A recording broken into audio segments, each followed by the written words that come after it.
Everybody dies, don't they? Everybody come back, don't they? Isn't that so? You tried to get into the locked drawer today, didn't you? How do the dead come back, Mother? What's the secret of the dead comeback? The Story of Salome by Amelia B. Edwards. A few years ago, no matter how many, I, Harcourt Blunt, was travelling with my friend Coventry Turner, and it was on the steps of our hotel that I received from him the announcement, he sent one to me, that he was again in love. "I tell you, Blunt," said my fellow traveller, "she's the loveliest creature I ever beheld in my life." I laughed outright. "My dear fellow," I replied, "you've so often seen the loveliest creature you ever beheld in your life." But I'm in earnest now, for the first time." "And you have so often been in earnest for the first time. Remember the innkeeper's daughter at Cologne? A pretty housemaid whom no training could have made presentable. Then there was the beautiful American at Interlaken.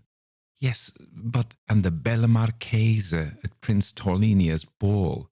Not one of them worthy to be named in the same breath with my imperial Venetian. Come with me to the Merceria and be convinced. By taking a gondola to St. Mark's Place, we shall be there in a quarter of an hour." I went, and he raved of his new flame all the way. She was a Jewess. He would convert her. Her father kept a shop in the Merceria. What of that? He dealt only in the costliest Oriental merchandise and was as rich as Rothschild. As for any probable injury to his own prospects, why need he hesitate on that account? What were prospects when weighed against the happiness of one's whole life? Besides, he was not ambitious. He didn't care to go into Parliament. If his uncle Sir Geoffrey cut him off without a shilling, what then? He had a moderate independence of which no one living could deprive him, and what more could any reasonable man desire? I listened, smiled, and was silent. I knew Coventry Turner too well to attach the smallest degree of importance to anything that he might say or do in a matter of this kind. To be distractedly in love was his normal condition. We had been friends from boyhood, and since the time when he used to cherish a hopeless attachment to the young lady behind the counter of the tart shop at Harrow, I had never known him fancy-free, for more than a few weeks at a time. He had gone through every phase of no less than 3 grandes passions during the 5 months that we had now been travelling together, and having left Rome about 11 weeks before, with every hope laid waste, and a heart so broken that it could never by any possibility be put together again, he was now, according to the natural course of events, just ready to fall in love again. We landed at the Draghetto San Marco. It was a cloudless morning toward the middle of April, just 10 years ago. The ducal palace glowed in the hot sunshine. The boatmen were clustered, gossiping about the Molo. The orange vendors were busy under the arches of the Piazzetta. The flaneurs were already eating ices and smoking cigarettes outside the cafes. There was an Austrian military band, strapped, buckled, mustachioed and white-coated, playing just in front of St. Mark's, and the shadow of the great bell tower slept all across the square. Passing under the low, round archway leading to the Merceria, we plunged at once into that cool labyrinth of narrow, intricate and picturesque streets where the sun never penetrates, where no wheels are heard and no beast of burden is seen, where every house is a shop and every shop front is open to the ground as in an oriental bazaar, where the upper balconies seem almost to meet overhead and are separated by only a strip of burning sky, and where more than 3 people cannot march abreast in any part. Pushing our way as best we might through the motley crowd that here chatters, cheapens, buys, sells, and perpetually bustles to and fro, we came presently to a shop for the sale of Eastern goods. A few glass jars filled with spices and some pieces of stuff untidily strewed the counter next the street.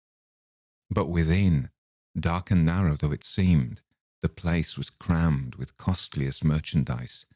Cases of gorgeous oriental jewellery, embroideries and fringes of massive gold and silver bullion, precious drugs and spices, exquisite toys in filigree, miracles of carving in ivory, sandalwood and amber, jewelled yataghans, scimitars of state rich with barbaric pearl and gold, bales of cashmere shawls, China silks, India muslins, gauzes and the like filled every inch of available space from floor to ceiling. leaving only a narrow lane from the door to the counter and a still narrower passage to the rooms behind the shop. We went in. A young woman who was sitting reading on a low seat behind the counter laid aside her book and rose slowly. She was dressed wholly in black.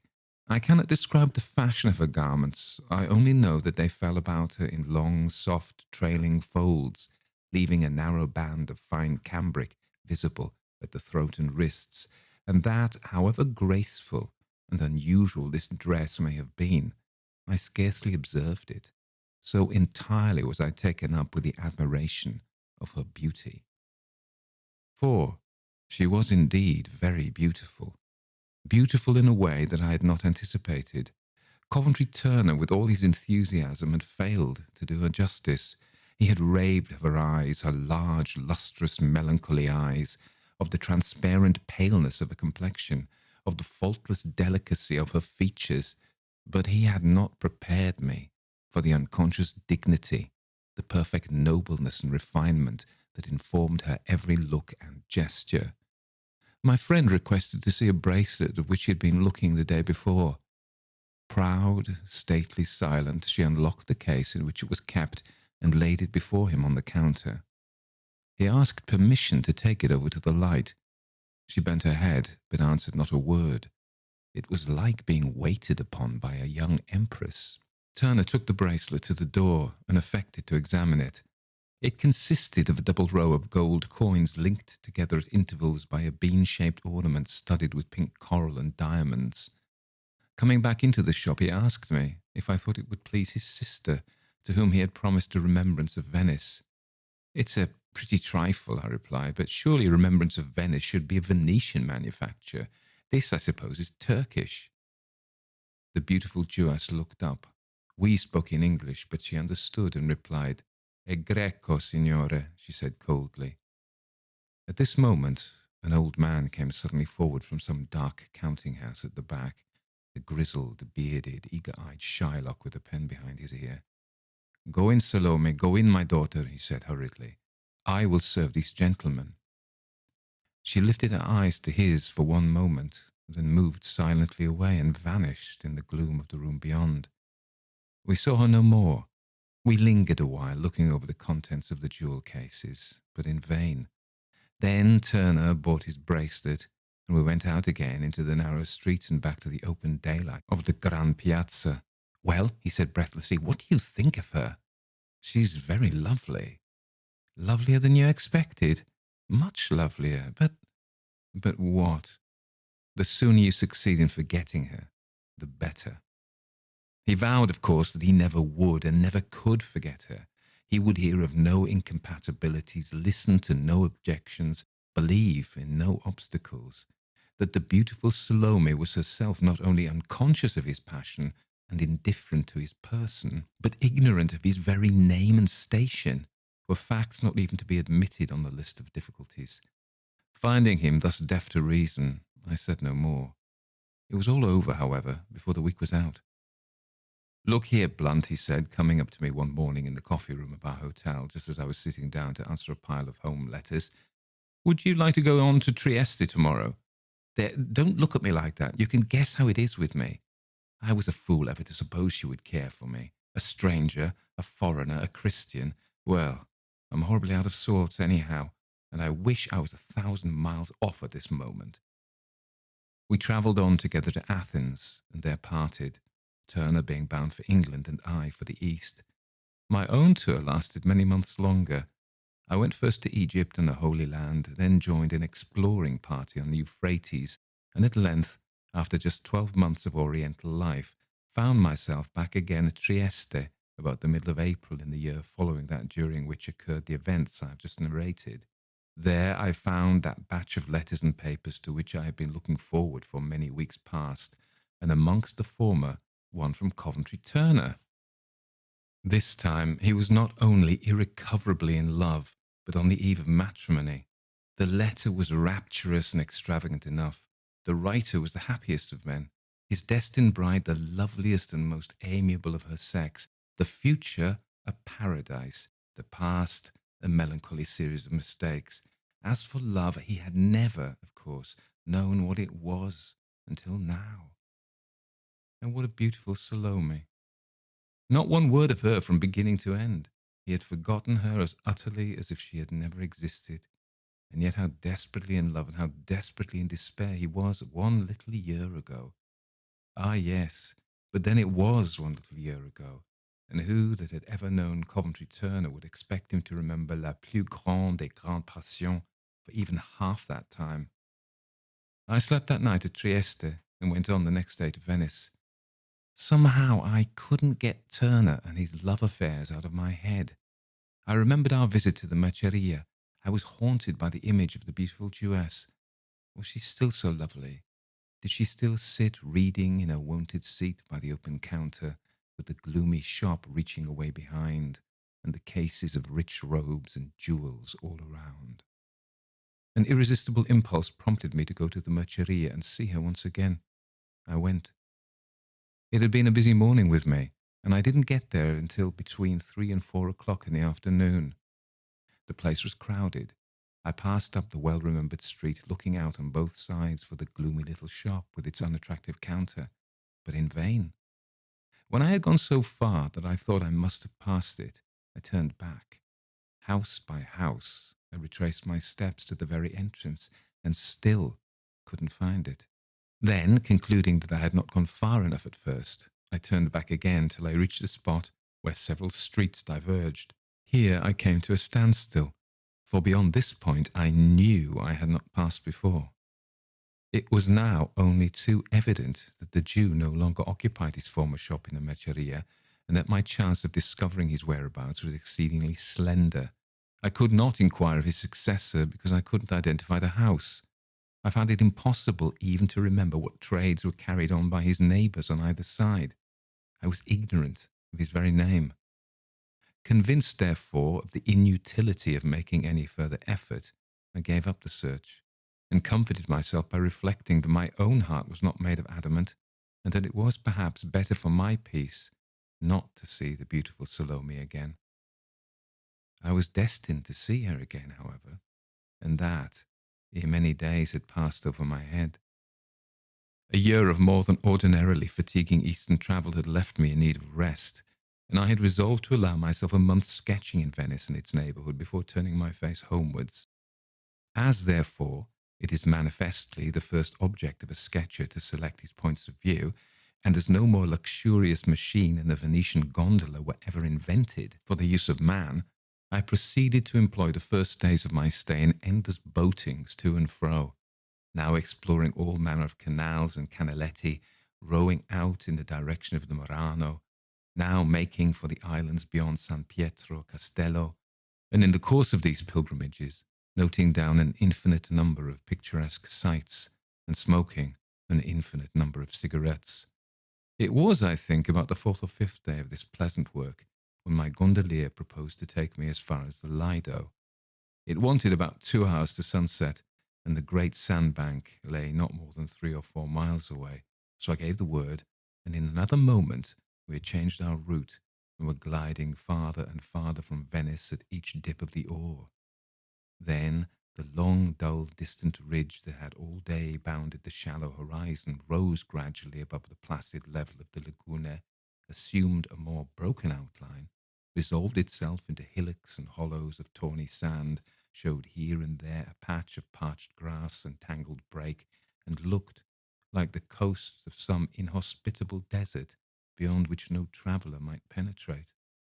My boatman made straight for a spot where some stakes at the water's edge gave token of a landing place, and here, though with some difficulty for the tide was low, ran the gondola aground.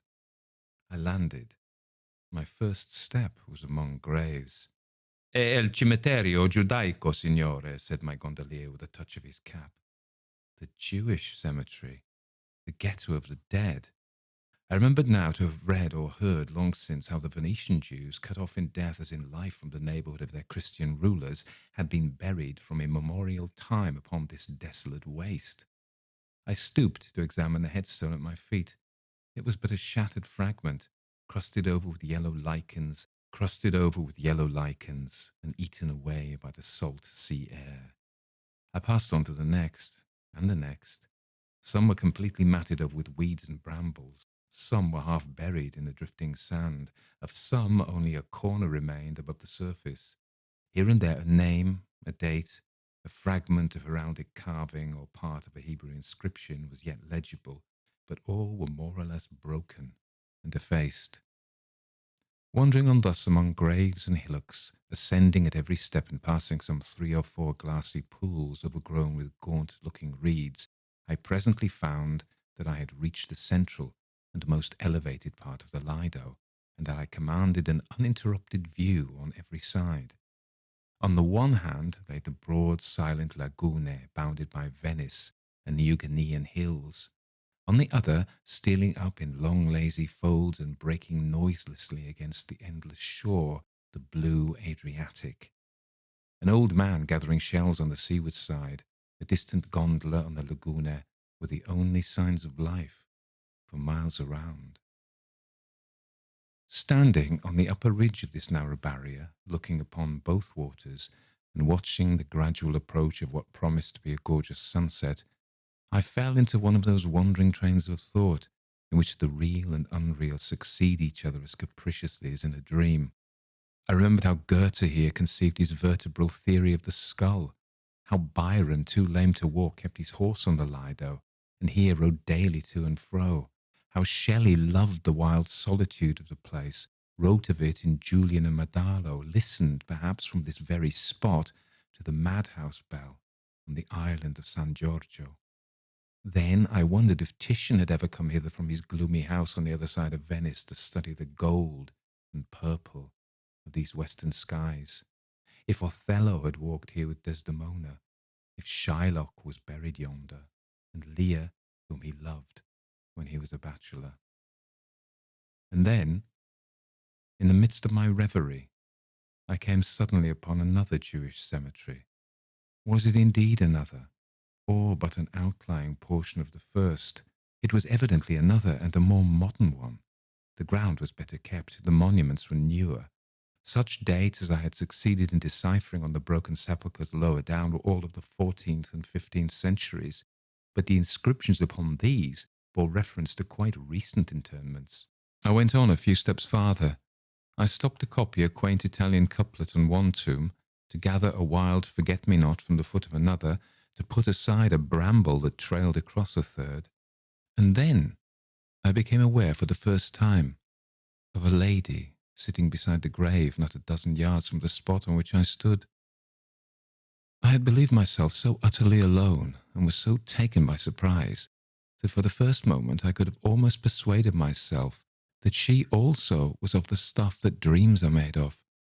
She was dressed from head to foot in the deepest mourning, her face turned from me, looking towards the sunset, her cheek resting in the palm of her hand. The grave by which she sat was obviously recent. The scant herbage round about had been lately disturbed, and the marble headstone looked as if it had not yet undergone a week's exposure to wind and weather. Persuaded that she had not observed me, I lingered for an instant looking at her. Something in the grace and sorrow of her attitude, something in the turn of her head and the flow of her sable draperies arrested my attention. Was she young? I fancied so. Did she mourn a husband, a lover, a parent? I glanced towards the headstone. It was covered with Hebrew characters, so that had I even been nearer, it could have told me nothing. But I felt that I had no right to stand there, a spectator of her sorrow, an intruder on her privacy. I proceeded to move noiselessly away. At that moment she turned and looked at me. It was Salome. Salome, pale and worn as if from some deep and wasting grief, but more beautiful, if that could be, than ever. Beautiful with a still more spiritual beauty than that of old, with cheeks so wan, and eyes so unutterably bright and solemn, that my very heart seemed to stand still as I looked upon them. For 1 second I paused, half fancying, half hoping that there was recognition in her glance, then, not daring to look or linger longer, turned away. When I had gone far enough to do so without discourtesy, I stopped and gazed back. She had resumed her former attitude and was looking over towards Venice and the setting sun. The stone by which she watched was not more motionless. The sun went down in glory. The last flush faded from the domes and bell towers of Venice. The western peaks changed from rose to purple, from gold to grey. A scarcely perceptible film of mist became all at once visible upon the surface of the laguna, and overhead the first star trembled into light. I waited and watched till the shadows had so deepened that I could no longer distinguish one distant object from another. Was that the spot? Was she still there? Was she moving? Was she gone? I couldn't tell. The more I looked, the more uncertain I became. Then, fearing to miss my way in the fast-gathering twilight, I struck down toward the water's edge and made for the point at which I had landed. I found my gondolier fast asleep with his head on a cushion and his bit of gondola carpet thrown over him for a counterpane. I asked if he had seen any other boat put off from the Lido since I left. He rubbed his eyes, started up, and was awake in a moment. "Perbacco, signore, I have been asleep," he said apologetically. "I have seen nothing." "Did you observe any other boat moored hereabouts when we landed?" "Non, signore." "And you have seen nothing of a lady in black?" He laughed and shook his head. "Consolatevi, signore," he said archly. "She will come tomorrow." Then, finding that I looked grave, he touched his cap and with a gentle "Scusate, signore," took his place at the stern, and there waited. I bade him row to my hotel, and then, leaning dreamily back in my little dark cabin, I folded my arms, closed my eyes, and thought of Salome. How lovely she was, how infinitely more lovely than even my first remembrance of her. How was it that I had not admired her more that day in the Merceria? Was I blind, or had she become indeed more beautiful? It was a sad and strange place in which to meet her again. By whose grave was she watching? By her father's? Yes, surely by her father's. He was an old man when I saw him, and in the course of nature had not long to live. He was dead, hence my unavailing search in the Merceria. He was dead. His shop was let to another occupant. His stock in trade was sold and dispersed. And Salome, was she left alone? Had she no mother, no brother, no lover? Would her eyes have had that look of speechless woe in them if she had had any very near or dear tie left on earth? Then I thought of Coventry Turner and his approaching marriage. Did he ever really love her? I doubted it. True love, saith an old song, can ne'er forget, but he had forgotten, as though the past had been a dream. And yet he was earnest while it lasted, would have risked all for her sake if she would have listened to him. Ah, if she had listened to him. And then I remembered that he had never told me the particulars of that affair. Did she herself reject him, or did he lay his suit before her father? And was he rejected only because he was a Christian? I had never cared to ask these things while we were together, but now I would have given the best hunter in my stables to know every minute detail connected with the matter. Pondering thus, travelling over the same ground again and again, wondering whether she remembered me, whether she was poor, whether she was indeed alone in the world, how long the old man had been dead, and 100 other things of the same kind, I scarcely noticed how the watery miles glided past, or how the night closed in. One question, however, recurred oftener than any other. How was I to see her again? I arrived at my hotel.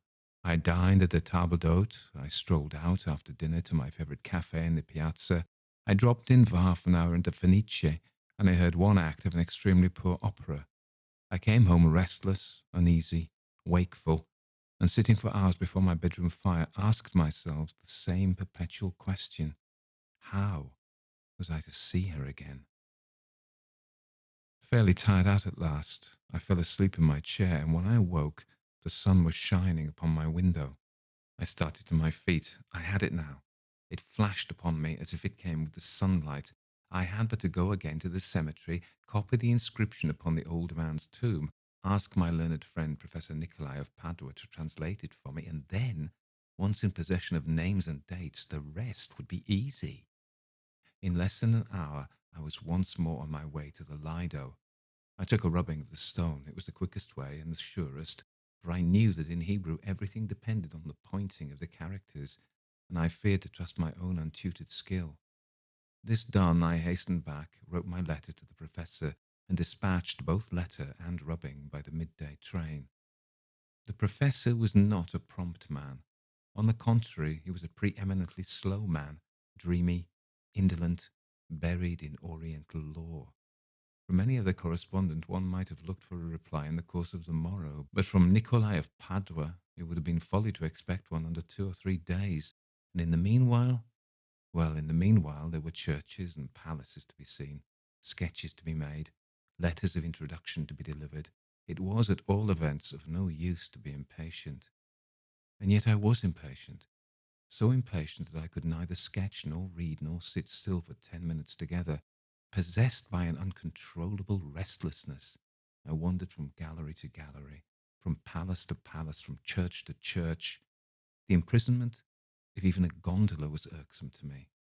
I was, as it were, impelled to be moving and doing, and even so the day seemed endless. The next was even worse.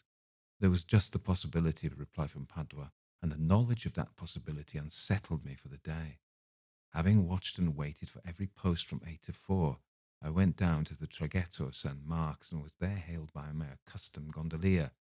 He touched his cap and waited for orders.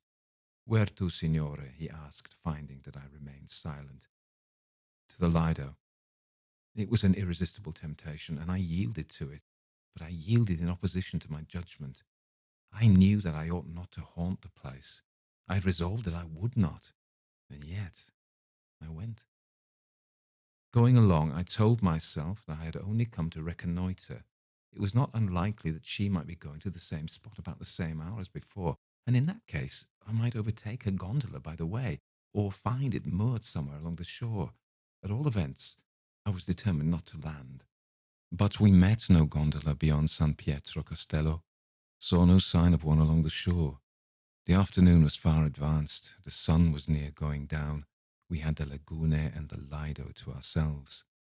My boatman made for the same landing place, and moored his gondola at the same stake as before. He took it for granted that I meant to land, and I landed. After all, however, it was evident that Salome could not be there, in which case I was guilty of no intrusion. I might stroll in the direction of the cemetery, taking care to avoid her, if she were anywhere about, and keeping well away from that part where I'd last seen her. So I broke another resolve, and went up towards the top of the Lido. Again, I came to the salt pools and the reeds, again stood with the sea upon my left hand and the Lagune upon my right, and the endless sandbank reaching on for miles between the two. Yonder lay the new cemetery. Standing thus, I overlooked every foot of the ground. I could even distinguish the headstone of which I had taken the rubbing the morning before.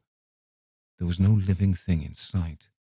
I was, to all appearance, as utterly alone as Enoch Arden on his desert island. Then I strolled on, a little nearer, and a little nearer still, and then, contrary to all my determinations, I found myself standing upon the very spot, beside the very grave, which I had made my mind on no account to approach. The sun was now just going down, had gone down indeed, behind a bank of golden-edged cumuli, and was flooding earth, sea, and sky with crimson. It was at this hour that I saw her. It was upon this spot that she was sitting. A few scant blades of grass had sprung up here and there upon the grave. Her dress must have touched them as she sat there. Her dress, perhaps her hand. I gathered one and laid it carefully between the leaves of my notebook. At last I turned to go, and turning, met her, face to face. She was distant about 6 yards and advancing slowly towards the spot on which I was standing. Her head drooped slightly forward. Her hands were clasped together. Her eyes were fixed upon the ground. It was the attitude of a nun. Startled, confused, scarcely knowing what I did, I took off my hat and drew aside to let her pass. She looked up, hesitated, stood still, gazed at me with a strange, steadfast, mournful expression, then dropped her eyes again, passed me without another glance, and resumed her former place and attitude beside her father's grave. I turned away. I would have given worlds to speak to her, but I had not dared, and the opportunity was gone. Yet I might have spoken. She looked at me with so strange and piteous an expression in her eyes, continued looking at me, as long as one might have counted 5. I might have spoken. I surely might have spoken, and now...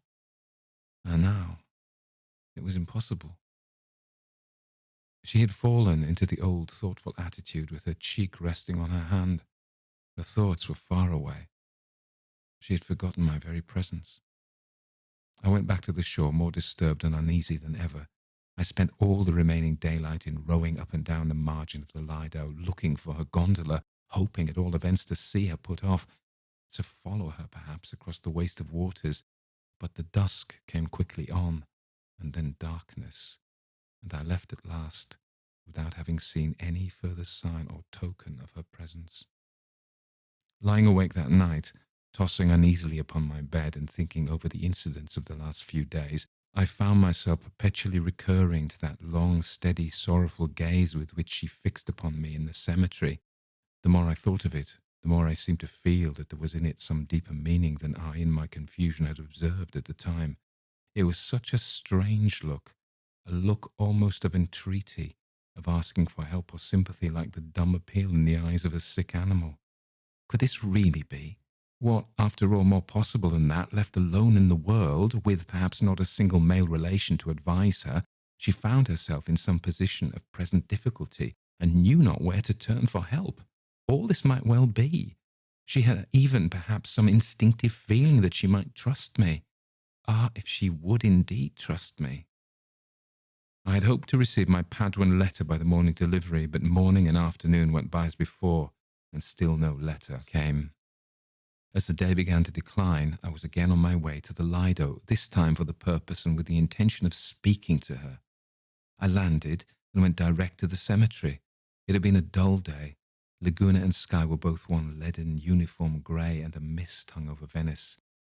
I saw her from the moment I reached the upper ridge. She was walking slowly to and fro among the graves, like a stately shadow.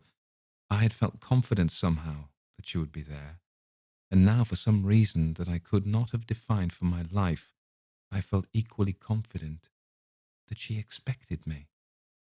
Trembling and eager, yet half dreading the moment when she should discover my presence, I hastened on, printing the loose sound at every noiseless step. A few moments more and I should overtake her, speak to her, hear the music of her voice, that music which I remembered so well, though a year had gone by since I last heard it. But how should I address her?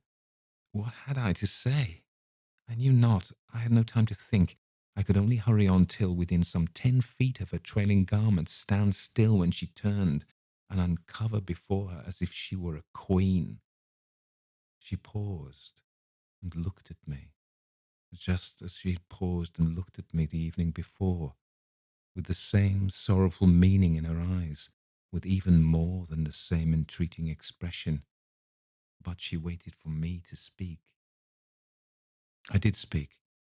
I can't recall what I said. I only know that I faltered something of an apology, mentioned that I had had the honour of meeting her before, many months ago, and trying to say more, trying to express how thankfully and proudly I would devote myself to any service, however humble, however laborious. I failed both in voice and words and broke down utterly. Having come to a stop, I looked up and found her eyes still fixed upon me. "You are a Christian," she said. A trembling came upon me at the first sound of her voice.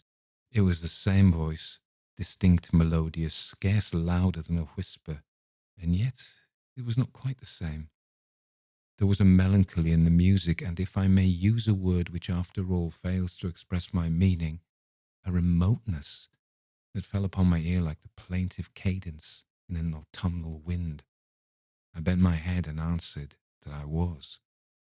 She pointed to the headstone of which I had taken a rubbing of a day or two before. "A Christian soul lies there," she said, "laid in earth without one Christian prayer, with Hebrew rites, in a Hebrew sanctuary. Will you, stranger, perform an act of piety towards the dead?" "The Signora has but to speak," I said, "and all that she wishes shall be done. Read one prayer over this grave. Trace a cross upon this stone." "I will." She thanked me with a gesture, slightly bowed her head, drew her outer garment more closely round her, and moved away to a rising ground at some little distance. I was dismissed. I had no excuse for lingering, no right to prolong the interview, no business to remain there one moment longer. So I left her there, nor once looked back until I reached the last point from which I knew I should be able to see her. But when I turned for that last look, she was no longer in sight. I had resolved to speak to her, and this was the result. A stranger interview never surely fell to the lot of man. I had said nothing that I meant to say, had learnt nothing that I sought to know. With regards to her circumstances, her place of residence, her very name, I was no wiser than before. And yet I had, perhaps, no reason to be dissatisfied. She had honoured me with her confidence, and entrusted to me a task of some difficulty and importance. It now only remained for me to execute that task as thoroughly and as quickly as possible. That done, I might fairly hope to win some place in her remembrance by and by, perhaps in her esteem. Meanwhile, the old question rose again. Whose grave could it be? I had settled this matter so conclusively in my own mind from the first that I could scarcely believe even now that it was not her father's. Yet that he should have died a secret convert to Christianity was incredible. Whose grave could it be? A lover's? A Christian lover's? Alas, it might be. Or a sister's. In either of these cases, it was more than probable that Salome was herself a convert. But I had no time to waste in conjecture. I must act, and act promptly. I hastened back to Venice as fast as my gondolier could row me, and as we went along I promised myself that all her wishes should be carried out before she visited the spot again. To at once secure the services of a clergyman who would go with me to the Lido at early dawn, and there read some portion at least of the burial service, and at the same time to engage a stonemason to cut the cross, to have all done before she or anyone should have approached the place the next day, was my especial object, and that object I was resolved to carry out, though I had to search Venice through before I laid my head upon the pillow. I found my clergyman without difficulty. He was a young man occupying rooms in the same hotel and on the same floor as myself. I had met him each day at the table d'hote and conversed with him once or twice in the reading room. He was a North countryman, had not long since taken orders, and was both gentlemanly and obliging. He promised in the readiest manner to do all that I required, and to breakfast with me at 6 the next morning, in order that we might reach the cemetery by 8. To find my stonemason, however, was not so easy, and yet I went to work methodically enough. I began with the Venetian directory, then copied a list of stonemasons' names and addresses, and then took a gondola a due rame and started upon my voyage of discovery. But a night's voyage of discovery among the intricate back canaletti of Venice is not so very easy, and no very safe enterprise. Narrow, tortuous, densely populated, often blocked by huge hay, wood, and provision barges, almost wholly unlighted, and so perplexingly alike that no mere novice in Venetian topography need ever hope to distinguish one from another, they baffle the very gondoliers, and are a terra incognita to all but the dwellers therein. I succeeded, however, in finding 3 of the places entered on my list. At the first I was told that the workman of whom I was in quest was working by the week somewhere over by Murano, and would not be back again till Saturday night. At the second and third, I found the men at home, supping with their wives and children at the end of the day's work, but neither would consent to undertake my commission. One, after a whispered consultation with his son, declined reluctantly. The other told me plainly that he dared not do it, and that he did not believe I should find a stonemason in Venice who would be bolder than himself. The Jews, he said, were rich and powerful, no longer an oppressed people, no longer to be insulted even in Venice with impunity. To cut a Christian cross upon a Jewish headstone in the Jewish cemetery will be a sort of sacrilege, and punishable, no doubt, by the law. This sounded like truth, so finding that my rowers were by no means confident of their way, and that the canaletti were dark as the catacombs, I prevailed upon the stonemason to sell me a small mallet and a couple of chisels, and made my mind to commit the sacrilege myself. With this single exception, all was done next morning, as I had planned to do. My new acquaintance breakfasted with me, accompanied me to the Lido, read such portions of the burial service as seemed proper to him, and then, having business in Venice, left me to my task. It was by no means an easy one. To a skilled hand, it would have been perhaps the work of half an hour, but it was my first effort. And rude as the thing was, a mere grooved attempt at a Latin cross about 2.5 inches in length, cut close at the bottom of the stone, where it could be easily concealed by a little piling of the sand, it took me nearly 4 hours to complete. While I was at work, the dull grey morning grew duller and greyer. A thick sea fog drove up from the Adriatic, and a low moaning wind came and went like the echo of a distant requiem. More than once I started, believing that she had surprised me there, fancying I saw the passing of a shadow, heard the rustling of a garment, the breathing of a sigh. But no, the mists and the moaning wind deceived me. I was alone. When at length I got back to my hotel, it was just 2 o'clock. The hall porter put a letter into my hand as I passed through. One glance at that crabbed superscription was enough. It was from Padua. I hastened to my room, tore open the envelope, and read these words. Caro signore, the rubbing you send is neither ancient nor curious, as I fear you suppose it to be. Altro, it is of yesterday. It merely records that one Salome, the only and beloved child of a certain Isaac da Costa, died last autumn, on the 18th of October, aged 21 years, and that by the said Isaac da Costa this monument is erected to the memory of her virtues and his grief. I pray you, caro signore, to receive the assurance of my sincere esteem. Nicolai, Padua, April 27th, 1857.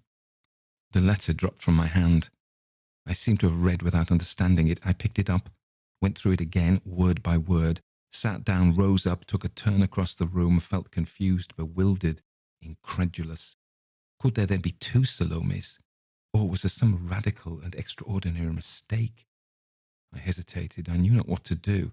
Should I go down to the Merceria to see whether the name of da Costa was known in the quartier, or find out the registrar of births and deaths for the Jewish district, or call upon the principal rabbi and learn from him who this second Salome had been, and in what degree of relationship she stood towards the Salome whom I knew? I decided upon the last course. The chief rabbi's address was easily obtained. He lived in an ancient house on the Giudecca, and there I found him, a grave, stately old man with a grizzled beard reaching nearly to his waist. I introduced myself and stated my business. I came to ask if he could give me any information respecting the late Salome da Costa, who died on the 18th October last and was buried on the Lido. The rabbi replied that he had no doubt he could give me any information I desired, as he had known the lady personally and was the intimate friend of her father. Can you tell me, I asked, whether she had any dear friend or female relative of the same name, Salome? The rabbi shook his head. I think not, he said. I remember no other maiden of that name.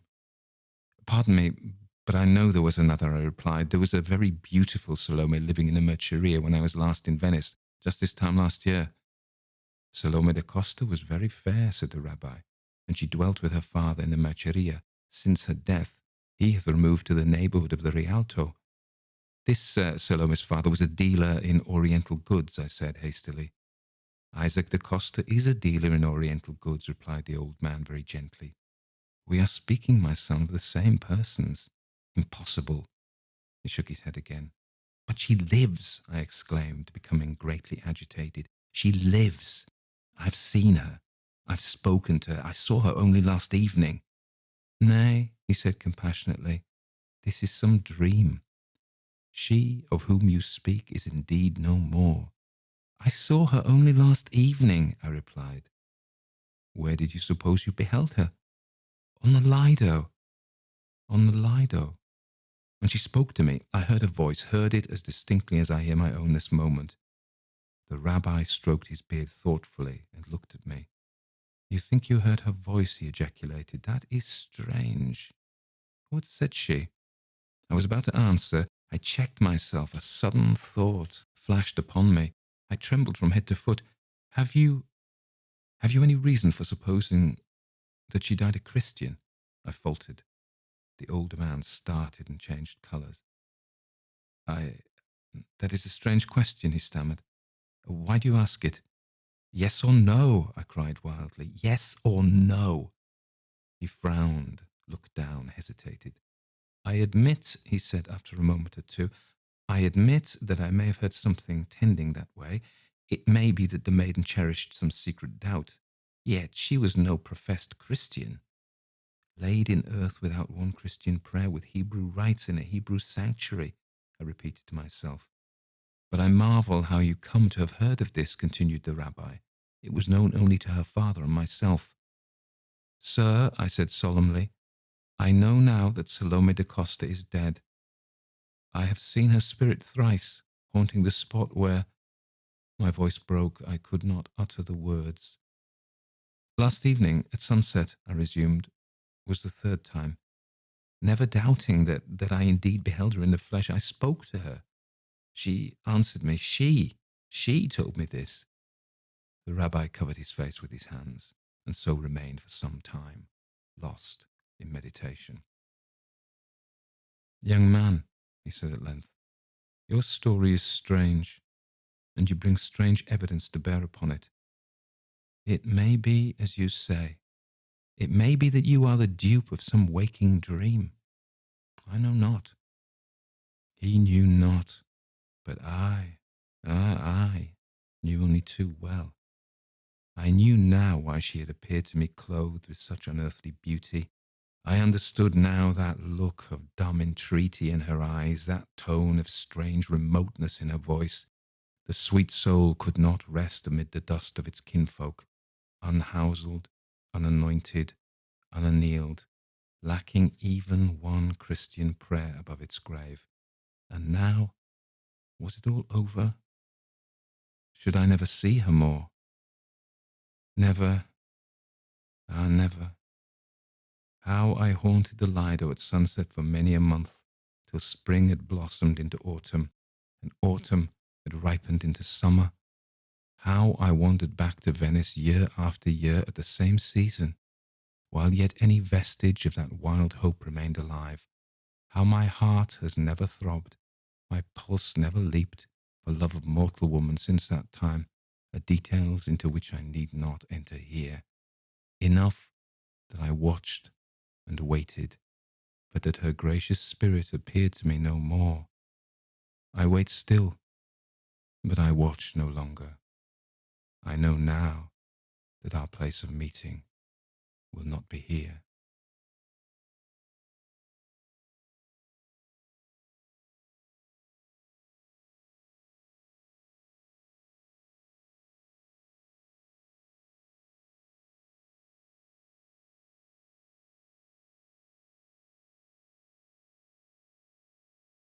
Vendetta by Ray Russell. An undated letter, written by Lord Henry Stanton to Sir Robert Cargrave, a London physician, probably in 1876 or 1877, judging from internal evidence. Sir Robert Cargrave, Harley Street, London, England. My dear Bobby, of all the news in your last letter, the item that has struck me most forcibly is your casual mention that telephones have begun actually to be installed in London, and that the serenity of even your own gracious home will soon be shattered by the shrilling of that vulgar novelty. In Venice, from which I write, we are still unsullied by such encroachments. The Byzantine domes of St. Mark's are visible from my terrace, and with a glass I can bring them so close as to discern the cracks in the mosaics. I can also see a strip of shimmering lagoon, crowded with gondolas, and with San Giorgio rising far in the distance. Crystalline weather, such un-English, unclouded skies, of shamelessly vivid, unabashedly Italian blue. Morning haze, warm and starry nights. To go about in a gondola by day is jolly, but to do so by night is magical. Last night, I glided along the Grand Canal, past magnificent wraiths of 15th century palazzi, gaunt, silent relics in the argent Venetian moonlight. Yes, Venetian moonlight is like no other. No sound save that of the gondolier's oar in the water, and then no light either as we turned into Rio San Luca and lost the moon, passing under arching bridges with feeble bracket lamps that did little more than emphasize the sudden darkness, the water sliding beneath us like black oil. I live here in my rented palazzo like a Renaissance prince, un gran signore, sipping old wine, strolling amongst the pictures and sculpture, looking out upon the city, listening to the songs of the gondoliers and poring over old books, such as a certain crumbling volume lengthily entitled Varie avvertenze utili e necessarie agli amatori dei buoni libri, written some 160 years ago by the good Father Gaetano Volpi, priest and librarian. The book is before me at this moment, and for your delectation, I will copy out a few passages of his advice on the care and protection of one's library.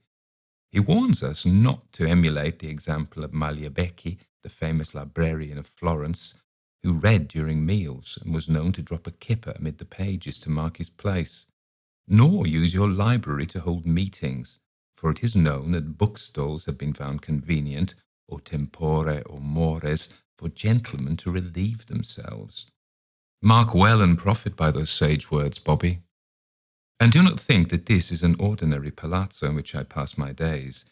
It enjoys the distinction of being haunted, or perhaps I should say the reputation of being haunted, for I have yet to see or hear the shade of mad Count Carlo in these halls. I have heard his tale, however, recounted by a venerable person from whom I rent this palazzo, a remarkably well-preserved morsel of decayed gentry, 85 if he's a day, and possibly older, yet still fond of food and wine and blessed with that stamina which spinners of elaborate stories vitally require, to say nothing of their listeners. It was just yesterday, in the latter part of the afternoon, that he was here, and I asked him about the Count. He fixed me with his still bright eyes, shook his great white-haired head in the negative. Then, when I entreated him to tell, he gave a sigh, and seemed to relent, and said in his somewhat quaint and stilted way, in Italian of course, which I here translate, "So many tales are told, so much mendacious folly spread about, that it is good for such a one as I to loose his tongue and say such words that may, if God is good and you inclined to hear them, tell the bare, unpainted truth about these hapless folk." I nodded eagerly, offering him a chair, pouring him more wine, urging him on. He sipped the wine and waxed ruminative. "A single cold misgiving yet I harbour," he said, "although I will not let it stay me. It is this: my poor stiff words, ungarlanded by malice or invention, will yet disclose a tale more crammed with cruelty and vile device and dark profundity of horror than any silly falsehoods you have heard. You wish me to go on, Lord Stanton?" "Foolish question. Certo," I replied. "You will be relieved to know I have no intention of setting down the good old man's words verbatim in their admittedly colourful but convoluted and meandering original, for few of us have time for such bedizened narratives in this modern world of telephones and talking machines. Have you heard of this latter? An American named Addison or Edison has spawned a devilish device that will abolish every opera house and concert hall in the world within a decade, I predict. A frightening and barbaric race, these Yankees. No, I will paraphrase my ancient host's tale, which I should guess took place in the vicinity of 1790, at any rate sometime near the end of the last century.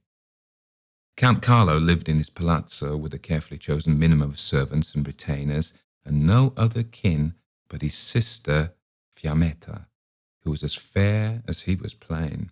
His skin was raddled, hers was opalescent. His nose was large and shapeless, hers was a dainty, demure, delicately modelled masterpiece. His eyes were small and piggish, hers large and dark and luminous and clear and shaded by the fine fringed canopies of her lashes. Many were the swains who came here to the palazzo to win her, who came, I say, but who were discouraged, turned away, repulsed, every one of them, by her brother the Count. "Why may not young men pay suit to me?" she often asked her brother. "Is it your plan to make of me a nun?" At such times he would emit his dry cackle of a laugh. "A nun! "Ah no, bella sorella," he would repeat the phrase in a sing-song, a kind of draft liturgy. "Sorella bella, bella sorella. You are too fair, too fine, too rare a wine, in a cloistered convent walls to pine, O matchless little sister mine." Matchless is well said, since you refused to make a match for me. And she would weep. Then he would calm her and soothe her, and assure her he was but saving her for a suitor worthy of her beauty, grace, and station, a mate of the proper blood. "What is this of blood?" she would wail. "There are no churls who have sung songs at my window, begging for my hand, swearing eternal love, but high-born fellows all. Blood indeed." "Blood," repeated the Count, and the word seemed to spur his whirling mind, to spiral it into another shower of dotty doggerel. "Sangue rosso, sangue caldo." Again, I shall endeavour to render this into English. Blood is red, and blood is hot. Blood may seem what blood is not. Blood most innocent if shed. Hatred on that blood is fed. Oh, brother, leave off with these riddling rhymes, I pray you. They are sour to my ear. Sour? And that would be enough to send him into another theme. That which sweetest tastes of all may be changed to bitter gall. Adonis can a monster be, and songs of love cacophony.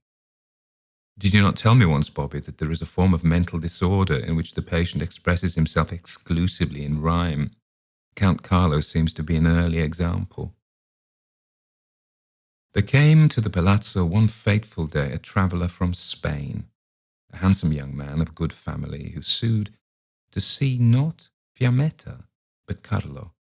The Count, apparently impressed by something in the young man's name or mode of approach, granted him audience. "Honoured sir," said the Spaniard, "you see before you one whose life is dedicated to beauty. The beauty of dappled hills, of horses, of guileless children, of gleaming ripe fruits, of draperies, the sad and humbling beauty of time-worn faces, the cold beauty of silver, the warm beauty of gold, the unadorned beauty of man and woman in their perfection. All these and more I have captured upon canvas. For some time now I have dreamt of a great picture, my dear Conte, Mother Eve alone in the garden. In the innocence before the fall, the world a glowing quietude around her, unblemished, undefiled. This picture I have sketched and sketched again more times than I can say, the composition and much of the detail, the trees and flowers, gossamer insects, playful, tame beasts, a soft sky and gentle clouds above them. I lack but one element without which all is naught. Eve herself escapes me. Nowhere have I found her, not among living models or in the realms of my mind, and it is not for want of searching." Carlos said, "You fascinate me, honoured guest. Pray go on and tell the rest." "It was a friend of mine and sometime teacher," the young man continued, "who put me on the scent, as it were. He is himself an artist of no small gift, recently appointed Pintor de Camara, Francisco Goya by name, and one day he said to me, 'Ramon, when a man has painter's ears as well as painter's eyes, he notes things other men pass by.' That talk we heard in taverns a month or two ago, and again this past week. Those stories, rumours about a young Venetian maiden named Fiammetta, whose beauty is the theme of songs and sonnets in her own land. Might there not be some truth behind them? Do you not recall the ardour, the passion of the song we heard that sailor sing? Divina Fiammetta, bellissima giovinetta. Is it likely that the subject of this song is but a fiction? Where there is smoke, is there not likewise fire? If I, like you, were searching for an Eve, and if I, like you, were unencumbered and not saddled with a court appointment, I would get me straight away to Venice. So said my friend, and I am here, dear Count." Carlo, who had thwarted all others seeking interviews with Fiammetta, seemed to succumb immediately to the Spaniard's blandishments. Even the thought that his sister as Eve would be obliged to pose au naturel did not perturb him. In his words, though men are ruled by lechery and lust, physician, priest, and painter, one may trust. One small step had yet to be taken, of course, obtaining the permission of the lady herself. We've all heard that opposites attract, but I have found this less true than the axiom that like speaks to like, that beauty speaks to beauty and grace calls out to grace. And surely this was the state of things when Fiammetta for the first time beheld Don Ramon Jose Villardos y Manadereña. For if she was a young goddess, he was a young god, a Grecian statue, a catalogue of perfections, reflecting her own beauty, lustre for lustre, even to the opal glow that lit both his skin and hers. They were fated to fall immediately and furiously in love. Lock and key seemed not more made to join together, and such elemental passions as theirs, not hurricane, nor holocaust, nor puny man, nor almighty God may tear in twain. Her permission, it is superfluous to say, was granted at once. And so it was. The Fiammetta was left behind closed doors with Don Ramon while he blocked out the main lineaments of the huge canvas and painted the first brush strokes. Days went by, and weeks, and on every day of this time, save Sundays, Fiammetta spent hours under the eyes of Ramon, as innocent of raiment as the Eve she represented. Are we to be surprised, then, that one morning Carlo stepped suddenly, unexpectedly, into the room to find not only Eve, but also Adam, cleaving together, not on canvas, but in the living flesh? Behind them, like a fine theatrical cloth, stood the immense spectrum of colour that was the uncompleted canvas, the lush jungle of Eden, veiled in primordial mist, the leaves and grasses in every imaginable variety of green, the flowers a dazzling riot of vibrant scarlet, soft lavender, bright yellow, lush purple, the insects and birds almost audibly buzzing and chirping, the lion and the lamb asleep together, and coiled sinuously in the branches of the focal tree, the unblinking, watchful serpent. The figure of Eve had hardly been touched. She remained a blurred charcoal outline. But this gaping cavity in the canvas was masked by the figures of the flesh and blood model and her painter, who seemed to be part of the picture, but a part that stood out in breathtaking relief, like a masterly example of trompe-l'oeil. With a cry of shock, the young lovers drew apart and reached for draperies to cover themselves withal. Fiammetta trembled at the wrath she knew would come. Ramon, when his voice returned to him, gathered about himself as much dignity as the circumstances would permit and said, "Sir, I alone am blameworthy in this. Here is my breast. Draw your sword and slay me, for I know that you must. But find forgiveness for your sister and spare her life, I beseech you." Carlo appeared to be confused by this speech and asked for elucidation, whereupon Ramon replied, "In my country, you, as the lady's brother and only living relative, would be compelled by custom to observe the punto d'onor, the point of honor, and slay the woman as well as the man, even though the woman be raped. Blood alone, the blood of both, can wash out such a stain." "So it may be in Spain," said Carlo. Then he laughed in a not unfriendly manner and added, "Your ancient ways it ill becomes me to disparage, but all the punishment I plan for you is marriage." Nothing could have pleased the two young people more than this. They joined Carlo in laughter, and then and there, under the most, shall we say, informal of conditions, made plans for a quiet wedding to take place in 1 week's time. It was a simple ceremony attended almost entirely by the servants, conducted in the chapel of the palazzo by a simple padre of the district. Ramon took up residence in the palazzo, the old walls of which seemed to glow with the love of the newlyweds. Their life was an enchanted idyll. They lived in an Eden of bliss that paled the painted Eden of his canvas. The picture was at length finished. It hangs here now in the main hall, where all may see and admire the beauty of Fiammetta Eve and the talent of her adoring husband. Some 9 months after that embarrassing interruption that precipitated the hasty marriage, Carlo planned a supper for the three of them. Fiammetta was great with child. The midwife expected the infant to arrive the following day, so the supper was in the way of a celebration. The finest wines and cheeses were brought forth from the cellar, roasted birds and baked meats were proffered, fantastic pastries decorated the table. There was much laughing and joking, a deal of kissing, and Carlo and Ramon exchanged a great many stories of chivalry and brave exploits, thus delighting Fiammetta, who liked a good tale. Carlo asked Ramon if he did not perhaps know a story concerning pundonor, which would help him understand this strange custom of the Spaniards. "I do," replies Ramon, "a story both true and terrible. A story close to me for reasons you will soon perceive. It is the story of a beautiful Spanish widow, the still young mother of a boy not yet 15, who was seduced, nay, raped would be the more honest word, by a hidalgo of hot blood and cold cunning, grown bold by the recent death of the poor lady's husband and protector. But he did not reckon with her brother, who, as guardian of the family's good name, slew him, then slew the lady too, his own sister, to satisfy the code of pundonor, which demands that both the defiler and defiled must be slain." "How cruel," said Fiammetta, "that the lady too should die. It's a heartless code, this pundonor."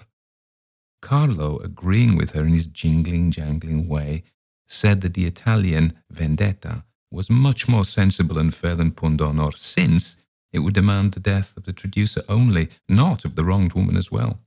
Placing a tender hand upon her husband's arm, Fiammetta cooed, "My love, you said this tale was close to you. Was the poor widow your mother, and yourself the lad of 15 years?" "No, my sweet, I was 10 at the time. But there is more to tell. The unhappy lady was my dear and saintly aunt, the brother who spilt her blood, my father. My cousin, the boy 15, for whom I and my little sister were wont to play and gamble for hours together, so congenial we were. That dear cousin, that jolly companion, rolled by his mother's death and by the manner of it, wrought a horrible revenge upon us." Ramon shuddered. "Even now, across the span of years, the picture of that vengeance poisons me." Count Carlo said, "But pray go on, although it chill your marrow. A half-told tale's a bow without an arrow." Ramon resumed, "One night, while we all slept, my cousin stole stealthily into our house, crept up to the bedchamber of my little sister, and then, with his father's sabre, which we found all bloody on the floor, hacked her into unrecognizable pieces." Fiammetta sucked in her breath and recalled, "Oh no!" "Butchered that 4-year-old, butchered her tiny, blameless form as if she were a suckling pig. Nay, one would not even chop a pig so much, so madly. Oh, my poor Ramon!" Fiammetta sought to solace him with tender kisses upon his cheek, so wrought was he with the reliving of that hideous event. "And your cousin," she asked, "how did he fare? Was he caught and punished?" Ramon shook his head. "He vanished. We searched for weeks, for months, a year, but he was never found." A silence had covered the table like a shroud.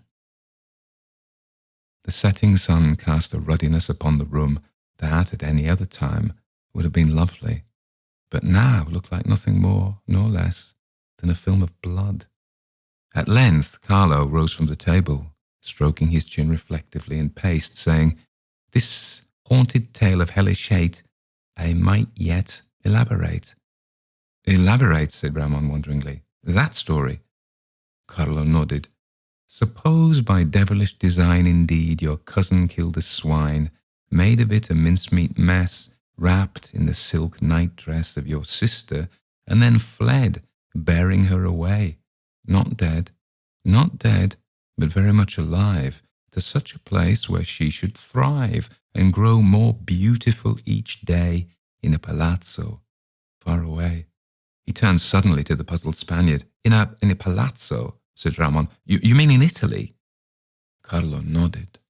"Strewed the gory pieces of a pig in her crib and left the sabre there?" Carlo bowed. Ramon tried to smile. "It's an ingenious conceit, I grant, but..." His voice trailed off, uncertainly. Said Carlo, "That cousin of such horrid fame, tell me, May we know his name? Ramon opened his mouth and closed it again without replying, as if the requested name had frozen in his throat. His eyes flickered from Carlo to Fiammetta and back again. She, who had been silent through this, now said, Ramon, what was your cousin's name? Ramon did not look at her. In a chilled voice he said, Carlos. Carlo laughed. Fiammetta laughed too, at what she knew not. Her laughter faded and died as her mind called back a line from one of Carlo's past nonsense verses. Blood may seem what blood is not. Did it have a meaning? And blood most innocent if shed, hatred on that blood is fed. What of that? Was it mere foolery or something much worse? She turned to regard her husband. Unspeakable suspicions were beginning to distort the sweetness of his face. Or was it something in her own thoughts that was making his beauty ugly in her eyes? That which sweetest tastes of all may be changed to bitter gall. Adonis can a monster be, and songs of love cacophony. Giggling hollowly, she plucked her husband's sleeve and said to him, This is but a mad jest. It's his peculiar way. Turning desperately to Carlo, she said, Tell him it's only a foolish verse, brother. Carlo was no longer laughing. He looked icily down upon her. Never more call me your brother. He pointed to Ramon. Use that name upon this other.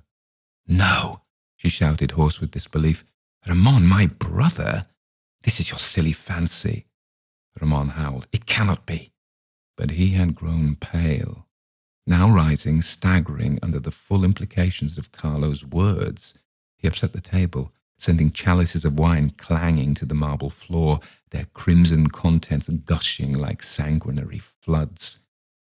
I am here of my own volition, he cried to Carlo. You could never have foreseen my coming. His eyes glazed with a new thought, and he reeled away from Carlo, saying, And yet, Fiammetta now spoke, her voice blanched by dawning horror. And yet did you not say that tales reached your ears of a maiden whose beauty... She broke off, her voice strangled in her throat, her ivory bosom heaving with the pound of her heart. Oh God, those who spread the tales, they must have been his accursed minions. Ramon's whole frame was shaking. He took Fiammetta's terror-stricken face in his hands and studied it, and looked into her eyes, and he said in a voice all groan and whimper, You do not resemble him. You are closer to me in likeness. To me. Carlo had wandered out onto the parapet and was now standing with his head thrown back and arms outspread, looking aloft into the blood-red sky. In a frenzied, declamatory voice, he addressed an apostrophe, presumably to the spirit of his hated uncle. Slayer of my mother, see, I avenge that infamy. See your son and daughter wed, sharing a corrupted bed. See her swollen by his seed, soon to spawn a loathly breed. Thus Ramon and Fiammetta consummate my sworn vendetta. His insane laughter echoed along the canals. But I must bring this to a close, Bobby, for my eyelids grow heavy. I was kept awake last night by those confounded bells of Venice, the tolling of the enormous campanile bell first, followed by that pair of sledgehammer men on the orologio, one of them always 2 minutes behind the other ever since 1497, I'm told. In that 2 minutes there is no silence, however, for there is another, unidentifiable bell in the vicinity of St. Mark's to fill the vacuum. Promptly at 6 in the morning, the campanile again shakes the town as its great bell calls the faithful to worship. And yet, I love this glorious clangor. What is mere sleep compared to such a symphony? There will be sleep and to spare for all of us when we are laid in the earth. The rest of my story you can guess, or most of it. Ramon, driven by justified rage as well as by the dictates of Pundonor, killed Carlo or Carlos and Fiammetta, and finally, himself. This treble tragedy grows even starker when we consider the distinct possibility that Carlo's little disclosure may have been a figment, made up out of whole cloth, just as Fiammetta fleetingly had hoped. His mad mind may have fabricated the whole thing for the first time when he heard Ramon's account of those childhood horrors, and certain convenient facts relating to the resemblance between Ramon and Fiammetta may have seemed to corroborate Carlo's story. But have you not seen two strangers more alike in looks than some siblings you've known? Have you not seen brother and sister quite unlike each other in appearance? As for the seeming prophecy of the earlier verses which so terrified Fiammetta when she recalled them, did they really contain secret knowledge, or were they no more than crazy Carlo's cryptic word juggling, meaningless jingles with obligatory classical allusions? I fear we'll never know whether Carlo's mischief was a fiendish plot stretching over many years, or merely a tall tale concocted that fatal night. My venerable host offers no opinion on this matter. When he left me yesterday, he merely added that Fiammetta's child did not die, as one would assume, but was born at the moment of his mother's death. You, Bobby, are a physician and will know if such a thing's possible. He further claims that this child is still alive, and he hints, rather broadly, that this offspring of a possibly unnatural, possibly quite natural union is none other than himself. I'll admit he's old enough to be. Before I close, I must tell you that the great diva Maria Waldman is here in Venice preparing what will be her last opera season. She's retiring to marry Count Galazio Mazzari, and she has promised to write me a letter of introduction to her friend Signor Verdi, whom I hope to visit soon at his home, Sant' Agata. He is searching for a subject for his next opera, and I propose to recount the above story and perhaps undertake the writing of the libretto, Ramon e Fiammetta, or possibly Carlo, Conte di Venezia, or better still, La Vendetta, un drama di Enrico Stanton, musica di Giuseppe Verdi. What do you think? Please write a good long letter whenever you're not chattering on your telephone, and when you do write, please tell me if it's true what I've heard, that the Empress of Brazil has sent our dear Victoria a gown woven entirely of spiderweb. I prefer to believe it, but my preferences, as you know, have always been for the Baroque. Your friend, Harry.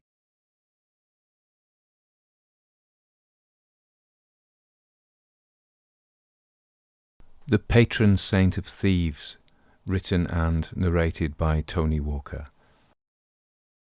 Venice, 23rd December, 6 p.m., and a fine white snow sleeted down from a black wet sky, insinuating itself into the canals, into the alleys, and into the faces of those passers-by who stood and walked, amazed and enthralled by the visions and wonders old Venice could still conjure.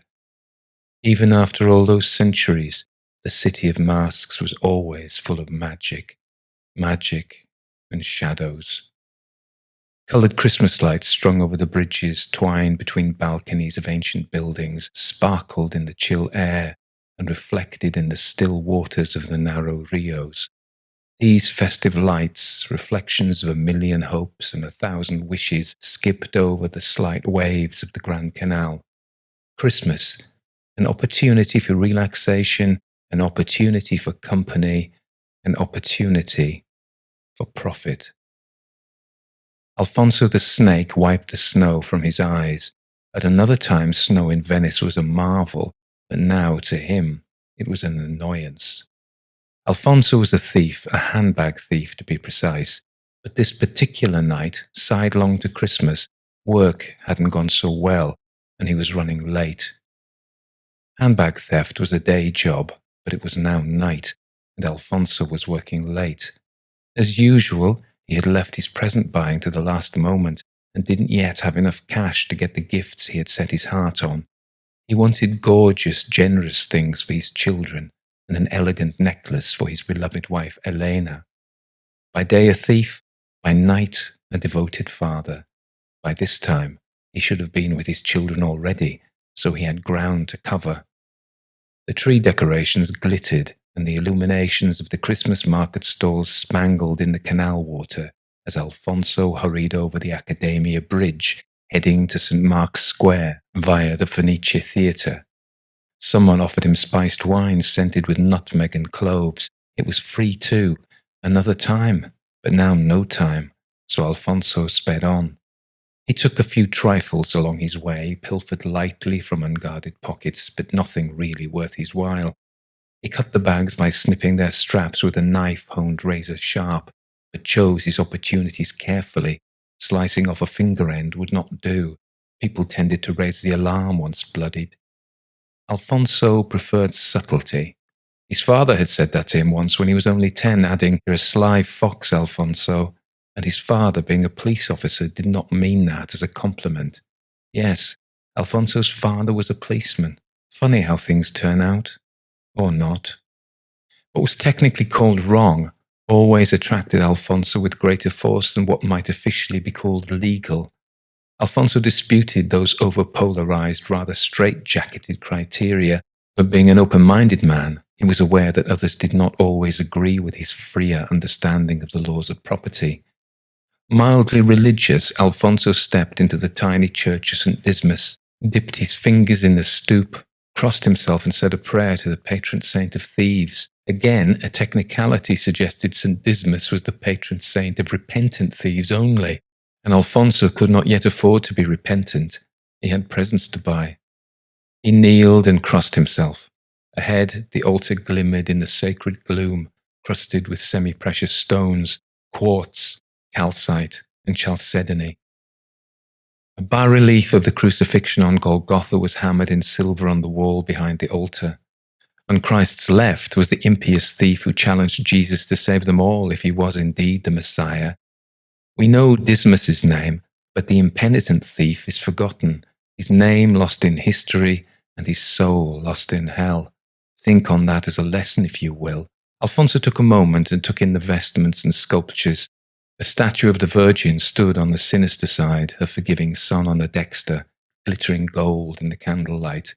The air burned fragrant with incense and old wood. Alfonso turned, and the priest, who had slipped quietly up behind him, taking him for a punter, recognized our thief and exhaled. Alfonso stopped.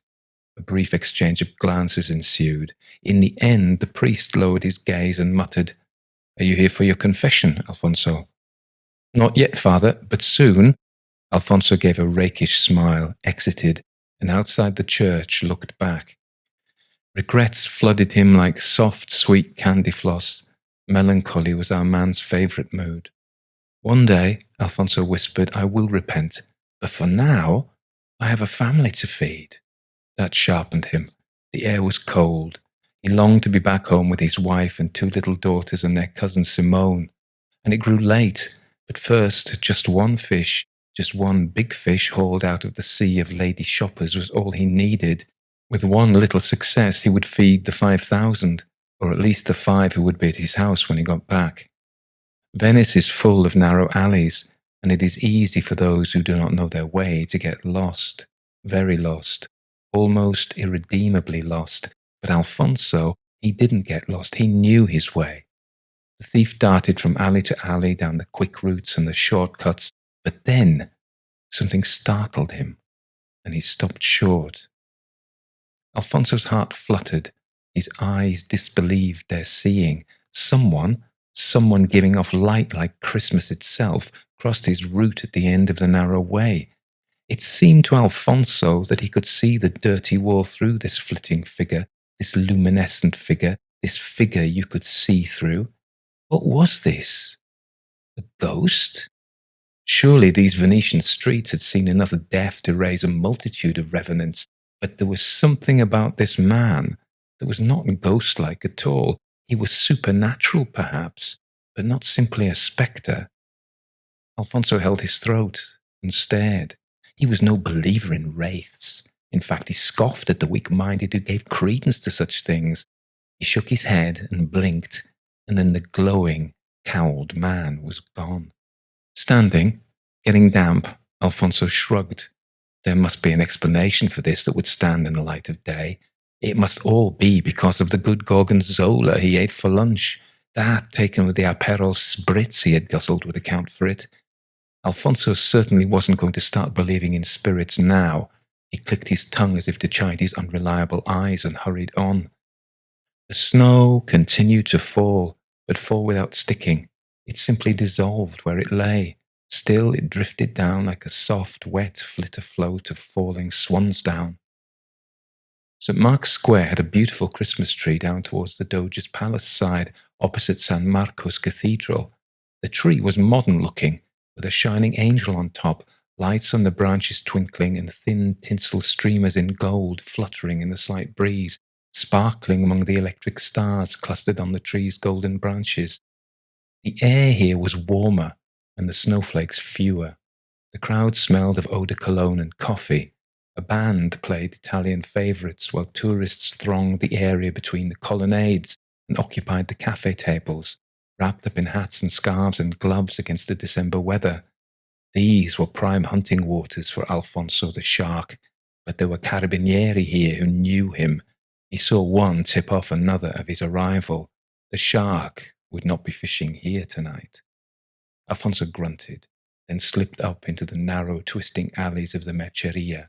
This was better. Glittering shops with watches and jewellery, shining ceramics and display lights turned up bright to show off the wares in the windows. Precious things were laid out, strings of pearls, blue sapphire earrings, bracelets and rings that sparkled as if they were on fire, catching hints of red and blue and yellow in the diamonds, and opals with hearts of coloured flame that only opened to the eyes of those who lingered to look. And many did. Bright glass windows showing off gleaming catches on fine red handbags, leather goods galore. The smell of tanned leather was strong and mixed with the aromas of wine and cigars and pizzas and well-dressed, perfumed people. There were people everywhere, pressed in tight on all sides. Perfect. Alfonso palmed his razor knife from where it usually rested up his sleeve. It was thin and sharp, so sharp you could shave with it, and with a practiced move he flicked it until it lurked like a fang, cradled carefully between his fingers. He saw his victim and moved so quickly and pleasantly that no one noticed what he did. He sliced and clicked and took. The woman was preoccupied with her man-friend, and from the way she grinned at him, you would think he was Brad Pitt or Marlon Brando. Brando, at least, had the merit of being Italian. Anyway, this guy was a feat, a foreigner. Though Alfonso would not stay to fight, he would be off, light-toed, down sinuous alleys and passageways, drenched in darkness, before any trouble caught him. But they did not even notice, so entranced they were with each other and the lights and the conviviality, and probably an Aperol spritz or two, maybe a Campari. And they weren't married, no ring. Alfonso saw that, not even engaged. Back in the alley, Alfonso checked out the bag. There was little in there. The careful woman must have kept her credit cards elsewhere, and though he found a scrunched €10 at the bottom of the bag, it was not enough. Alfonso sniffed, dropped the purse, and re-entered the fray. Ahead, a crowd of tourists shoaled like so many innocent fishes. Dutch, German, maybe English, blondes anyway, red-faced. All these northerners looked the same, but then he heard it, definitely English with its ch-ch-ch and shh and t-t-t. Perhaps they were off a cruise ship or even staying over a few days in Venice. Still, they had that awkward familiarity of the tour group, people thrown together temporarily, making the best of it, but hoping for the company soon to end so they could escape from their newfound friends. Then they would return with a sour satisfaction to the familiar miseries of their unhappy lives. Alfonso glanced at discreetly. He was a sniffer dog. He'd done this business so long it was second nature to him to pick a pocket, to choose a victim, to set a mark. He saw two, an older woman, late 70s, and maybe her granddaughter, a young lass of perhaps 25. The pair perused a bookshop that sold antique volumes designed never to be read, just to look nice on the shelves and add an air of learning to someone's suburban home. The two ladies nodded, muttered words of appreciation or of dislike, then moved on to the next shop. Not for the first time, Alfonso mused that all the stores in this part of Venice sold the same things, There was a leather shop, a jewellery shop, a fancy stationer, a shop selling masks, a shop selling Murano glass, then mix up and repeat. The two target women ambled behind their group. The older had a handbag, and she wasn't paying attention. The younger wanted to be elsewhere. She kept checking they weren't getting separated from the group with edgy looks cast ahead while her grandmother dawdled. Yes, a lovely red handbag the grandmother had, held in loose fingers, straps showing a good few centimetres that would be easy to cut.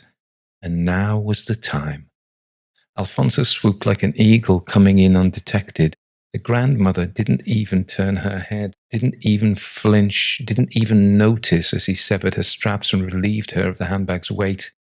Alfonso stepped right, then back, then into a doorway and turned off and up a narrow alley so dark and dismal, not one tourist would venture after him.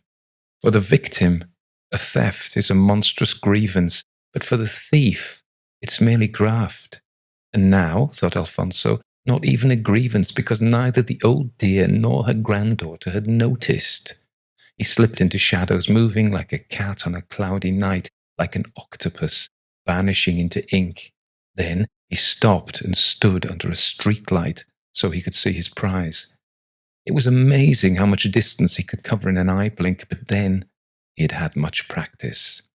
Alfonso's nose sniffed. It was still snowing. He rifled the contents of the red handbag, and there, in the bottom, was a bracelet.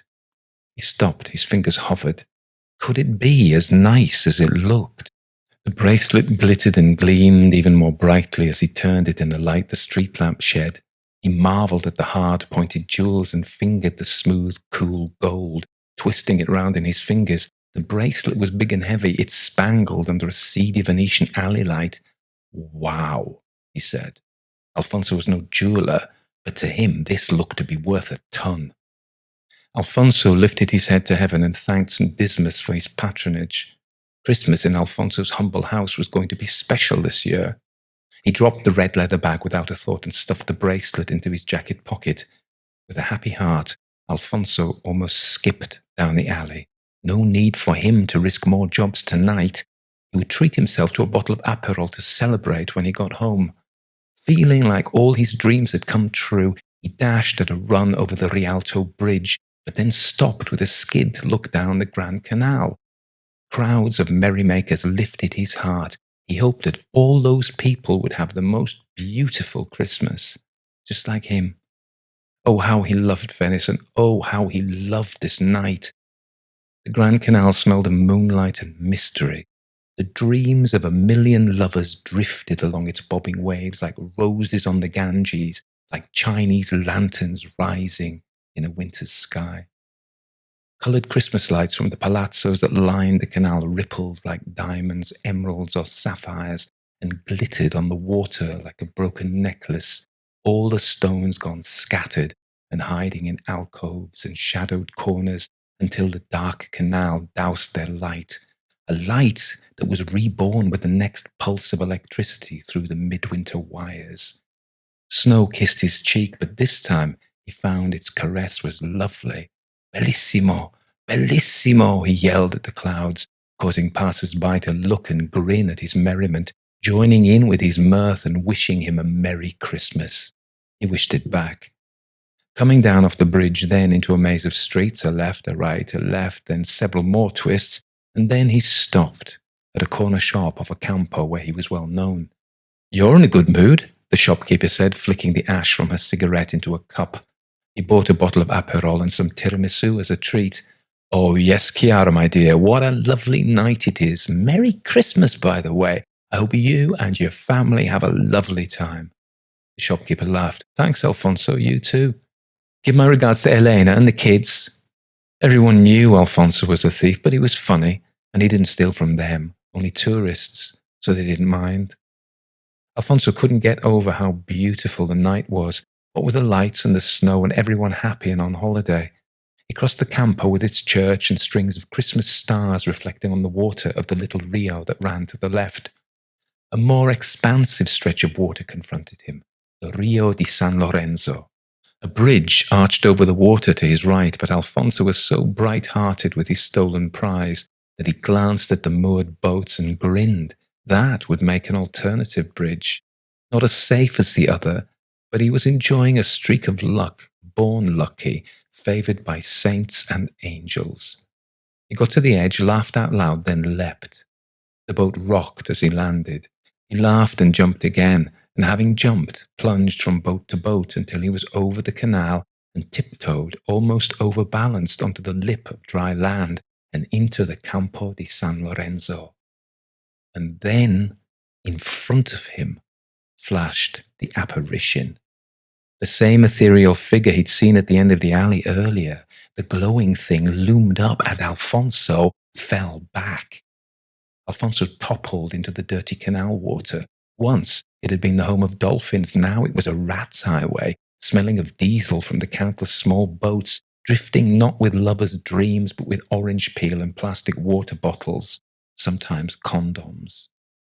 Damn those tourists who came in their millions to admire Venice and then polluted it without a second thought. Alfonso swam. Alfonso splashed. Alfonso went under. His foot tangled in the mooring rope that lurked underwater. He snagged and couldn't get free. Bubbles ruptured from his mouth in a dark trail up to the surface. He felt his lungs tighten. Every scrabbling movement, every fumbled twist of his fingers sucked his oxygen. His heart burned. He longed to breathe, but breathing was drowning, and he couldn't afford to do that. He forced himself to focus and untie his foot. His shoe came off and floated up. The rope had him. The rope was killing him. He would drown just inches from the air. Images of his children flashed before his eyes, a procession of memories and imagined futures. His wife Elena grinned and beckoned him to bed. He saw his mother smiling and his father frowning, and then Alfonso's consciousness blurred and filled with canal water, dark and drug-like and deadly. The glowing visitation appeared all around him, and all was suddenly bright. He saw the dirty bottom of the canal with its stones and slimy coins and animal bones all lit up. The stone embankments and the bottoms of boats were visible with a nest of trailing ropes, the ropes that had him tight. But the ghost spoke. Its voice entered his ear and slid through his mind. It said, "What you have done, I forgive. What you will do, I commend. What you fail to do, I will punish." "Please," he said, silver bubbles trailing from his mouth, catching the ghostly light like mini moons and pearls. "I have a wife and children. Please don't let me die. I am a mother's son, as I guess you once were. If you have any mercy, don't let me die." The ghost looked on, and he saw it had the same face as the painted St. Dismas in a little church. "Mercy," the ghost said. "What do you know of mercy? Let me live, and I promise I'll change. I will repent." "I'll hold you to that," St. Dismas said. One last time, Alfonso twisted the rope around his ankle and pushed, and he was free. He broke the surface and gasped for air, and then he realized the bracelet had fallen from his pocket. The glowing figure stood now on the embankment, but its light suffused the water and all around. With a sigh, Alfonso dived for the bracelet. He found it at the bottom of the canal, snatched it up, and swam. No longer at risk of drowning, he dragged himself up onto the parapet and lay in a puddle that reflected the Campo's Christmas tree lights, and there still stood the ghost. Alfonso's heart froze. He backed off, almost going in again. His heart hammered and water dripped from him. The spirit of the dead thief stood above and raised a warning finger. Alfonso's blood froze. He backed off, almost going in again. His heart hammered and water dripped from him. Alfonso's hand gripped the bracelet hard. He stuffed it into the pocket of his sopping wet jacket. The ghost of St. Dismas wanted him to give it back. He knew that. But to give it back? That would mean no presents for his kids, no present for Elena. The old woman could afford it. She was a rich tourist. She probably had 6 of them at home. And anyway, it would be insured. It was a victimless crime. Hell, it wasn't even a crime, really. Alfonso stared at the ghost. His heart quailed, but he would not give in. He would be steadfast. He only stole for good reasons. for the best reasons, simply to look after those he loved and himself a little. He was about to say as much to the glowering spirit when it was gone. It vanished like smoke from the February fireworks of the Carnivale. Alfonso stood up, dripped and shivered. It was December after all. The snow had stopped for now, but it was still freezing. Luckily, he didn't live too far from here, just up the Campo di Pozzi. He started off at a run, and every few steps patted his jacket to make sure the diamond bracelet was still secure. Damn Dismas. He wouldn't give it back. This was the ticket to the good life his family deserved, hell, that he deserved. And then, as he came round a corner, he saw his wife Elena. This was not a total surprise. Elena worked in a small hotel here, but she was late finishing. As he watched her, he thought about how lucky he was. She was a beautiful, soft-eyed woman, as lovely and beloved to him as when he first met her when they were 16. Alfonso squeezed the stolen bracelet and thought of what he would buy for her once he had fenced it. Or maybe he'd give her the bracelet and watch it glitter on her beautiful wrist when he took her out for a first-class meal at Sammy's. Alfonso scratched his head. But then what would he give his daughters? No, he would have to sell the bracelet and buy them all something with the proceeds. All that was fine. But he couldn't give it back. He was about to step out and shout, "Boo!" when he saw she was not alone. Elena stood at the door talking to some foreigners, English babbling from their lips. Alfonso took a pace right to see better, and to his astonishment and horror, he saw that they were the grandmother and granddaughter, the ones he had stolen the bracelet from. How could this be? What strange parable was unfolding here 2 nights before Christmas? He tried to calm himself. No, it was just a coincidence, nothing to do with the patron saint of thieves. But it was those very two. Alfonso stood and shivered, and not just from cold. Then Elena saw him and frowned. She smiled and nodded to the 2 Englishwomen. Alfonso saw the older woman was in tears. Elena said goodbye, and the 2 tourists entered the hotel, the younger consoling the older with an arm around her shoulder. Elena came close to kiss him, then pulled back. "How come you're so wet?" "Who were those 2? "Tourists staying at the hotel, but why are you so wet?" Alfonso stuttered. "Why was the old one crying?" Elena shrugged. Someone stole a handbag. It had an heirloom in it. An heirloom? Belonged to her grandmother. The old one's grandmother. He stroked his chin. It must be really old then. That was good. Elena said, "What do you care? But why are you so wet?"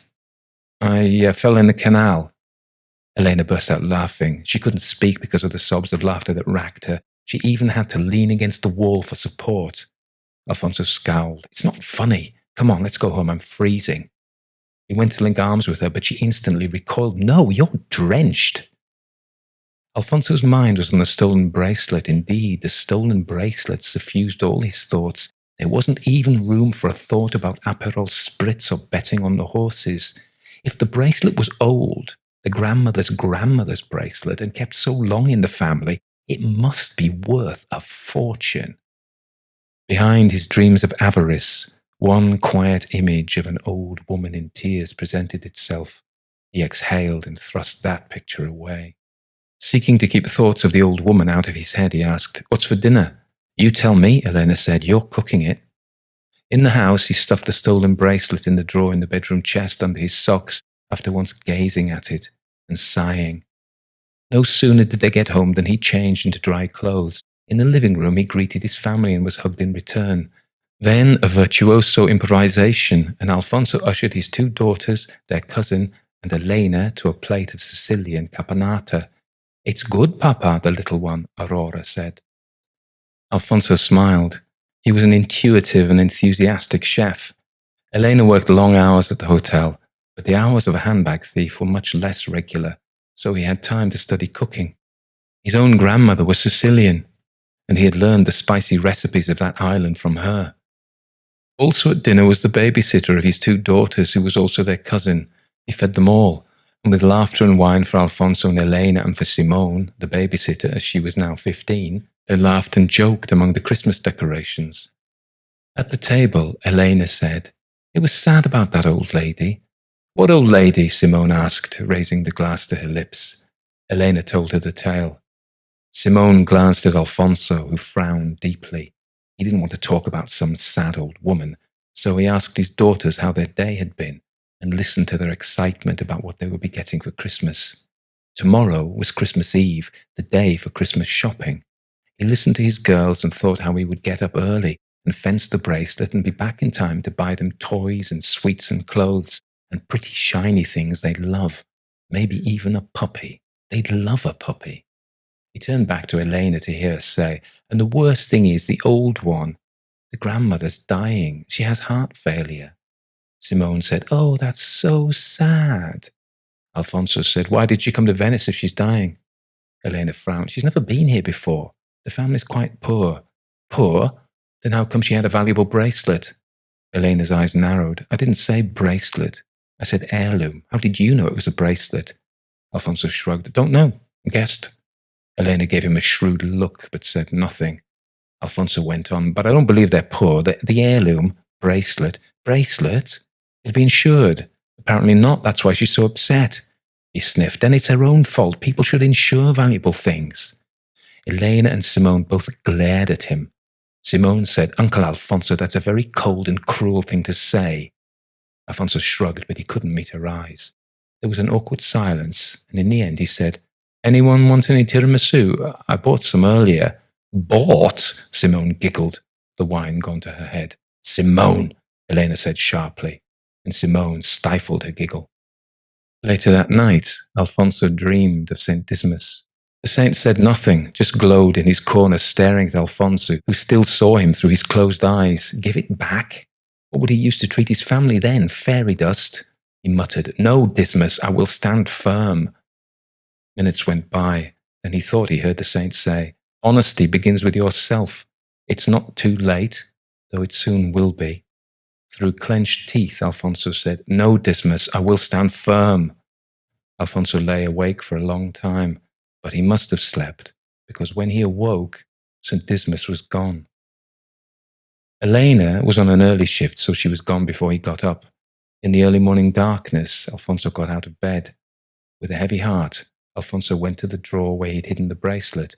It was still there under his socks. By the yellow electric light, he examined the glittering thing. How beautiful it was, and old too, a proper antique. He sighed and rubbed his brow. He thought of the old woman in tears at the loss of her bracelet. He had to give it back. He hadn't thought he had a conscience, but it turned out he did. He would go to the hotel, give it back, saying he'd found the handbag floating in the canal, and then he'd go Christmas shopping for his family. He didn't have much, but they'd have whatever he could afford. First, he'd go to the hotel. Simone had gone home the previous night, so he made breakfast for Aurora and Maria, and they ate it watching television. Their mother didn't let them watch TV when they were eating their breakfast, so it was a treat when they were alone with Daddy. They all three kept it secret because they didn't want to get busted. After breakfast, he took the girls to the hotel. It had started to snow again, and the girls ran around trying to catch snowflakes on their tongues. He rang the buzzer of the hotel. The staff of the hotel was so few, it was no surprise when Elena answered the door. She said, "What are you doing here?" "I've come to see those two English ladies, the ones you were talking about last night." She narrowed her eyes. "Them? Why?" It doesn't matter. Can you just tell me the room number?" He turned to his daughters. "Girls, you stay here with your mama. Which number, Elena?" He patted his jacket to feel the bracelet was still there. "6, but you can't go up." Before she could say anything, he was past her. "I won't be long." "Alfonso!" But before Elena could explain further, Alfonso was up the stairs. There was no lift in this tiny hotel. Walking along the corridor, he bumped into a doctor, and more ominously, a priest. They looked very somber, but let him pass as they went downstairs and out of the hotel. Alfonso got to the door of room 6 and knocked. His English was reasonable, but he practiced what he was going to say. He had the bracelet in his hand. He shuffled from foot to foot, gripping the thing. He rapped again. This was crazy. What was he going to do? He'd worked himself up to give it back, and now there was no one in. He was about to turn when he heard a muffled, "Hang on, scusi." The door opened a crack. It was the granddaughter, as it turned out. Alfonso put on a big smile. "Signorina," he said. She looked puzzled, frowned. She'd been crying. Her eyes were red and her mascara smudged. She looked at him suspiciously. He was holding the bracelet tightly between both hands. She probably thought he was trying to sell her something. She muttered, "Now isn't a good time." "Please," Alfonso said. He grew suddenly nervous that she wouldn't take the bracelet off him, and he would be left with his sin. He thrust the bracelet forward. "This is for you. It's yours." The woman glanced down at the bracelet. Grandma's bracelet. It was stolen yesterday. Alfonso nodded gravely. "Yes, I found it in the canal. In a handbag." She looked like she didn't believe him. "In the canal?" "Yes, the handbag was ruined. I threw it away." He forced a smile. "But I have this for you. You say it's your grandmother's bracelet. Can I give it to her?" Tears burst from the young woman's eyes and rolled down her cheeks. She thrust the back of her hand to her mouth and could not speak. "Please, take it. I found it. It's yours." The woman broke down as sobs racked her. Alfonso began to think that something was terribly wrong. "What is the matter?" "How did you track us down?" the woman said. "My wife, she works here." Alfonso knew that did not really explain it, but the woman nodded anyway. He said, "The bracelet is valuable, I think?" The young woman laughed. Why was she laughing? He said, "It's old and full of diamonds. An heirloom." She dried her eyes with the back of her hand, smearing makeup down it. She said, "I'm afraid there won't be much of a reward for that." Alfonso shook his head earnestly. The thought of a reward caught hold of him for a second, then he dismissed it. He would do the right thing for its own sake, not the wrong thing dressed up with lies designed to make him feel better about what he did. The young woman's strange mirth unnerved him. "It is not valuable." "I'm afraid not." "How could that be?" He gazed at the bracelet. "No, but it is old. Look how many jewels." The bracelet sparkled in the artificial light. The woman laughed. "No, Grandma had dementia. It's just costume jewelry. She knew that once, but as she got confused about things, she began to call it her heirloom." Alfonso's face fell. "It is worthless, more or less." Alfonso said, I don't want to keep it. Can I give it back to her anyway?" The woman took the bracelet from Alfonso's open hand. "No, I'll take it back. It'll remind me of her." Alfonso looked past the woman into the room she shared with her grandmother. He listened to the silence that rang heavy as a bell from within, a doctor and a priest. He gave the woman the bracelet, nodded, and backed off. "Downstairs," Elena said. "You shouldn't have gone up there." Alfonso didn't say anything. Elena continued, "The old one died last night. Her heart went. Perfectly natural causes, but at least she saw Venice before she died." Alfonso remained silent and put his hand over his eyes. Elena continued, "I would have told you, but you just leapt up those stairs." He shook his head. "What did you want to see them for, anyway?" Alfonso reached down and took the hands of his daughters. Elena followed him to the door, waving goodbye to the manager. "Let's go Christmas shopping," Alfonso said. "I want a puppy," Aurora, the youngest of his daughters, said. "And I want a kitten," said Maria, the eldest. Alfonso borrowed a gondola from a friend. He promised to bring it back, but he took his family down the Grand Canal on their way to do the last-minute Christmas shopping. The gondola skipped, slapped, slopped over the waves of the Grand Canal, Alfonso at its end punting, his daughters gazing at the snow, and Elena smiling at her husband. They had a happy Christmas, Alfonso with his wife and children, and they saw Elena's brother, and on St. Stephen's Day his own mother and father. On January the 2nd, Alfonso got a job. He started work as a sous chef at Sammy's, his favourite restaurant, and taught them how to make Sicilian food like his grandmother. Then he went back to the Church of St. Dismas. "You won," he said, "and thanks." It's hard to tell if a painted face is smiling.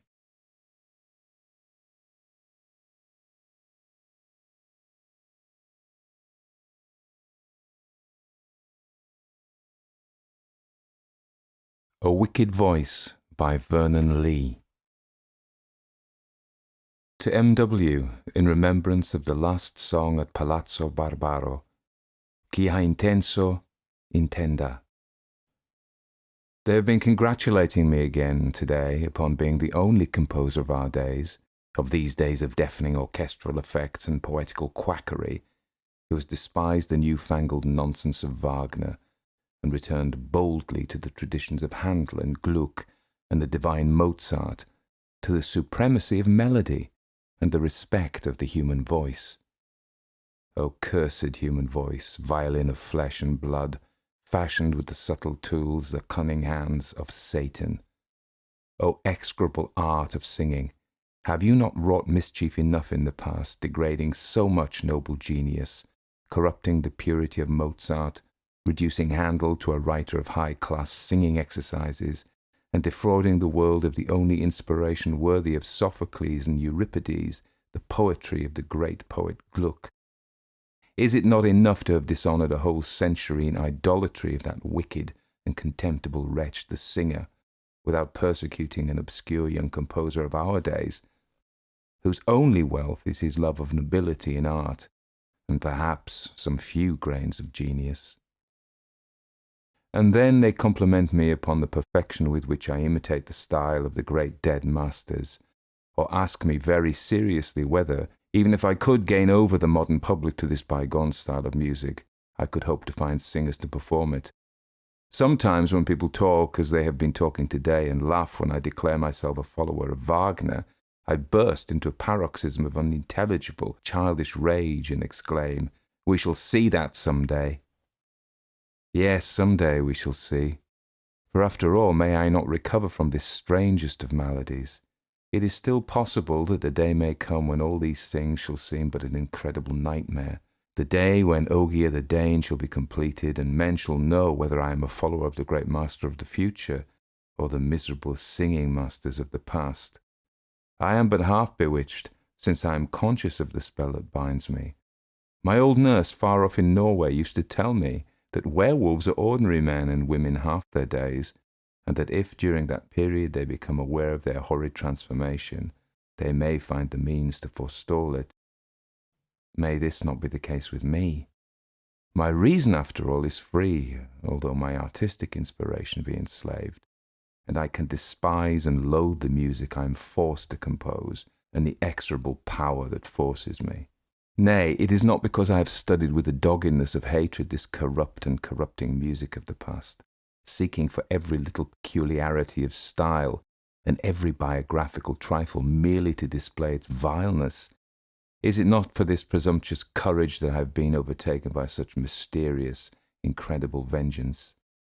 And meanwhile, my only relief consists in going over and over again in my mind the tale of my miseries. This time I will write it, writing only to tear up, to throw the manuscript unread into the fire. And yet, who knows? As the last charred pages shall crackle and slowly sink into the red embers, perhaps the spell may be broken, and I may possess once more my long-lost liberty, my vanished genius.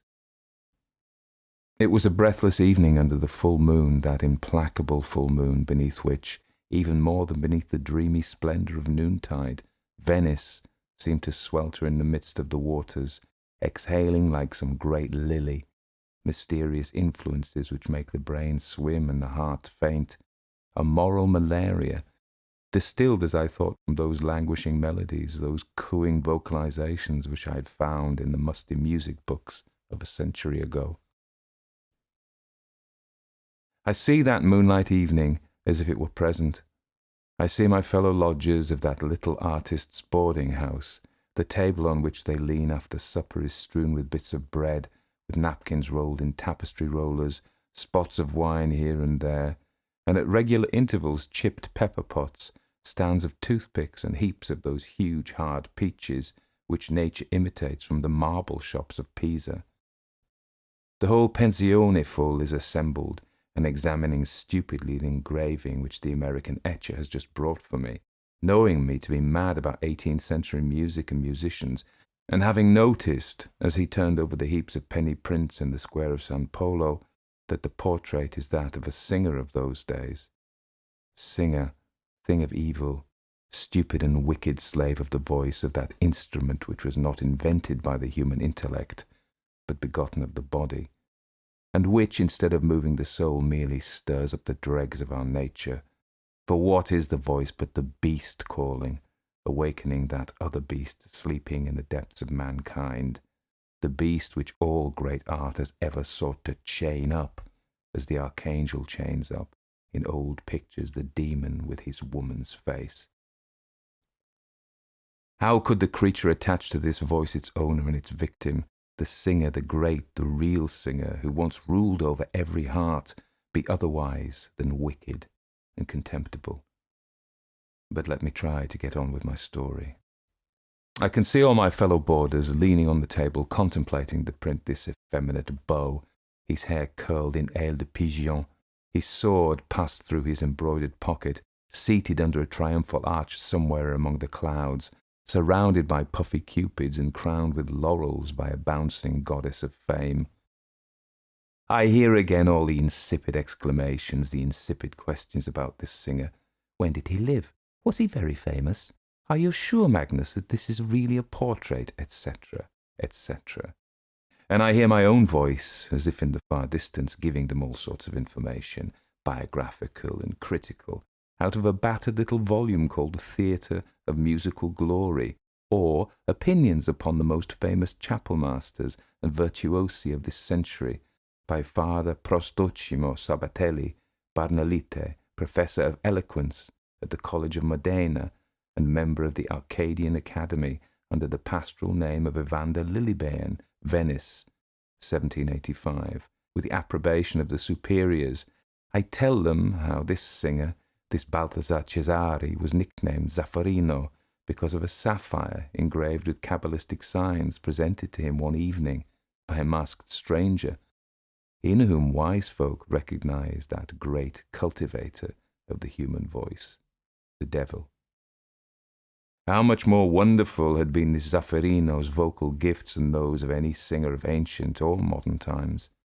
How his brief life had been but a series of triumphs, petted by the greatest kings, sung by the most famous poets, and finally, adds Father Prostocimo, courted, as if the grave muse of history may incline her ear to the gossip of gallantry, by the most charming nymphs, even of the very highest quality. My friends glance one more at the engraving, more insipid remarks are made. I am requested, especially by the American young ladies, to play or sing one of this Zaffarino's favourite songs, for of course you know them all, dear Maestro Magnus. You have such a passion for all old music. Do be good and sit down at the piano. I refuse rudely enough, rolling the print in my fingers. How fearfully this cursed heat, these cursed moonlight nights must have unstrung me. This Venice would suddenly kill me in the long run. Why, the sight of this idiotic engraving, the mere name of that coxcomb of a singer, have made my heart beat, and my limbs turn to water like a lovesick hobbledehoy. After my gruff refusal, the company begins to disperse. They prepare to go out, some to have a row on the lagoon, others to saunter before the cafes at St. Mark's. Family discussions arise, gruntings of fathers, murmurs of mothers, peals of laughing from the young girls and young men, and the moon, pouring in by the wide-open windows, turns this old palace ballroom, nowadays an inn dining room, into a lagoon, scintillating, undulating like the other lagoon, the real one, which stretches out yonder, furrowed by invisible gondolas, betrayed by the red prow lights. At last the whole lot of them are on the move. I shall be able to get some quiet in my room and to work a little at my opera of Ogier the Dane, but no. Conversation revives, and of all things about that singer, that Zaffarino, whose absurd portrait I am crunching in my fingers. The principal speaker is Count Alvise, an old Venetian with dyed whiskers, a great check tie fastened with 2 pins and a chain, a threadbare patrician who is dying to secure for his lanky son that pretty American girl, whose mother is intoxicated by all his mooning anecdotes about the past glories of Venice in general, and of his illustrious family in particular. Why, in heaven's name, must he pitch upon Zaffarino for his mooning, this old duffer of a patrician? Zaffarino, ah yes, to be sure. Balthazar Cesari, called Zaffarino, snuffles the voice of Count Alvise, who always repeats the last word of every sentence at least 3 times. Yes, Zaffarino, to be sure. A famous singer of the days of my forefathers. Yes, my forefathers, dear lady. Then a lot of rubbish about the former greatness of Venice, the glories of old music, the former conservatoires, all mixed up with anecdotes of Rossini, Donizetti, whom he pretends to have known intimately, Finally, a story, of course, containing plenty about his illustrious family. My great-grand-aunt, the Procuratessa Vendramin, from whom we have inherited our estate of Mistra on the Brenta. A hopelessly muddled story, apparently full of digressions, but of which that singer Zaffarino is the hero. The narrative, little by little, becomes more intelligible, or perhaps it is I who am giving it more attention. It seems, says the Count, that there was one of his songs in particular, which was called the husband's air, La Aria dei Mariti, because they didn't enjoy it quite as much as their better halves. My grand-aunt Pisana Regne, married to the Procuratore Vendramin, was a patrician of the old school, of the style that was getting rare 100 years ago. Her virtue and her pride rendered her unapproachable. Zaffarino, on his part, was in the habit of boasting that no woman had ever been able to resist his singing, which, it appears, had its foundation in fact. The ideal changes, my dear lady, the ideal changes a good deal from one century to another. And that his first song could make any woman turn pale and lower her eyes. The second, make her madly in love, while the third song could kill her off on the spot. Kill her for love, there under his very eyes, if he only felt inclined. My grand-aunt Vendramin laughed when this story was told her, refused to go to hear this insolent dog, and added that it might be quite possible, by the aid of spells and infernal pacts, to kill a gentil donna, but as to making her fall in love with a lackey, never. This answer was naturally reported to Zaffarino, who piqued himself upon always getting the better of anyone who was wanting in deference to his voice. Like the ancient Romans, parcere subjectis et debellere superbos. You American ladies who are so learned will appreciate this little quotation from the divine Virgil. While seeming to avoid the Procuratessa Vendramin, Zaffarino took the opportunity one evening at a large assembly to sing in her presence. He sang and sang and sang until the poor grand-aunt Pisana fell ill for love. The most skilful physicians were kept unable to explain the mysterious malady which was visibly killing the poor young lady. And the Procuratore Vendramin applied in vain to the most venerated Madonnas, and vainly promised an altar of silver with massive gold candlesticks to Saints Cosmas and Damian, patrons of the art of healing. At last, the brother-in-law of the Procuratessa, Monsignor Almoro Vendramin, Patriarch of Aquileia, a prelate famous for the sanctity of his life, obtained in a vision of Saint Justina, for whom he entertained a particular devotion, the information that the only thing which could benefit the strange illness of his sister-in-law was the voice of Zaffarino. Take notice that my poor grand-aunt had never condescended to such a revelation. The Procuratore was enchanted at this happy solution, and his lordship the Patriarch went to seek Zaffarino in person, and carried him in his own coach to the villa of Mistra, where the Procuratessa was residing. On being told what was about to happen, my poor grand-aunt went into fits of rage, which were succeeded immediately by equally violent fits of joy. However, she never forgot what was due to her great position. Although sick almost unto death, she had herself arrayed with the greatest pomp, caused her face to be painted, and put on all her diamonds. It would seem as if she were anxious to affirm her full dignity before this singer.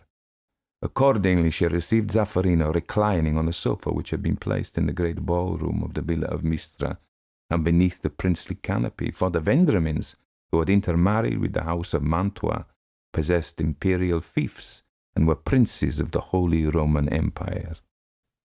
Zaffarino saluted her with the most profound respect, but not a word passed between them. Only the singer inquired from the Procuratore whether the illustrious lady had received the sacraments of the church. Being told that the Procuratessa had herself asked to be given extreme unction from the hands of her brother-in-law, he declared his readiness to obey the orders of His Excellency, and sat down at once to the harpsichord. Never had he sung so divinely. At the end of the first song, the Procuratessa Vendramin had already revived most extraordinarily. By the end of the second song, she appeared entirely cured and beaming with beauty and happiness. But at the third air, the aria dei mariti, no doubt, she began to change frightfully.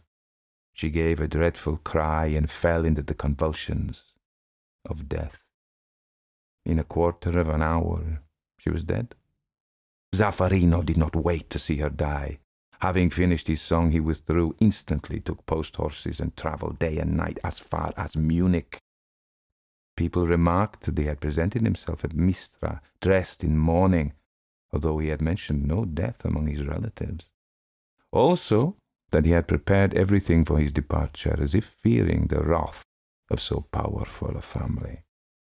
Then there was also the extraordinary question he had asked before beginning to sing, about the procuratessa having confessed and received extreme unction. No, thanks, my dear lady, no cigarettes for me. But if it does not distress you, your charming daughter may humbly beg permission to smoke a cigar.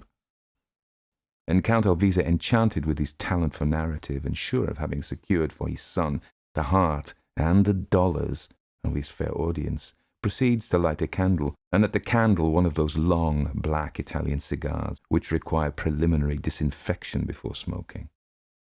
If this state of things goes on, I shall just have to ask the doctor for a bottle. This ridiculous beating of my heart and disgusting cold perspiration have increased steadily during Count Alvise's narrative. To keep myself in countenance among the various idiotic commentaries on his cock and bull story of a vocal coxcomb and a vapouring great lady, I began to unroll the engraving and to examine stupidly the portrait of Zaffarino, once so renowned, now so forgotten. A ridiculous ass, this singer, under his triumphal arch with his stuffed cupids and the great fat winged kitchen maid crowning him with laurels. How flat and vapid and vulgar it is, to be sure, all this odious 18th century. But he personally is not so utterly vapid as I had thought. That effeminate fat face of his is almost beautiful, with an odd smile, brazen and cruel. I have seen faces like this, if not in real life, at least in my boyish romantic dreams when I read Swinburne and Baudelaire, the faces of wicked, vindictive women. Oh, yes, he is decidedly a beautiful creature, this Zaffarino, and his voice must have had the same sort of beauty and the same expression of wickedness. Come on, Magnus, sound the voices of my fellow boarders. Be a good fellow and sing us one of the old chap's songs, or at least something or other of that day, and we'll make believe it was the air with which he killed that poor lady. Ah, yes, the aria dei mariti, the husband's air, mumbles old Alvise between the puffs at his impossible black cigar.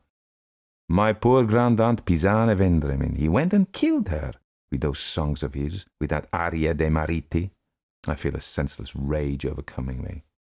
Is it that horrible palpitation? By the way, there is a Norwegian doctor, my fellow countryman at Venice just now, which is sending the blood to my brain and making me mad.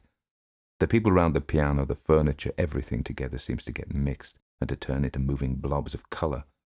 I set to singing, the only thing which remains distinct before my eyes being the portrait of Zaffarino on the edge of that boarding-house piano, the sensual, effeminate face, with its wicked, cynical smile, keeps appearing and disappearing as the print wavers about in the draught that makes the candles smoke and gutter. And I set to singing madly, singing I don't know what. Yes, I begin to identify it. 'Tis the Biondina in Gondoletta, the only song of the 18th century which is still remembered by Venetian people. I sing it, mimicking every old-school grace, shakes, cadences, languishingly swelled and diminished notes, and adding all the manner of buffooneries, until the audience, recovering from its surprise, begins to shake with laughing, until I begin to laugh myself, madly, frantically. Between the phrases of the melody, my voice finally smothered in this dull, brutal laughter. And then, to crown it all, I shake my fist at this long-dead singer, looking at me with his wicked woman's face, with his mocking, fatuous smile. Ah, you would like to be revenged on me also, I exclaim. You would like me to write you nice roulades and flourishes, another nice aria dei mariti, my fine Zaffarino. That night I dreamed a very strange dream. Even in the big half-furnished room, the heat and closeness was stifling. The air seemed laden with the scent of all manner of white flowers, faint and heavy in their intolerable sweetness. Tuberoses, gardenias, and jasmines drooping, I know not where, in neglected vases. The moonlight had transformed the marble floor around me into a shallow, shining pool. On account of the heat, I had exchanged my bed for a big, old-fashioned sofa of light wood, painted with little nosegays and sprigs like an old silk, and I lay there, not attempting to sleep, and letting my thoughts go vaguely to my opera of Ogier the Dane, of which I had long finished writing the words, and for whose music I had hoped to find some inspiration in this strange Venice, floating, as it were, in the stagnant lagoon of the past. But Venice had merely put all my ideas into hopeless confusion. It was as if there arose out of its shallow waters a miasma of long dead melodies, which sickened but intoxicated my soul. I lay on my sofa watching that pool of whitish light, which rose higher and higher, little trickles of light meeting it here and there, wherever the moon's rays struck upon some polished surface, while huge shadows waved to and fro in the draught of the open balcony.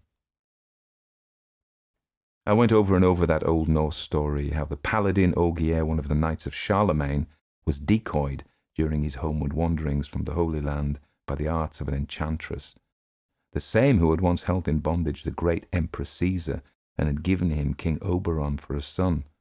How Ogier had tarried in that island only one day and one night, and yet, when he came home to his kingdom, he found all changed, his friends dead, his family dethroned, and not a man who knew his face, until at last, driven hither and thither like a beggar, a poor minstrel had taken compassion of his sufferings and given him all he could give, a song, the song of the prowess of a hero dead for hundreds of years, the paladin Ogier the Dane.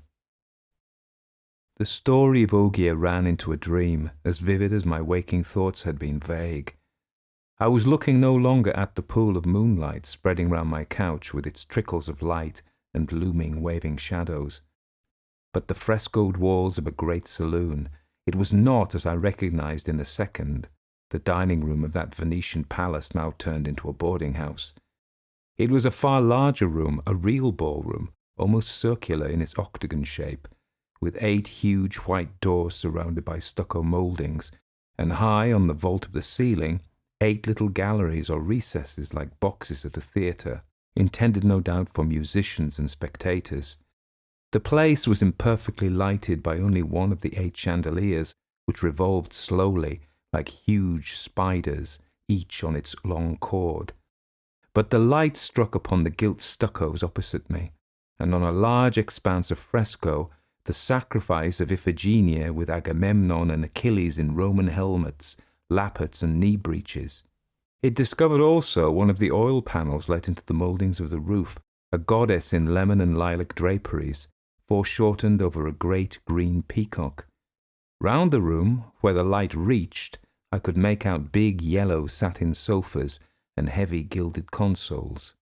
In the shadow of a corner was what looked like a piano, and farther in the shade one of those big canopies which decorate the anterooms of Roman palaces. I looked about me, wondering where I was.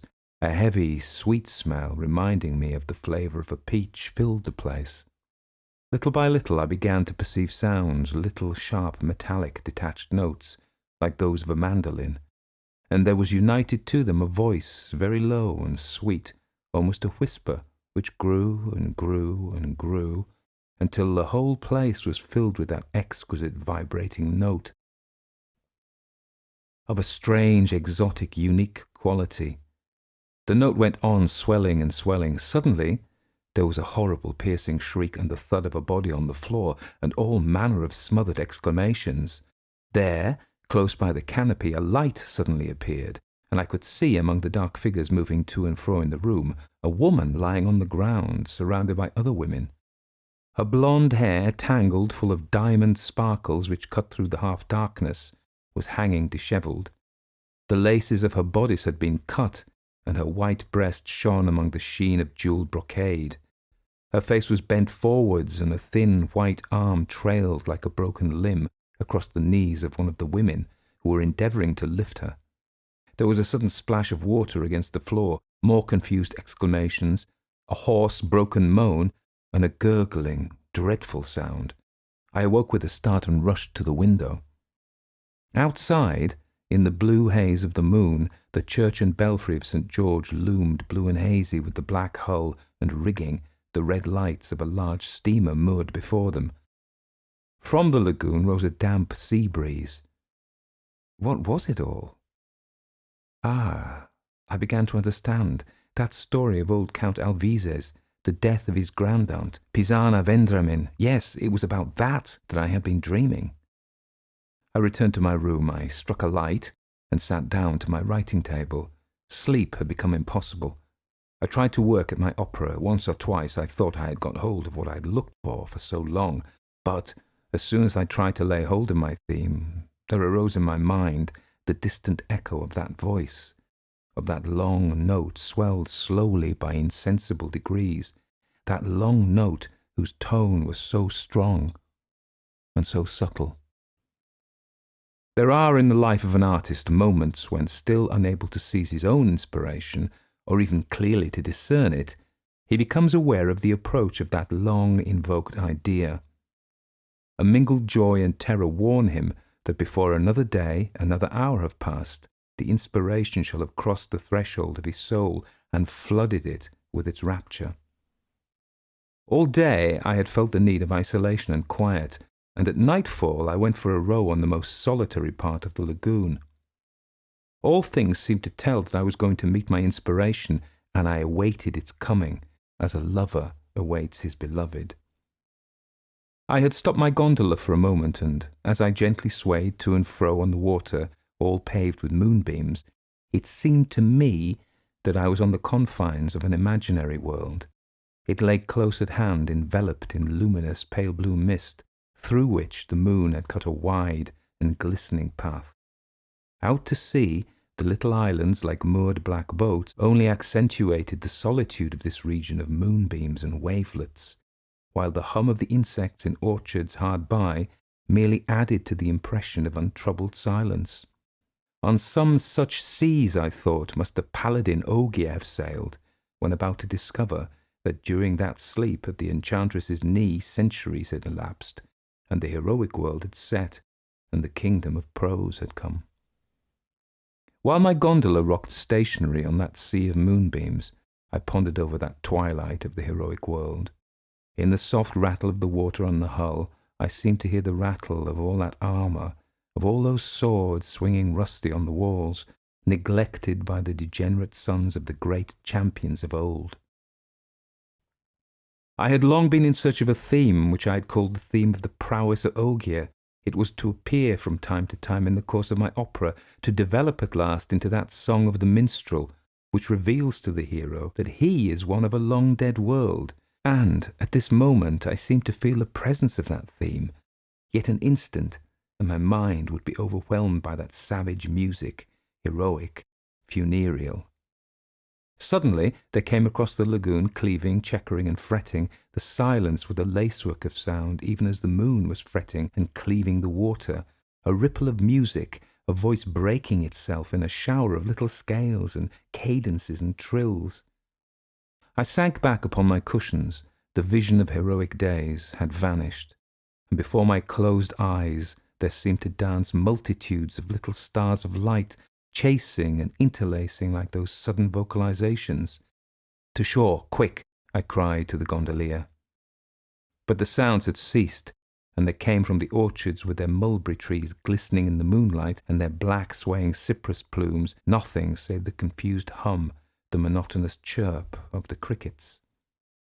I looked around me. On one side empty dunes, orchards and meadows without house or steeple. On the other the blue and misty sea, empty to where distant islets were profiled black on the horizon. A faintness overcame me, and I felt myself dissolve. For all of a sudden a second ripple of voice swept over the lagoon, a shower of little notes, which seemed to form a little mocking laugh. Then all was still.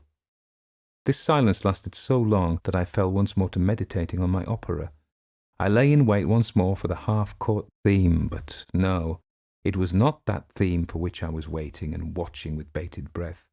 I realized my delusion when, on rounding the point of the Giudecca, the murmur of a voice arose from the midst of the waters, a thread of sound slender as a moonbeam, scarce audible, but exquisite, which expanded slowly, insensibly, taking volume and body, taking flesh almost, and fire, an ineffable quality, full, passionate, but veiled, as it were, in a subtle, downy wrapper. The note grew stronger and warmer and more passionate until it burst through that strange and charming veil and emerged beaming to break itself in the luminous facets of a wonderful shake, long, superb, triumphant. There was a dead silence. "Row to St. Mark's," I exclaimed. "Quick!" The gondola glided through the long, glittering track of moonbeams and rent the great band of yellow reflected light mirroring the cupolas of St. Mark's, the lace-like pinnacles of the palace, and the slender pink belfry which rose from the lit-up water to the pale and bluish evening sky. In the larger of the two squares, the military band was blaring through the last spirals of a crescendo of Rossini. The crowd was dispersing in this great open-air ballroom, and the sounds arose which invariably follow upon out-of-door music, a clatter of spoons and glasses, a rustle and grating of frocks and of chairs, and the click of scabbards on the pavement. I pushed my way among the fashionable youths contemplating the ladies while sucking the knob of their sticks, through the serried ranks of respectable families marching arm in arm with their white-frocked young ladies close in front. I took a seat before Florian's among the customers, stretching themselves before departing, and the waiters hurrying to and fro, clattering their empty cups and trays. 2 imitation Neapolitans were slipping their guitar and violin under their arm, ready to leave the place. "Stop!" I cried to them. "Don't go yet. Sing me something. Sing La Camisella or Funiculi, Funicola, no matter what, provided you make a row." And as they screamed and scraped their utmost, I added, "But can't you sing louder, damn you? Sing louder! Do you understand?" I felt the need of noise, of yells and false notes, of something vulgar and hideous to drive away that ghost voice which was haunting me. Again and again I told myself that it had been some silly prank of a romantic amateur, hidden in the gardens of the shore or gliding unperceived on the lagoon, and that the sorcery of moonlight and sea mist had transfigured for my excited brain mere humdrum roulades out of exercises of Bordoni and Crescentini. But all the same I continued to be haunted by that voice. My work was interrupted ever and anon by the attempt to catch its imaginary echo, and the heroic harmonies of my Scandinavian legend were strangely interwoven with voluptuous phrases and florid cadences in which I seemed to hear again that same accursed voice. To be haunted by singing exercises, it seemed too ridiculous for a man who professedly despised the art of singing, and still I preferred to believe in that childish amateur amusing himself with warbling to the moon. One day, while making these reflections the 100th time over, my eyes chanced to light upon the portrait of Zaffarino, which my friend had pinned against the wall. I pulled it down and tore it into 6 shreds. Then, already ashamed of my folly, I watched the torn pieces float down from the window, wafted hither and thither by the sea breeze. One scrap got caught in a yellow blind below me, the others fell into the canal and were speedily lost to sight in the dark water. I was overcome by shame. My heart beat like bursting. What a miserable, unnerved worm I had become in this cursed Venice, with its languishing moonlights, its atmosphere as if some stuffy boudoir, long unused, full of old stuffs and pot-pourri. That night, however, things seemed to be getting better. I was able to settle down to my opera and even to work at it. In the intervals my thoughts returned, not without a certain pleasure, to those scattered fragments of the torn engraving fluttering down by the water. I was disturbed at my piano by the hoarse voices and the scraping of violins which rose from one of those music boats that station at night under the hotels of the Grand Canal.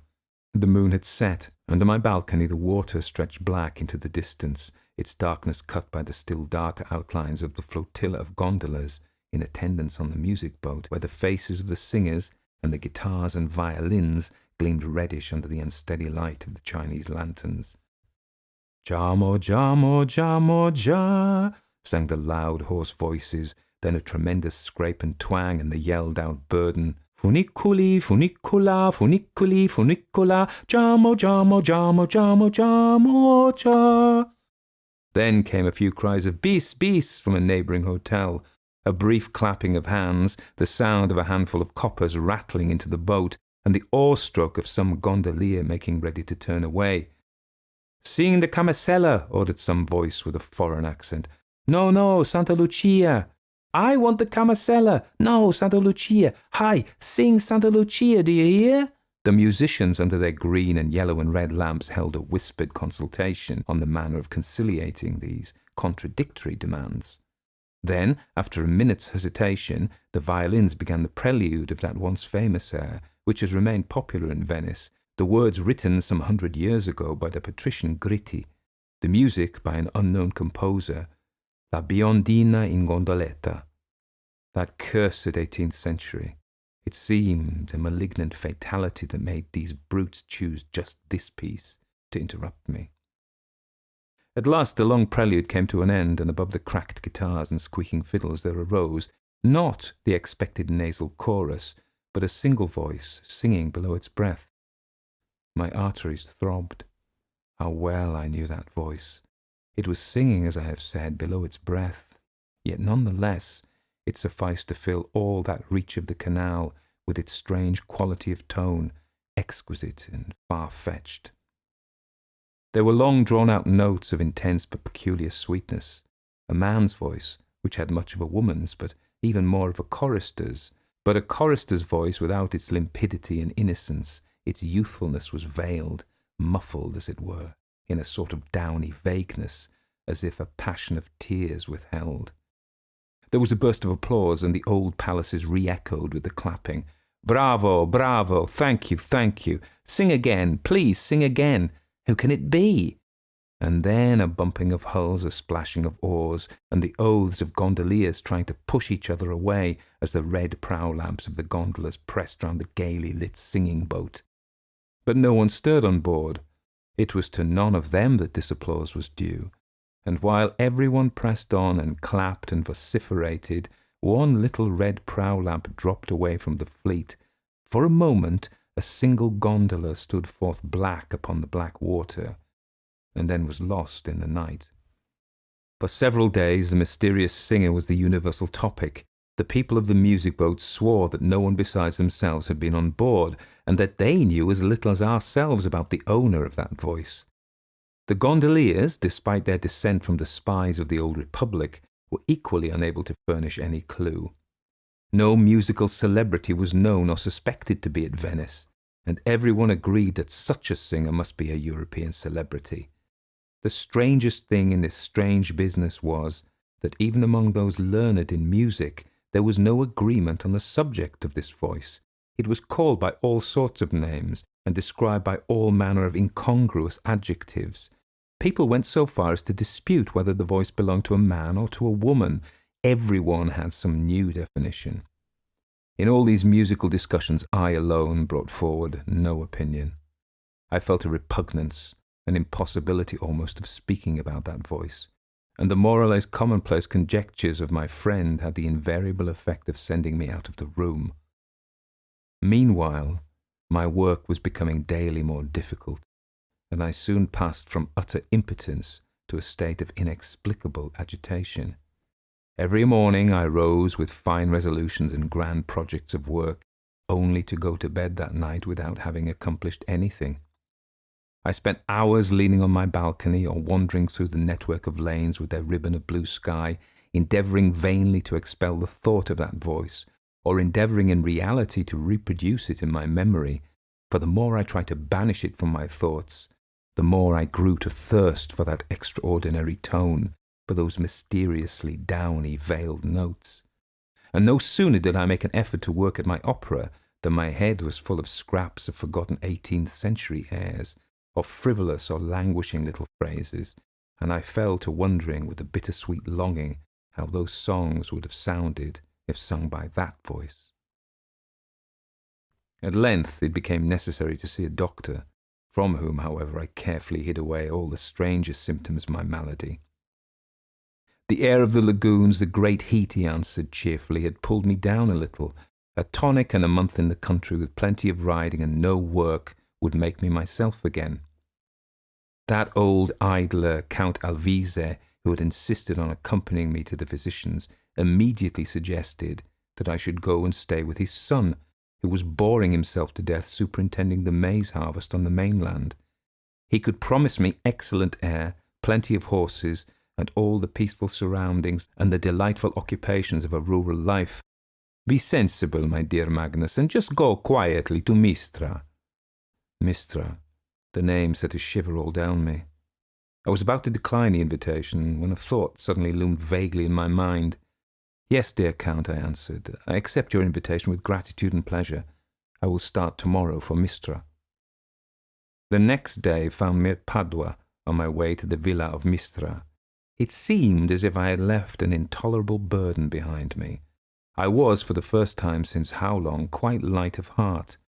The tortuous, rough-paved streets with their empty, gloomy porticos, the ill-plastered palaces with closed, discoloured shutters, the little rambling square with meagre trees and stubborn grass, the Venetian garden-houses reflecting their crumbling graces in the muddy canal, the gardens without gates and the gates without gardens, the avenues leading nowhere, and the population of blind and legless beggars, of whining sacristans which issued as by magic from between the flagstones and dust heaps and weeds under the fierce August sun.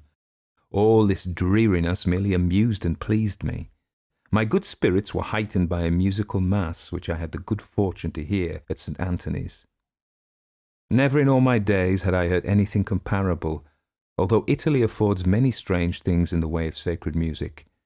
Into the deep nasal chanting of the priests there had suddenly burst a chorus of children, singing absolutely independent of all time and tune, grunting of priests answered by squealing of boys, slow Gregorian modulation interrupted by jaunty barrel organ pipings, an insanely merry jumble of bellowing and barking, mewing and cackling and braying, such as would have enlivened a witches' meeting, or rather some medieval feast of fools. And to make the grotesqueness of such music still more fantastic and Hoffman-like, there was, besides the magnificence of the piles of sculptured marbles and gilded bronzes, the tradition of the musical splendour for which St. Anthony's had been famous in days gone by. I had read in old travellers Lalande and Burney that the Republic of St. Mark had squandered immense sums not merely on the monuments and decoration, but on the musical establishment of its great cathedral of terra firma. In the midst of this ineffable concert of impossible voices and instruments, I tried to imagine the voice of Guardini, soprano, from whom Gluck had written Che faro senza Euridice, and the fiddle of Tartini, that Tartini with whom the devil had once come and made music. And the delight in anything so absolutely, barbarously, grotesquely, fantastically incongruous as such a performance in such a place was heightened by a sense of profanation. Such were the successes of those wonderful musicians of that hated 18th century. The whole thing had delighted me so much, so very much more than the most faultless performance could have done, that I was determined to enjoy it once more, and towards vesper time, after a cheerful dinner with 2 bagmen at the Inn of the Golden Star, and a pipe over the rough sketch of the possible cantata upon the music which the devil made for Tartini, I turned my steps once more towards St. Anthony's. The bells were ringing for sunset, and a muffled sound of organs seemed to issue from the huge solitary church. I pushed my way under the heavy leathern curtain, expecting to be greeted by the grotesque performance of that morning. I proved mistaken. Vespers must long have been over. A smell of stale incense, a crypt-like damp, filled my mouth. It was already night in that vast cathedral. Out of the darkness glimmered the votive lamps of the chapels, throwing wavering lights upon the red polished marble, the gilded railing and chandeliers, and placking with yellow the muscles of some sculptured figure. In a corner, a burning taper put a halo about the head of a priest, burnishing his shining bald skull, his white surplice, and the open book before him. Amen, he chanted. The book was closed with a snap. The light moved up the apse. Some dark figures of women rose from their knees and passed quickly towards the door. A man saying his prayers before a chapel also got up, making a great clatter in dropping his stick. The church was empty, and I expected every minute to be turned out by the sacristan making his evening round to close the doors. I was leaning against a pillar, looking into the greyness of the great arches, when the organ suddenly burst out into a series of chords, rolling through the echoes of the church. It seemed to be the conclusion of some service, and above the organ rose the notes of a voice, high, soft, enveloped in a kind of downiness like a cloud of incense, and which ran through the mazes of a long cadence. The voice dropped into silence with two thundering chords the organ closed in. All was silent. For a moment I stood leaning against one of the pillars of the nave. My hair was clammy. My knees sank beneath me. An enervating heat spread through my body. I tried to breathe more largely, to suck in the sounds with the incense-laden air. I was supremely happy, and yet as if I were dying. Then suddenly a chill ran through me, and with it a vague panic. I turned away and hurried out into the open. The evening sky lay pure and blue along the jagged line of roofs. The bats and swallows were wheeling about, and from the belfries all around, half drowned by the deep bell of St. Anthony's, jangled the peal of the Ave Maria. "You really don't seem well," young Count Alvise had said the previous evening, as he welcomed me in the light of a lantern held up by a peasant in the weedy back garden of the villa of Mistra. Everything had seemed to me like a dream. The jingle of the horses' bells driving in the dark from Padua, as the lanterns swept the acacia hedges with their wide yellow light, the grating of the wheels on the gravel, the supper table illumined by a single petroleum lamp for fear of attracting mosquitoes, where a broken old lackey in an old stable jacket handed round the dishes among the fumes of onion. Alvise's fat mother gabbling dialect in a shrill, benevolent voice behind the bullfights on her fan.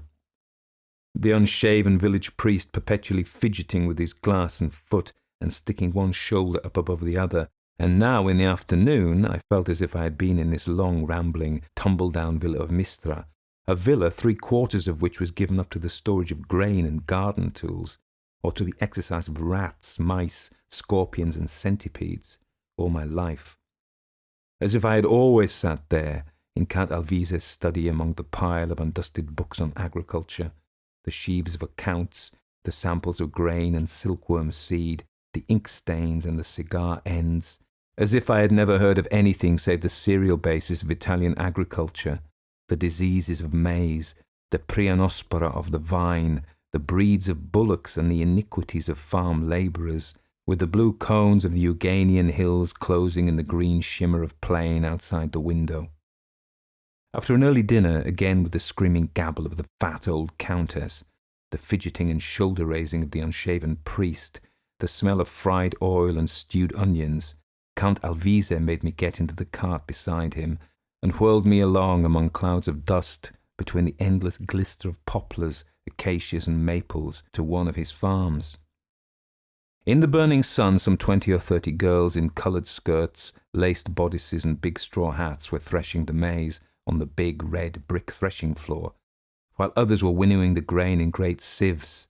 Young Alvise III, the old one was Alvise II, everyone is Alvise, that is to say, Louis in that family.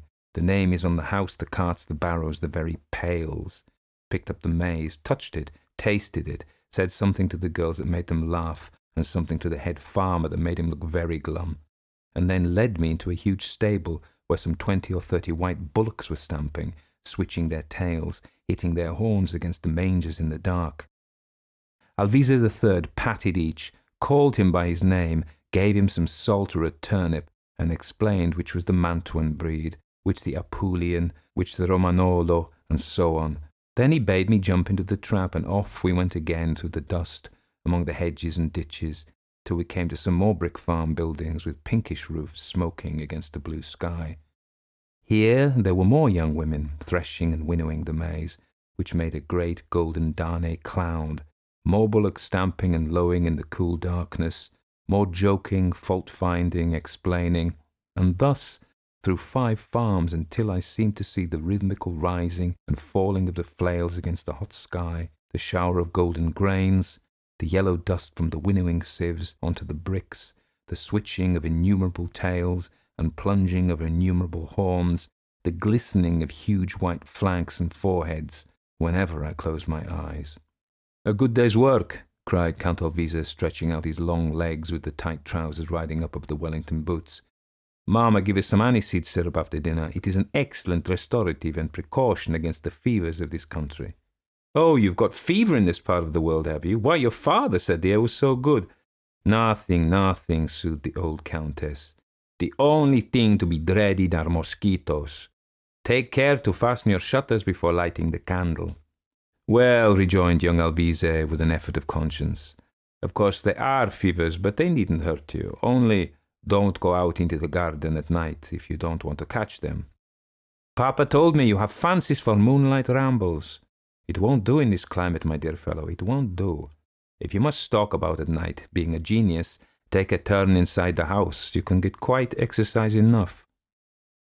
After dinner, the aniseed syrup was produced, together with brandy and cigars, and they all sat in the long, narrow, half-furnished room on the first floor, the old countess knitting a garment of uncertain shape and destination, the priest reading out the newspaper, Count Alvise puffing at his long, crooked cigar and pulling the ears of a long, lean dog with a suspicion of mange and a stiff eye. From the dark garden outside rose the hum and whir of the countless insects and the smell of the grapes which hung black against the starlit blue sky on the trellis. I went to the balcony. The garden lay dark beneath. Against the twinkling horizon stood out the tall poplars. There was the sharp cry of an owl, the barking of a dog, a sudden whiff of warm, enervating perfume, a perfume that made me think of the taste of certain peaches and suggested white, thick, wax-like petals. I seemed to have smelt that flower once before. It made me feel languid, almost faint. "I'm very tired," I said to Count Alvise. "See how feeble we city folk become." But despite my fatigue, I found it quite impossible to sleep. The night seemed perfectly stifling. I had felt nothing like it at Venice.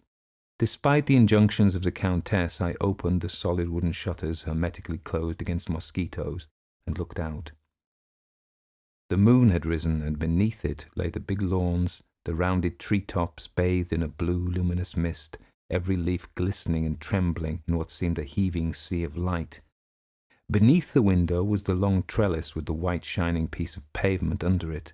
It was so bright that I could distinguish the green of the vine leaves, the dull red of the catalpa flowers. There was in the air a vague scent of cut grass, of ripe American grapes, of that white flower, it must be white, which made me think of the taste of peaches all melting into the delicious freshness of falling dew. From the village church came the stroke of 1. Heaven knows how long I had been vainly attempting to sleep. A shiver ran through me, and my head suddenly filled as with the fumes of some subtle wine. I remembered all those weedy embankments, those canals full of stagnant water, the yellow faces of the peasants. The word malaria returned to my mind. No matter. I remained leaning on the window with a thirsty longing to plunge myself into this blue moon mist, this dew and perfume and silence, which seemed to vibrate and quiver like the stars that strewed the depths of heaven. What music, even Wagner's, or of that great singer of starry nights, the divine Schumann, what music could ever compare with this great silence, with this great concert of voiceless things that sing within one's soul? As I made this reflection, a note, high, vibrating and sweet, rent the silence, which immediately closed around it. I leaned out of the window, my heart beating as though it must burst. After a brief space, the silence was cloven once more by that note, as the darkness is cloven by a falling star or a firefly rising slowly like a rocket. But this time it was plain that the voice did not come, as I had imagined, from the garden, but from the house itself, from some corner of this rambling old villa of Mistra. Mistra, the name rang in my ears, and I began at length to grasp its significance, which seemed to have escaped me till then. Yes, I said to myself, it is quite natural. and with this odd impression of naturalness was mixed a feverish, impatient pleasure. It was as if I had come to Mistra on purpose, and that I was about to meet the object of my long and weary hopes. Grasping the lamp with its singed green shade, I gently opened the door and made my way through a series of long passages and of big empty rooms in which my steps re-echoed as in a church, and my light disturbed whole swarms of bats. I wandered at random farther and farther from the inhabited part of the buildings. The silence made me feel sick. I gasped as under a sudden disappointment. All of a sudden there came a sound, chords, metallic sharp, rather like the tone of a mandolin, close to my ear. Yes, quite close. I was separated from the sounds only by a partition. I fumbled for a door. The unsteady light of my lamp was insufficient for my eyes, which were swimming like those of a drunkard. At last I found a latch, and after a moment's hesitation, I lifted it and gently pushed open the door. At first, I could not understand what manner of place I was in. It was dark all around me, but a brilliant light blinded me, a light coming from below and striking the opposite wall. It was as if I had entered a dark box in a half-lighted theatre. I was, in fact, in something of the kind, a sort of a dark hole with a high balustrade, half hidden by an updrawn curtain. I remembered those little galleries or recesses for the use of musicians or lookers-on which exist under the ceiling of the ballrooms in certain old Italian palaces. Yes, it must have been one like that.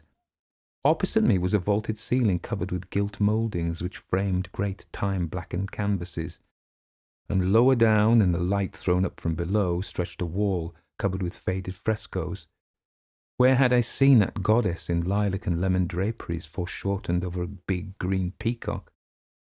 For she was familiar to me, and the stucco tritons also who twisted their tails round her gilded frame, and that fresco with warriors in Roman cuirasses and green and blue lappets and knee breeches. Where could I have seen them before? I asked myself these questions without experiencing any surprise. Moreover, I was very calm, as one is calm sometimes in extraordinary dreams. Could I be dreaming? I advanced gently and leaned over the balustrade.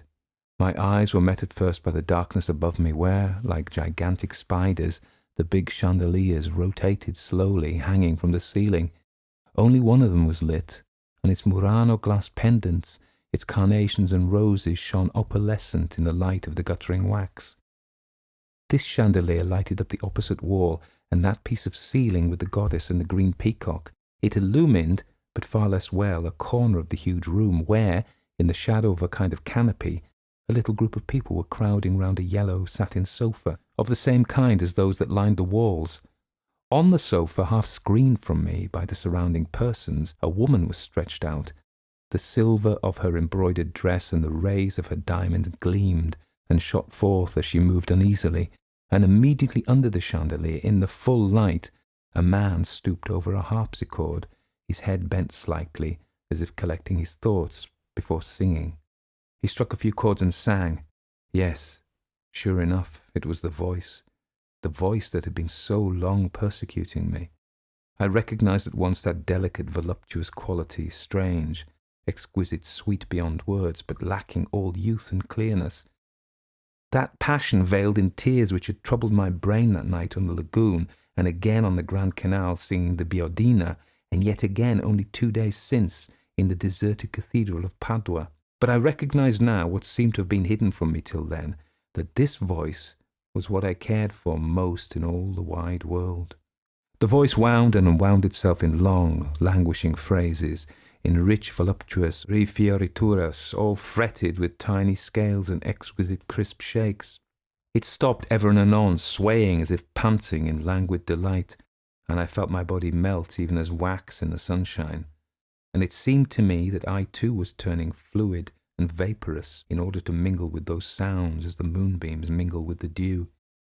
Suddenly, from the dimly lighted corner by the canopy came a little piteous wail, then another followed and was lost in the singer's voice.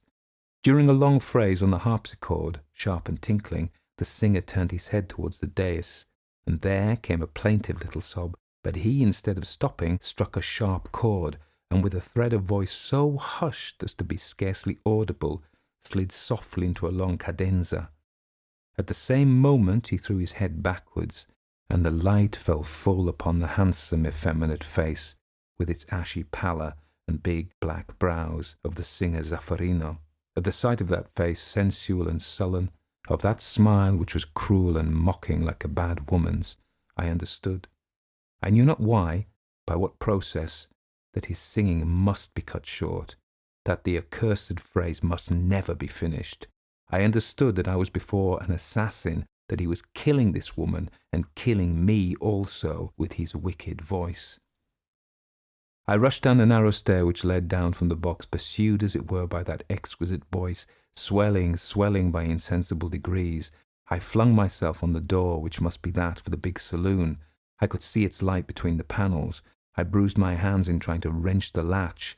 The door was fastened tight, and while I was struggling with that locked door, I heard the voice swelling, rending asunder that downy veil which wrapped it, leaping forth clear, resplendent like the sharp and glittering blade of a knife that seemed to enter deep into my breast.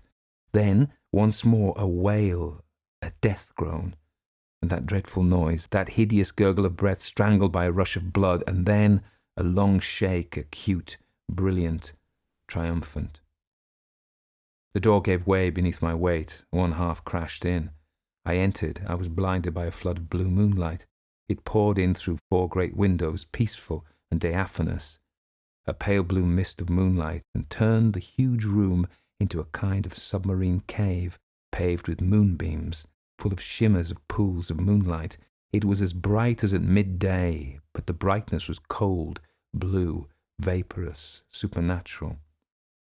The room was completely empty, like a great hayloft, only there hung from the ceiling the ropes which had once supported the chandelier, and in a corner amongst stacks of wood and heaps of Indian corn, whence spread a sickly smell of damp and mildew, there stood a long, thin harpsichord with spindle legs, and its cover cracked from end to end. I felt all of a sudden very calm. The one thing that mattered was the phrase that kept moving in my head, the phrase of that unfinished cadence which I had heard but an instant before. I opened the harpsichord, and my fingers came down boldly upon its keys. A jingle-jangle of broken strings, laughable and dreadful, was the only answer. Then an extraordinary fear overtook me. I clambered out of one of the windows. I rushed up the garden and wandered through the fields, among the canals and embankments, until the moon had set and the dawn begun to shiver, followed, pursued forever by that jangle of broken strings. People expressed much satisfaction at my recovery. It seems that one dies of those fevers. Recovery? But have I recovered? I walk and eat and drink and talk. I can even sleep. I live the life of other living creatures. But I am wasted by a strange and deadly disease. I can never lay hold of my own inspiration. My head is filled with music which is certainly by me, since I have never heard it before, but which still is not my own, which I despise and abhor, little tripping flourishes and languishing phrases, and long-drawn echoing cadences. O wicked, wicked voice, violin of flesh and blood made by the evil one's hand, may I not even execrate thee in peace, but is it necessary that at the moment when I curse, the longing to hear thee again should parch my soul like hell-thirst? And since I have satiated thy lust for revenge, since thou hast withered my life and withered my genius, is it not time for pity? May I not hear one note, only one note of thine, O singer, O wicked and contemptible wretch?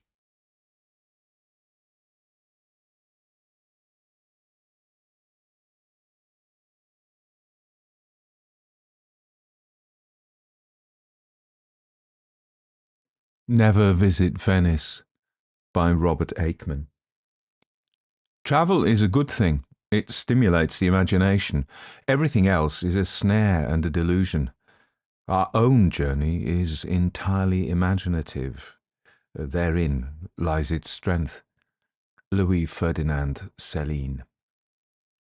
Henry Fern was neither successful in the world's eyes nor unsuccessful, partly because he lived in a world society in which to be either requires considerable craft. Fern was not good at material scheming. His job stood far below his theoretical capacities, but he had a very clear idea of his own defects, and was inclined inwardly to believe that but for one or two strokes of sheer good fortune, he would have been a mere social derelict. He did not sufficiently understand that it has been made almost impossible to be a social derelict. Not that Fern was adapted to that status any better than to the status of tycoon. Like most introverts, he was very dependent upon small, minute-to-minute comforts, no matter whence they came. Fern's gaze upon life was very decisively inwards. He read much, he reflected much. One of his purest pleasures was an entire day in bed, all by himself, in excellent health.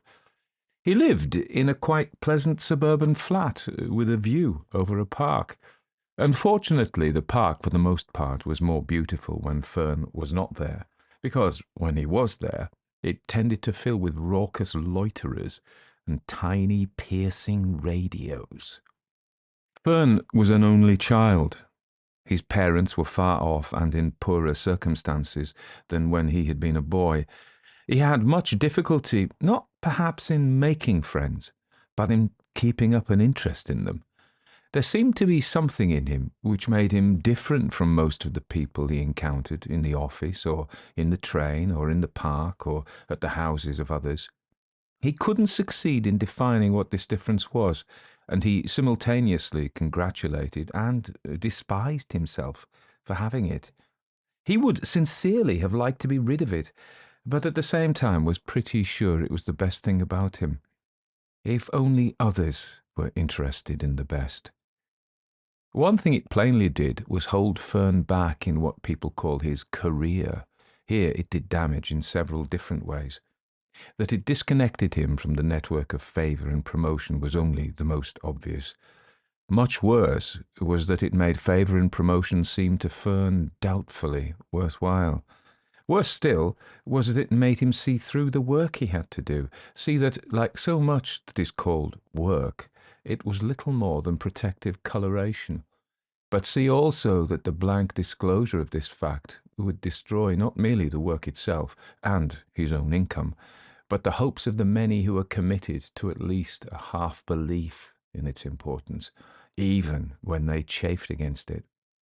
Worst of all, probably, was the simple fact that this passionate division inside him ate up his energy and sent it to waste. Fern would have liked to have been an artist, but seemed to himself to have little creative talent. He soon realized that it has become a difficult world for those who possibly are artists, only in living. There is so little scope for practice and rehearsal. Nor could Fern find a woman who seemed to feel in the least as he did. Having heard and read often that it's useless to seek for one's ideal woman, that the very fancy of an ideal woman is an absurdity, he had first made up his mind to concentrate upon the good qualities that were actually to be found, which were undoubtedly many, at least by accepted standards.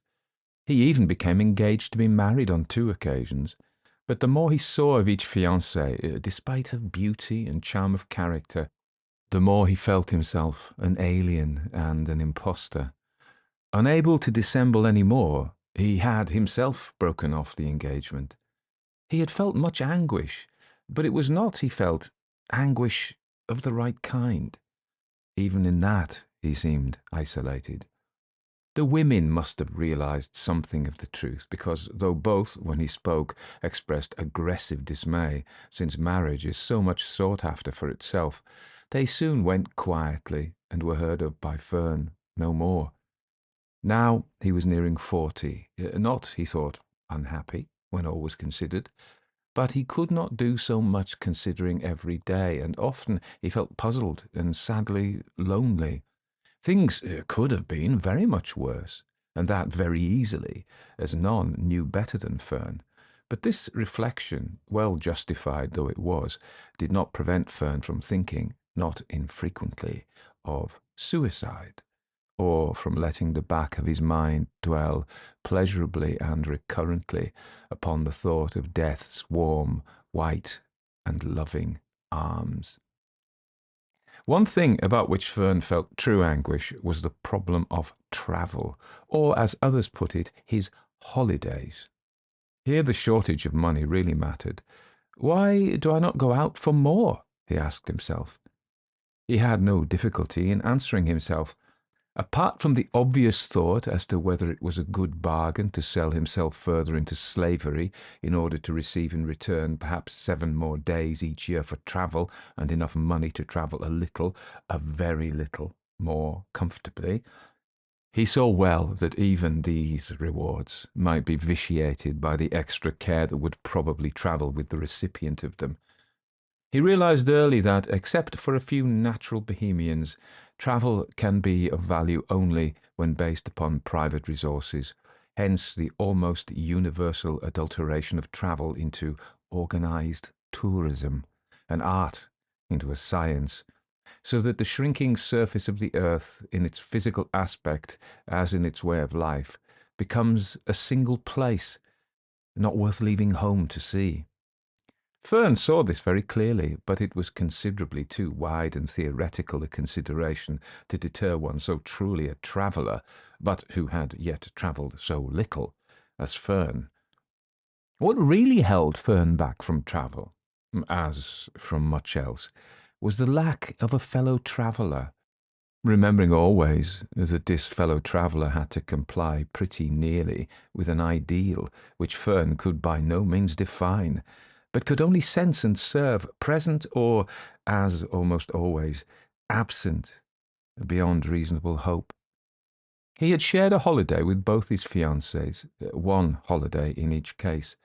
Much the same things had happened each time, doubtless because men notoriously involve themselves, even when they do it half-heartedly, with the same woman in different shapes. Or perhaps, as Lord Chesterfield says, because women are so much more alike than are men. On each occasion, it had been 2 or 3 weeks of differing objectives, conscious and unconscious, at all levels, and especially of utterly different responses to everything encountered, but a matter also of determined and scrupulous effort on both sides, not only to understand, but to act upon and make allowances for the other's point of view. All these things had made of the holiday a reproduction or extension of common life, which was not at all what Fern had in mind. Both parties had, in the American formula, worked at the relationship. Worked as hard as slaves under an overseer, but the produce was unmarketable. "You're too soulful about everything," complained one of the girls. She spoke quite affectionately and truly for his own good, as the world goes, and as Fern perceived. None the less, he came to surmise that for him travel might be a mystical undertaking. He had sometime read of Renan's concept that for each man there is an individual means to salvation. For some, the ascent to Montsalvat, for some alcohol or laudanum, for some wenching and whoring, for some even the common business of day-to-day life. For Fern, salvation might lie in travel, but surely not in solitary travel. And how much more difficult than ever this new consideration would make finding a companion, almost how impossible.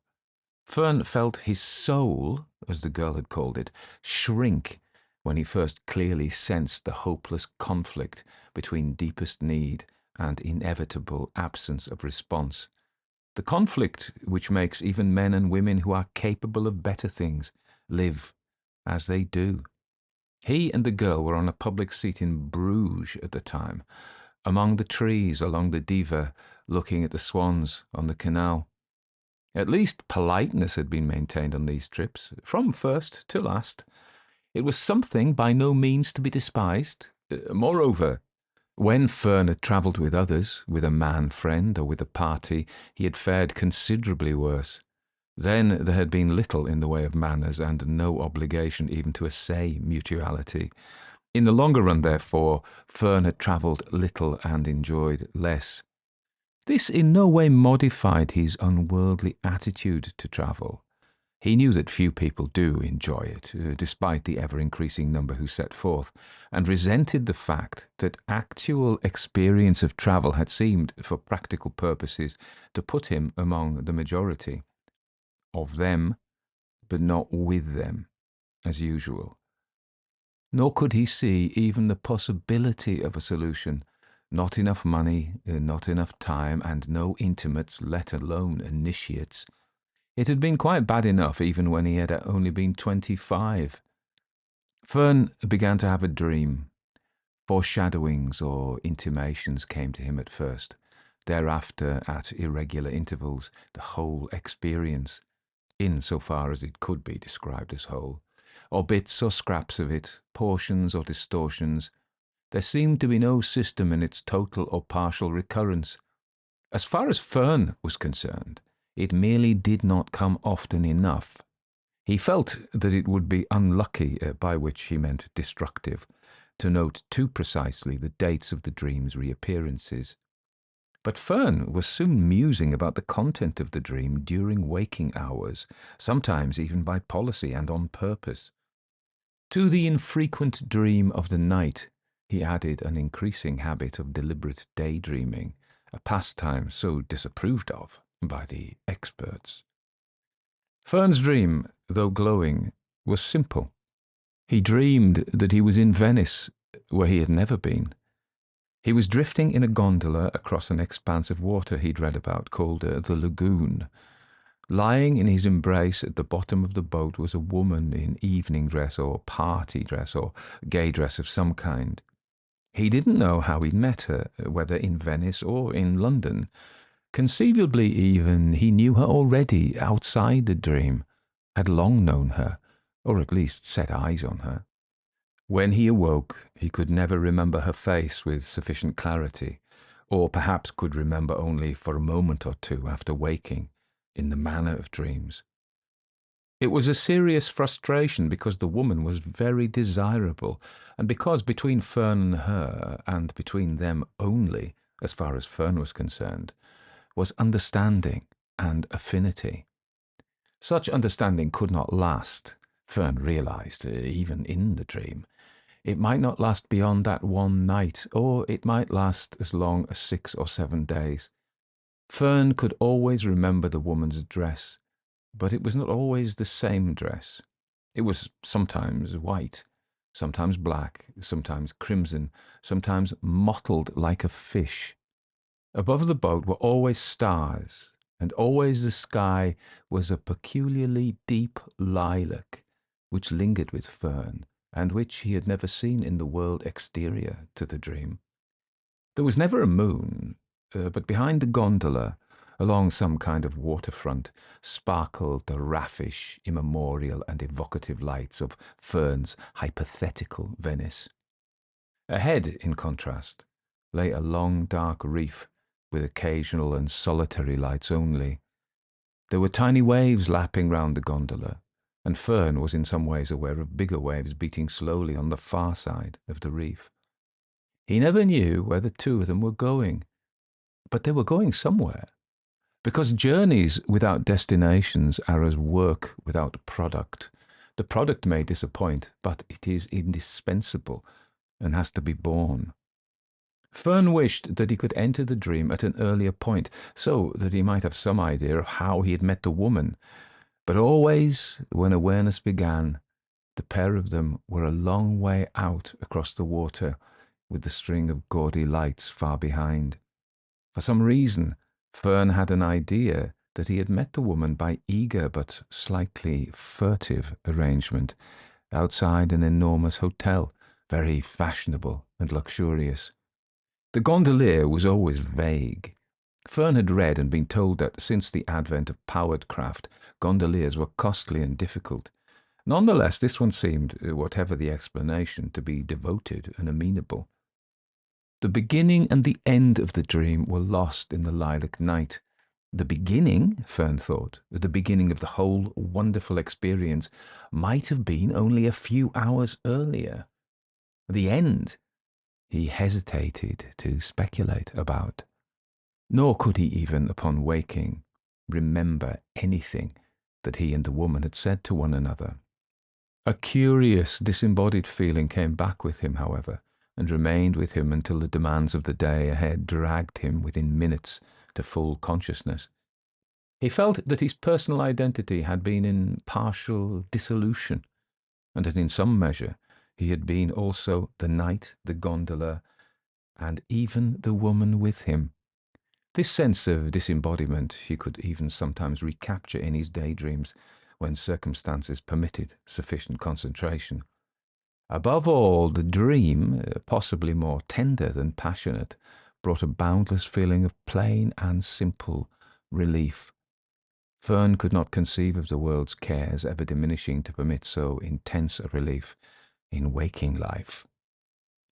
By day, more and more often, Fern saw himself in Venice. By night, on those nights, he was in Venice. It had begun happening years ago, and he'd still never been to Venice. The impact of Fern's dream upon waking existence seemed confined to the fact that when men and women spoke of their goals in life, as men and women occasionally do, referring to a sales managership or a partnership or a nice little cottage in the country or a family of 4 boys and 4 girls, Fern at once saw that lilac sky, heard the lapping of those tiny waves, felt a deep, obscure pain, and sensed an even greater isolation than usual. He supposed that the dream was fragile. If thought about too practically, if analysed too closely, it might well cease to recur.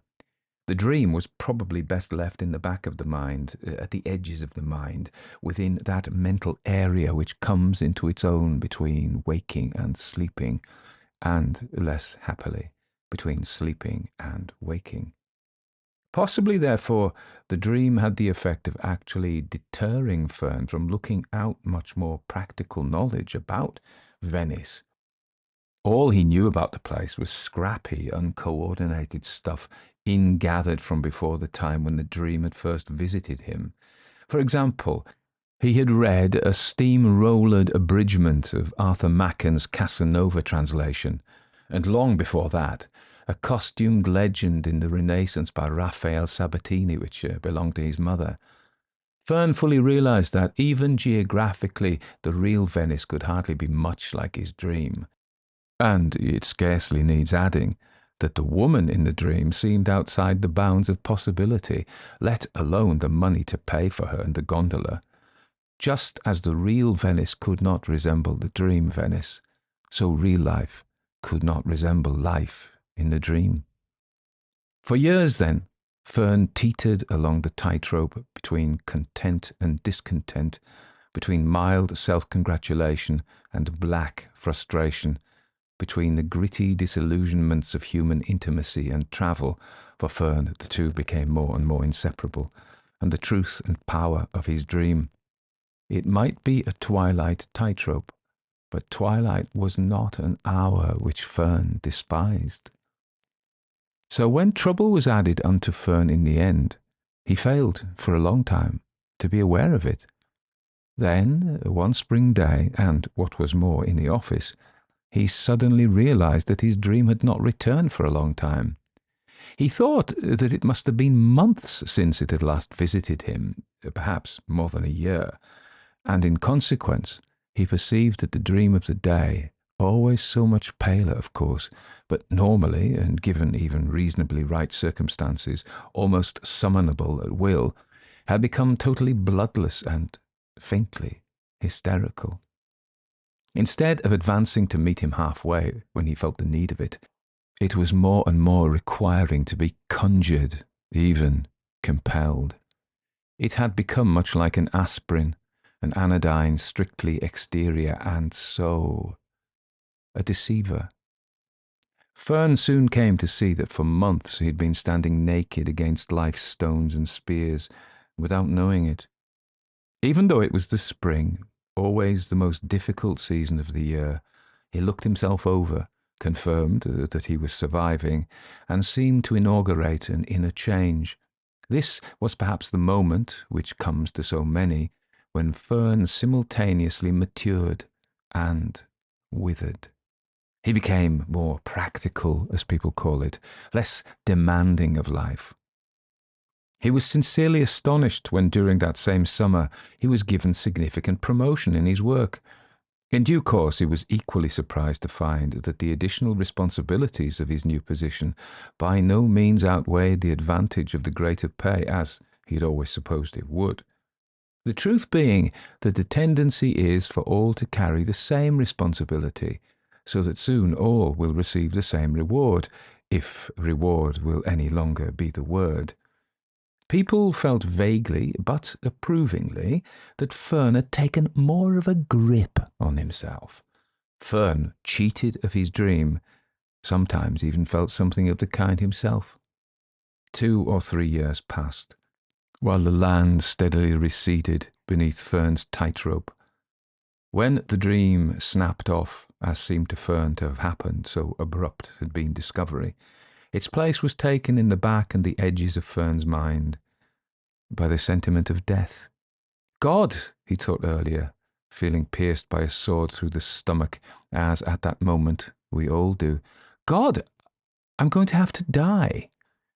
But in those days, with the rest of us, he had thought of it only occasionally. Now the thought was no longer an infrequent stabbing shock.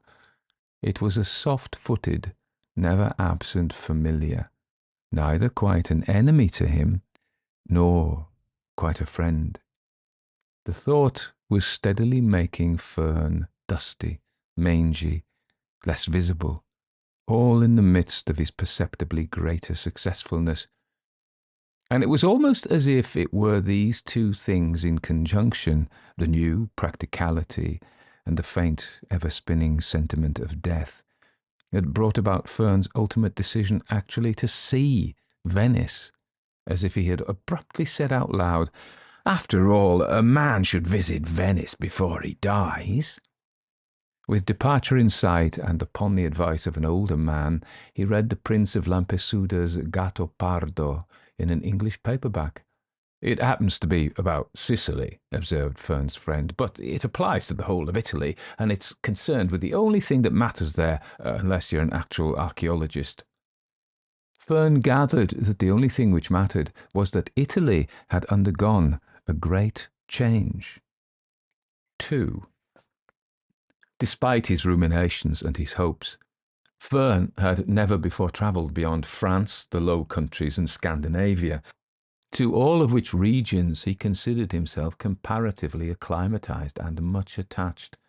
By the time he found himself, as will shortly be seen, thinking once more about his dream, he had been in and around Venice for 17 days, and they had been days of surprise, horror, fantasy, and conflict. He could find kinship with no one.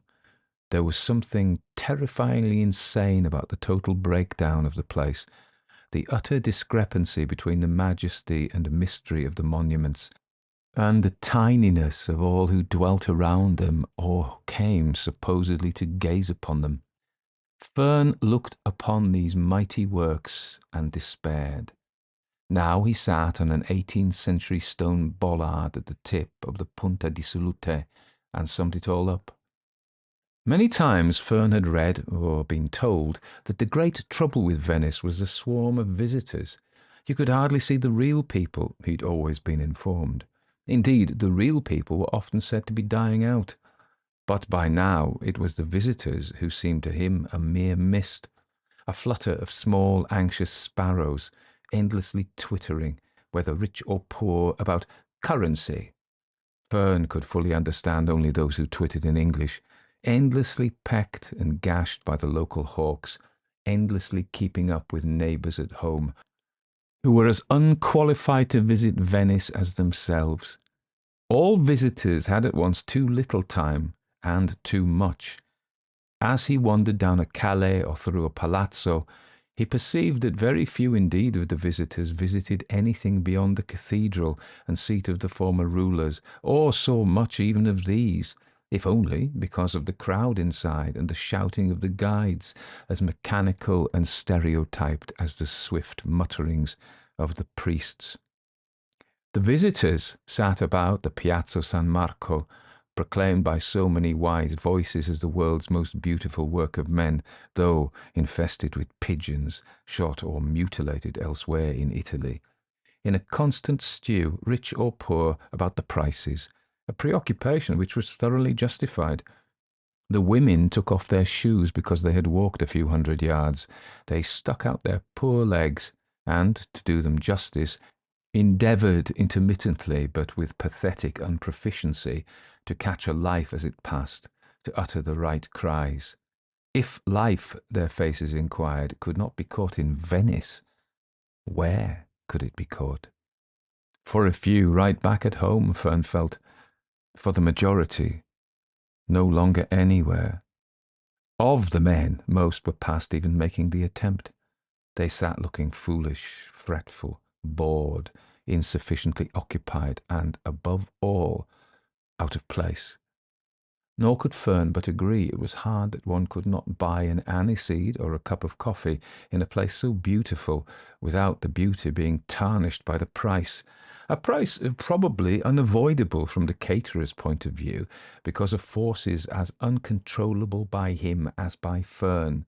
And, of course, there were other visitors, mainly English, who despised the great and ancient monuments. Structures on so different a scale from themselves, and spent their time poking their noses into what they conceived to be the real living and working conditions of the Venetians.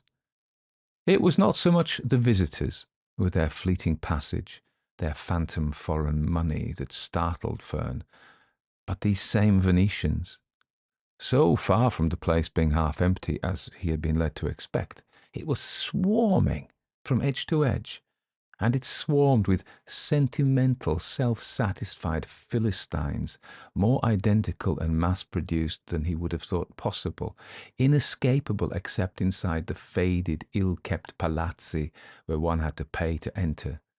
Those among the Venetians who were not leeching on the visitors seemed to be industrial workers from the vast plants lined up across the water at Mestre, labour force to the war machines of a new invader holding the city and the siege of modernity, and required merely to await the inevitable self-induced collapse, much as the Turks waited for Byzantium to destroy itself. The human din in Venice cancelled the quiet which might have been expected from the absence of motor Moloch. It continued throughout the 24 hours, merely becoming after midnight more sinister, shrill, and unpredictable. Every night gangs of youths screamed their way through the alleys. Folding iron shutters crashed like cannon through the early watches. Altercations, sexual or political, continued fortissimi in male voices for 50 minutes at a time. Fern, in his pension attic, would look at his watch and see that it was 2 o'clock, 3 o'clock, 4 o'clock. The noise would diminish, he would fall asleep, but then there would be more screaming boys, more clanging shutters. It was a highly traditional uproar, perhaps, but Venice seemed to have an unhappy aptitude for combining only the worst of past society with the society of today. What might once have been falcons had become hawks, and were now carrion crows. Fern went to hear Rigoletto at the Fenice and to hear a concert with a famous conductor and a famous soloist. Both occasions were more than half empty, and such people as were there were either elderly Americans doing their duty by a dead-eye deal, often at the behest of their hotel porters, and intermittently slumbering, or dubious Italian youths palpably with free seats, and very concerned to make clear that fact to the fools who had paid. The performances in themselves seemed to Fern good, but that only made it worse. They seemed to be provided for a bygone generation, a bygone species of man, a world that had been laughed out of life and replaced by nothing. Fern wandered through the shouting, pushing crowds, more and more sick at heart. As at the concert, the beauty of the performance only made more poignant the entire absence of an audience, so in the city at large, the incomparable magnificence and grace of the structures only made more dispiriting the entire absence of these qualities in the beholders. The stripped palaces, indifferently maintained even when a few rooms were open to the public, failed even to evoke their past. They would appeal only to those ultimate playboys who positively prefer their roses or their canals to be dead. Fern found only one place that satisfied when regarded even as a ghost, and as thus offering life of a kind and in a degree. This was a suite of comparatively small bedrooms and dressing rooms and powder rooms high up in one of the remoter palaces, all fragile woodwork in faded green, red and gold, with elaborate Murano-looking glasses, tender canopied beds and flowery dressing tables. These small, fastidious, flirtatious rooms, alone in all Venice, vouchsafed that frisson which is history.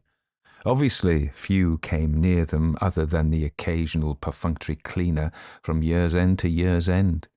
This might spare the delightful rooms for their proper wraiths, but it also pointed to an insoluble dilemma.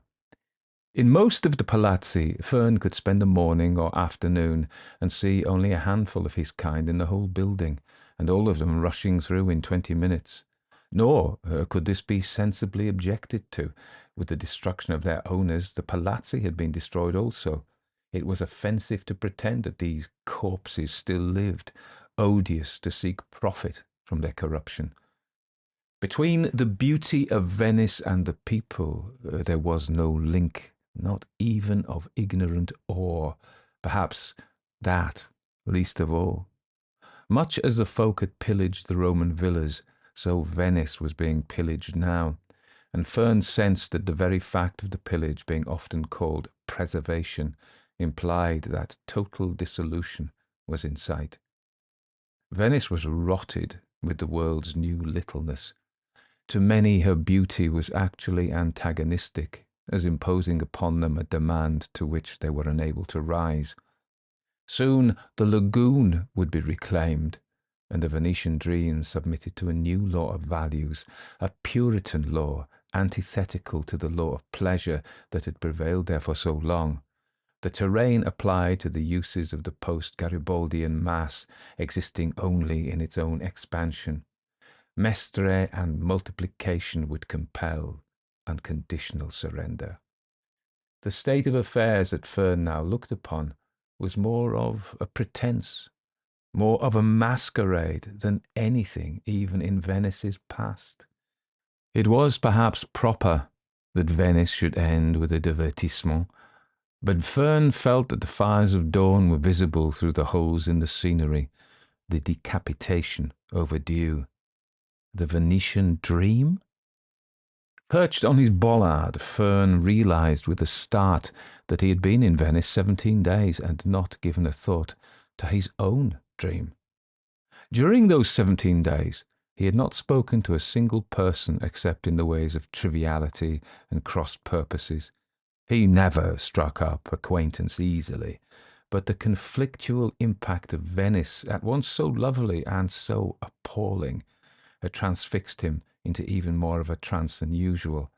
He had wandered with a set stare, lost in a dream of another kind, a seemingly impersonal dream in which the dreamer had been the shadow. Big ships were passing quite frequently along the Canale della Giudecca to his left, into and out from the docks renewed by Mussolini. Unlike so much else, the ships were beautiful and alive at the same time. The scale of things contracted to the problems of one dreamer. Fern felt very lonely. A manifest Englishman landed with an Italian youth from a traghetto at Fern's rear. He was bald and barrel-shaped. His large moustache and fringe of hair were ginger. He wore a brown tweed jacket buttoned across the stomach, dingy grey trousers, and an untidy shirt with a club tie.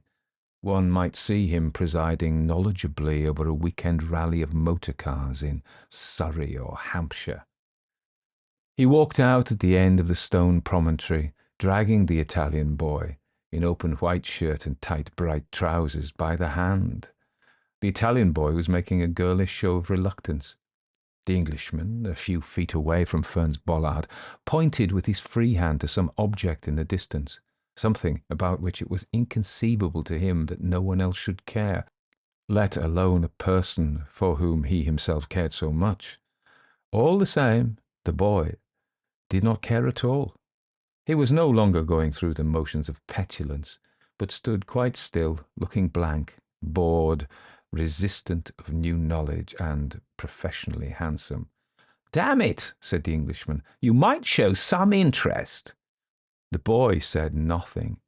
An expression of dreadful disappointment and wild rage transfigured the Englishman's unremarkable face. He said something in Italian which Fern took to be at once bitter and obscene. At the same time, he threw away the boy's hand as if it had turned glutinous in his grasp.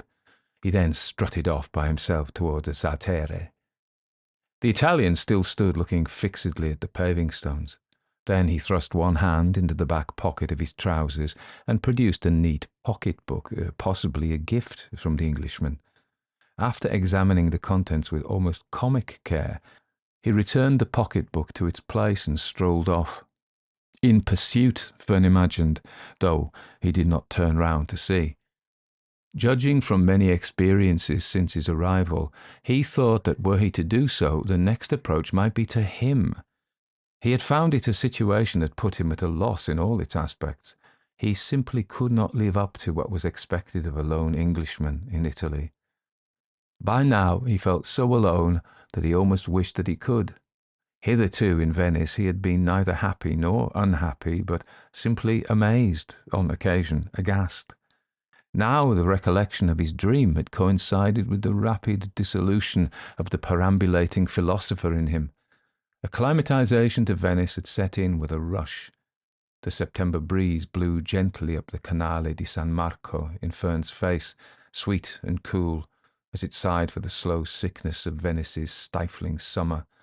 The flashy motorboats cackled and yelped around him, driving the gondolas to their death. Fern, thrust back upon his own life, passed his hand over his legs, his arms, his shoulders. He felt a pain he had almost forgotten during the years he had walked his tightrope. What could Venice do for him but sadden him further?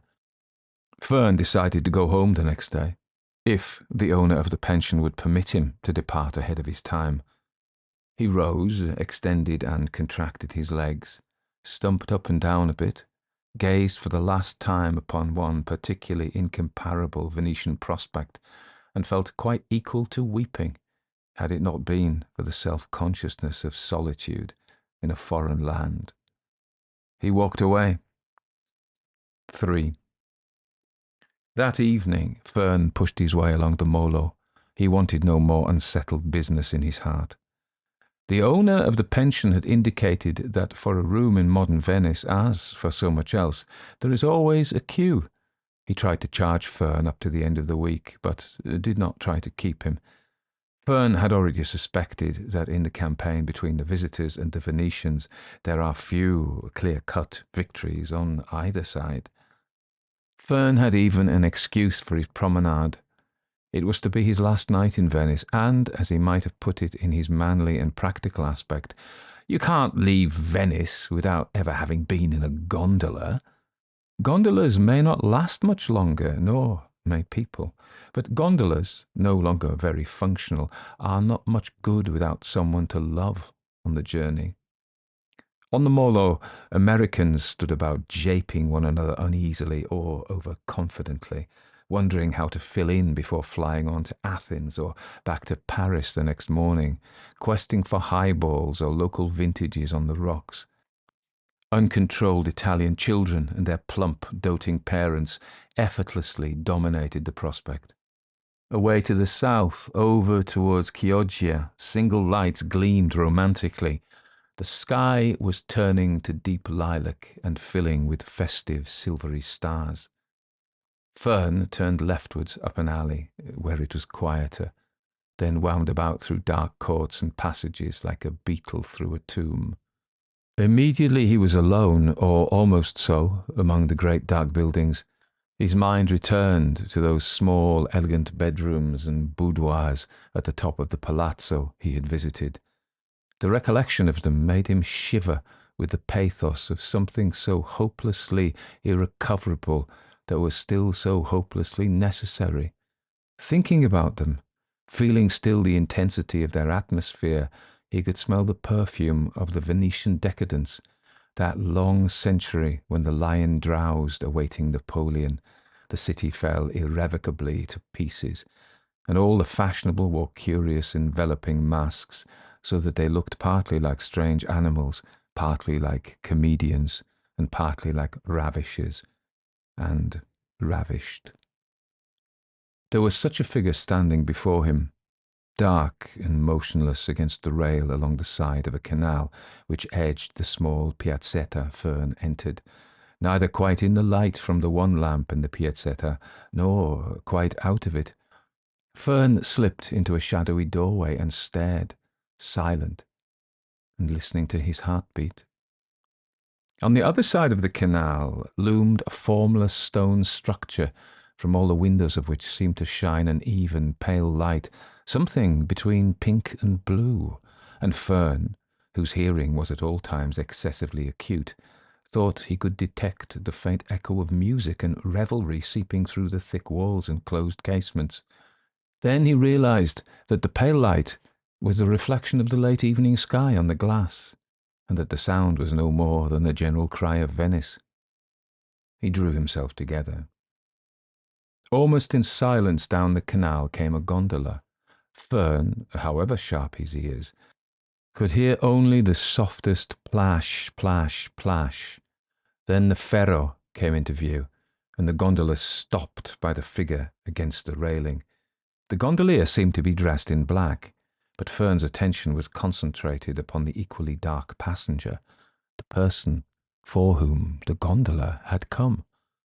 At first, and in the most curious way, nothing more seemed to happen. The gondola just lay there in the faintly coloured dusk, with the gondolier almost invisible, and the presumed passenger still apparently waiting for someone or something, certainly making no motion to step aboard, indeed, making no motion of any kind.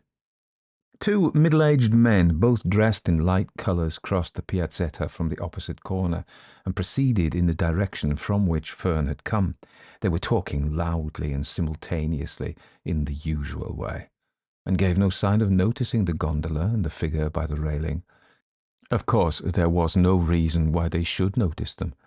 All the same, Fern felt that 2 or 3 minutes must have passed while the group remained motionless, in dim outline, against the vast stone buildings on the other side of the canal. At least that length of time passed before it occurred to Fern that it might be for him. They waited.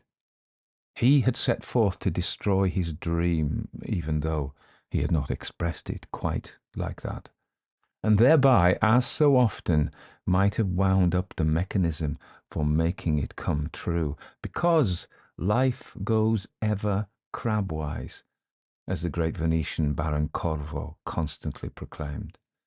Fern shrank back into his dark doorway.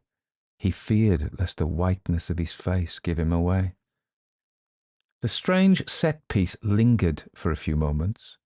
Then Fern realized that the figure, which had been standing by the railings, was now somehow in the gondola, and that the gondola was once more coming towards him. It glided down the side of the piazzetta, making only the ghost of a sound. The plash, plash, plash of the paddle might have been the wings of a night bird, or the trembling of Fern's own heart muscles. 4 or 5 gay little children ran across the piazzetta in the line of the 2 men in grey. They were heavily preoccupied with abusing and hitting one another. Peeping out, Fern saw that the passenger was still standing in the gondola, somewhat towards the bow. The whole course of events was too fanciful, so that Fern's only resolution was to withdraw.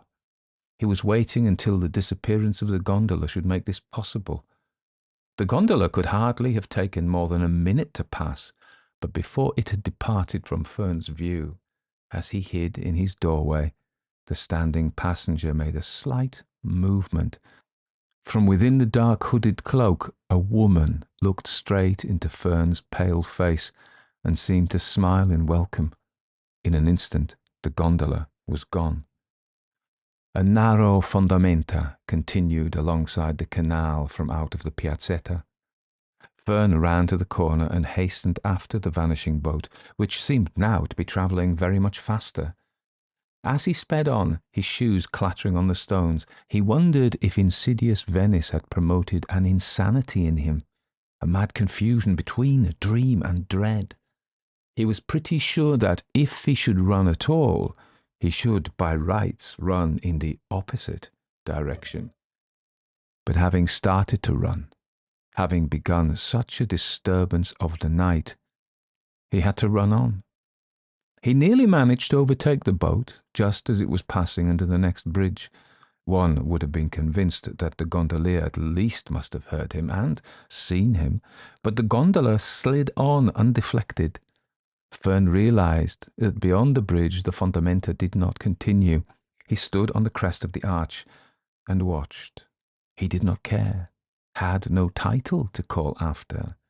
The stones of Venice closed softly over the departing shadow. And then, only 20 or 30 minutes later, something happened which explained these small but singular events. Deep in thought and troubled in soul, Fern strolled back to the wide promenade which faces the Canale di San Marco and is the principal waterfront of the city. The distance from the piazzetta of the odd events was not great, but in Venice, for better or for worse, one can seldom walk straight ahead unobstructed for more than a few paces, and Fern, his mind in any case on other things, lost himself in a small way at least twice. In the end, he emerged on the Riva degli Schiavoni. Everything was brightly illuminated, the sky was perfect. And Fern reflected that after all, Venice did look rather festive, even a trifle exalted, as she should do.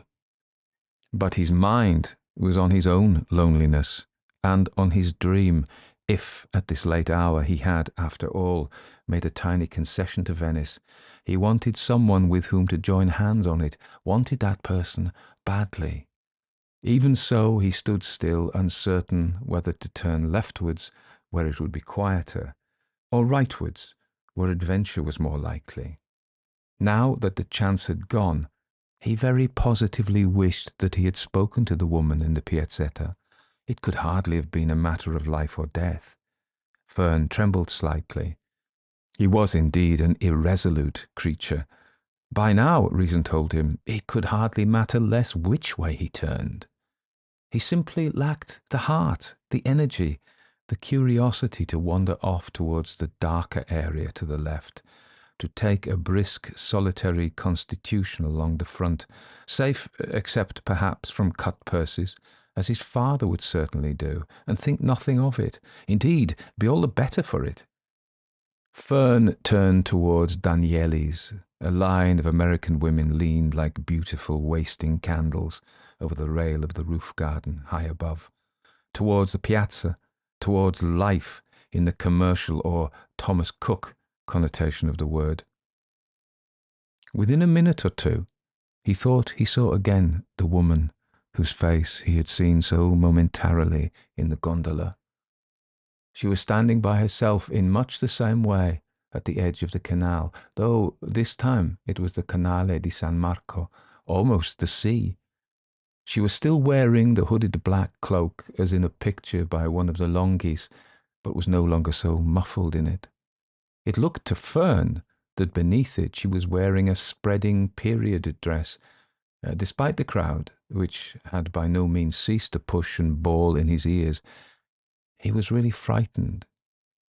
He did not put the thought into words within his head, but his thought was that this was an apparition and that he was having a breakdown, The figure stood there so motionless, so detached from all those vulgar people, so spectrally apparelled, and, of course, so recurrent. As in the piazzetta, he stood and stared, not unlike a ghost himself. Everything faded but that single figure. Then she walked steadily towards him, 20 or 35 yards, and spoke. English? She really was dressed in an 18th century style, and beneath her hood, Fern could see piled up hair. Yes, said Fern, English. The city of Venice would like to invite you for a gondola trip. He indeed was an explanation, at least within limits. She was connected with publicity and was merely dressing the part. It was an explanation all too consistent with what Fern had seen of the place. He laughed a little too brashly, a little too brusquely. But no doubt she was accustomed professionally to all the gradations of oafishness. Complimentary, of course, she said. That, thought Fern, was like the Venice he had so far seen. The woman was an Italian and did not speak words such as complimentary with ease. Are you alone? Asked the woman. Yes, said Fern, quite alone. You must invite someone else. I don't qualify. But you do qualify, said the woman. The city of Venice wants to help lonely visitors. It sounded ghastly, but the woman spoke with an aspect of sincerity that at least made it possible to reply with reasonable self-respect. Tell me more, said Fern. We go in a gondola, explained the woman, speaking carefully, in the way of professional guides, as if to a backward child, along the Grand Canal and across the lagoon. It was not the manner in which Fern had visualized the realization of his dream, but no doubt it was the dream which controlled the situation, and not he. Just then he could hardly be expected to think it all out. We? Inquired Fern. How many will there be? Just you and I. She said it with the dignity that certain Italian women can bring to statements that many other women can utter only with a blush and a giggle or excessive explanation. And, of course, the gondolier, she added, with a beautiful smile. I shall be very pleased, said Fern. Thank you. He managed to accept with some degree of the same simplicity. There you are, she said, using perhaps not quite the right idiom and pointing to the gondola. Fern, even though apprehensive of capsizing the unknown craft, managed to hand her in as if to the manner born. They settled side by side on the cushions. Her cloak and wide skirt beneath spread themselves over his legs. She had neither spoken to the gondolier nor, as far as Fern had noticed, even looked at him. He cast off in silence, and they were out on the canal, with the other side of the Isola di San Giorgio Maggiore looking disproportionately nearer almost of the instant.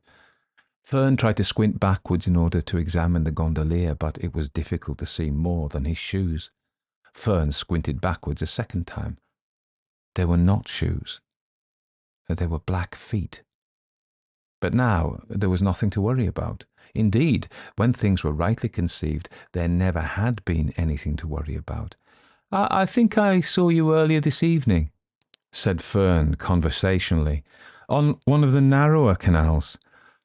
People often see me, but it is only a few that I can call, she replied in her not quite perfect idiom.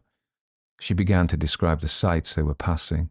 Fern knew most of them already, and more about them than the basic information deemed appropriate for Anglo-Saxon visitors. All the same, he liked listening to her deep voice and was often charmed by the way she put things.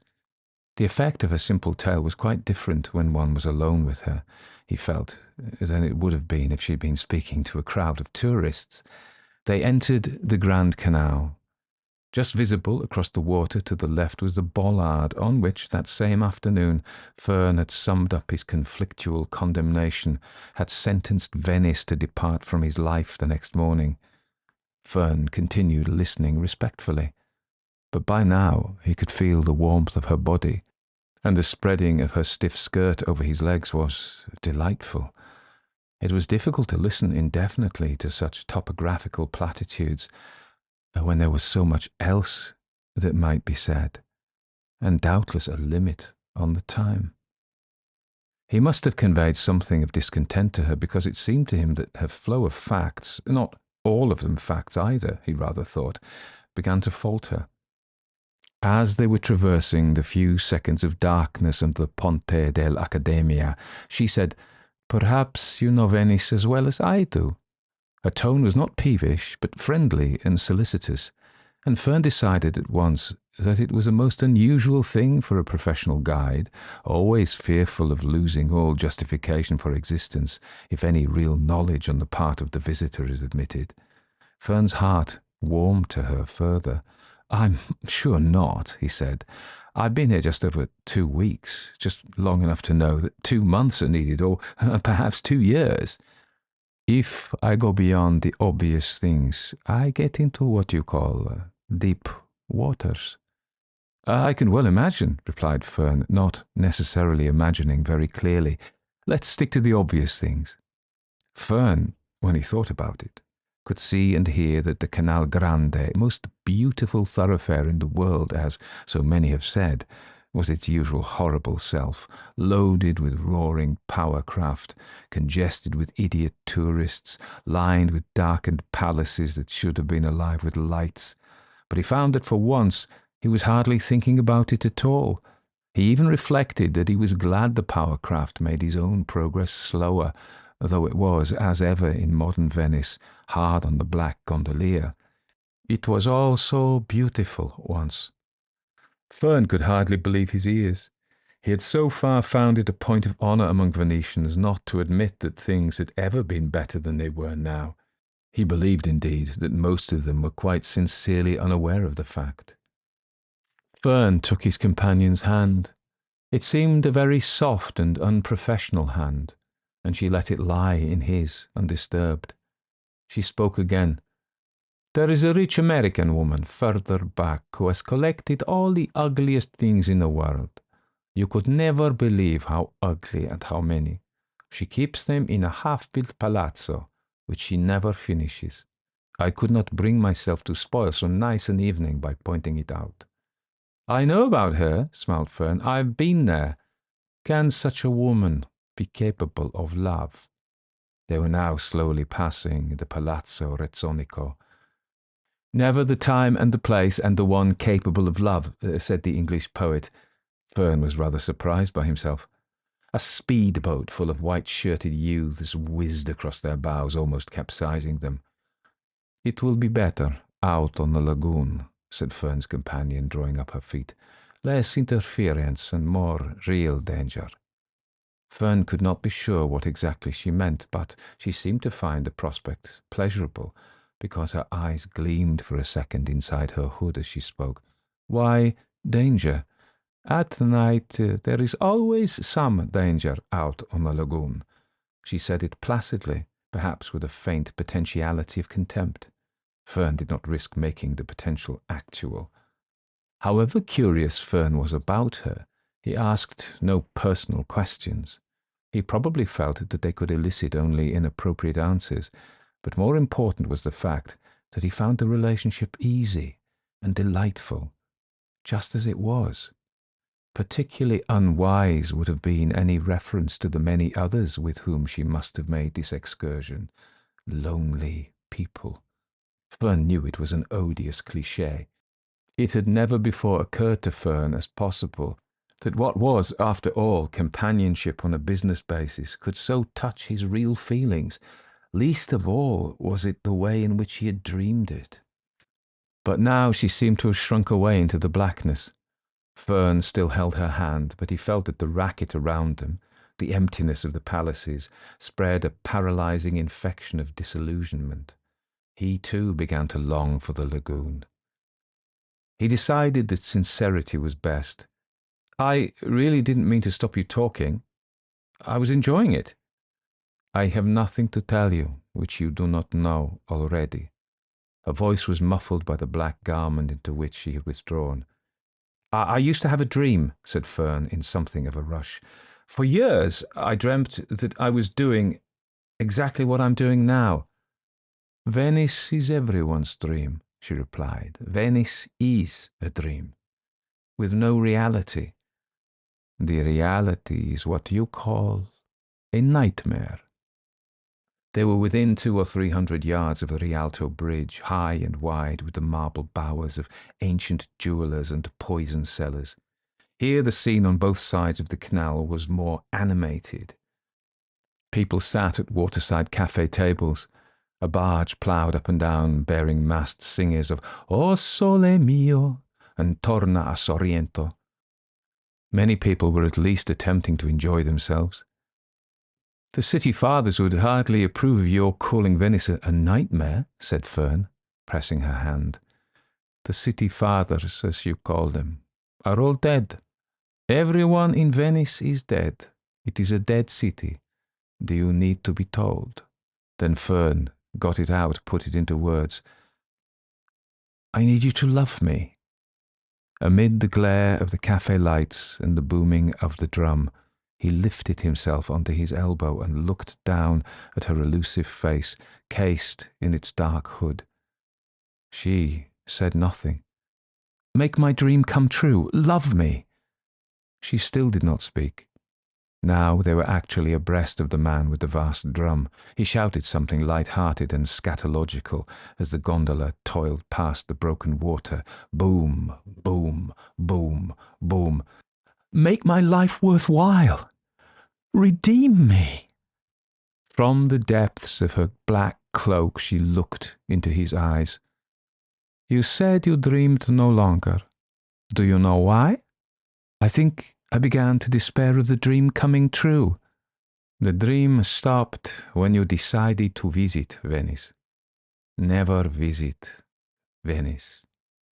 She stirred, withdrew her hand, and kissed him softly with cool lips. Set me free, said Fern. Give me peace. In the long darkness beneath the Ponte di Rialto, he put his hand on the tight bodice over her breast. When they emerged, his arms were so fast around her that nothing could ever part them. The sorters in the post office and the Fondamenta dei Tedeschi perceived this and called shrilly. It was rare to see anyone in a gondola except the elderly and exhausted, with death making a busy third at the paddle.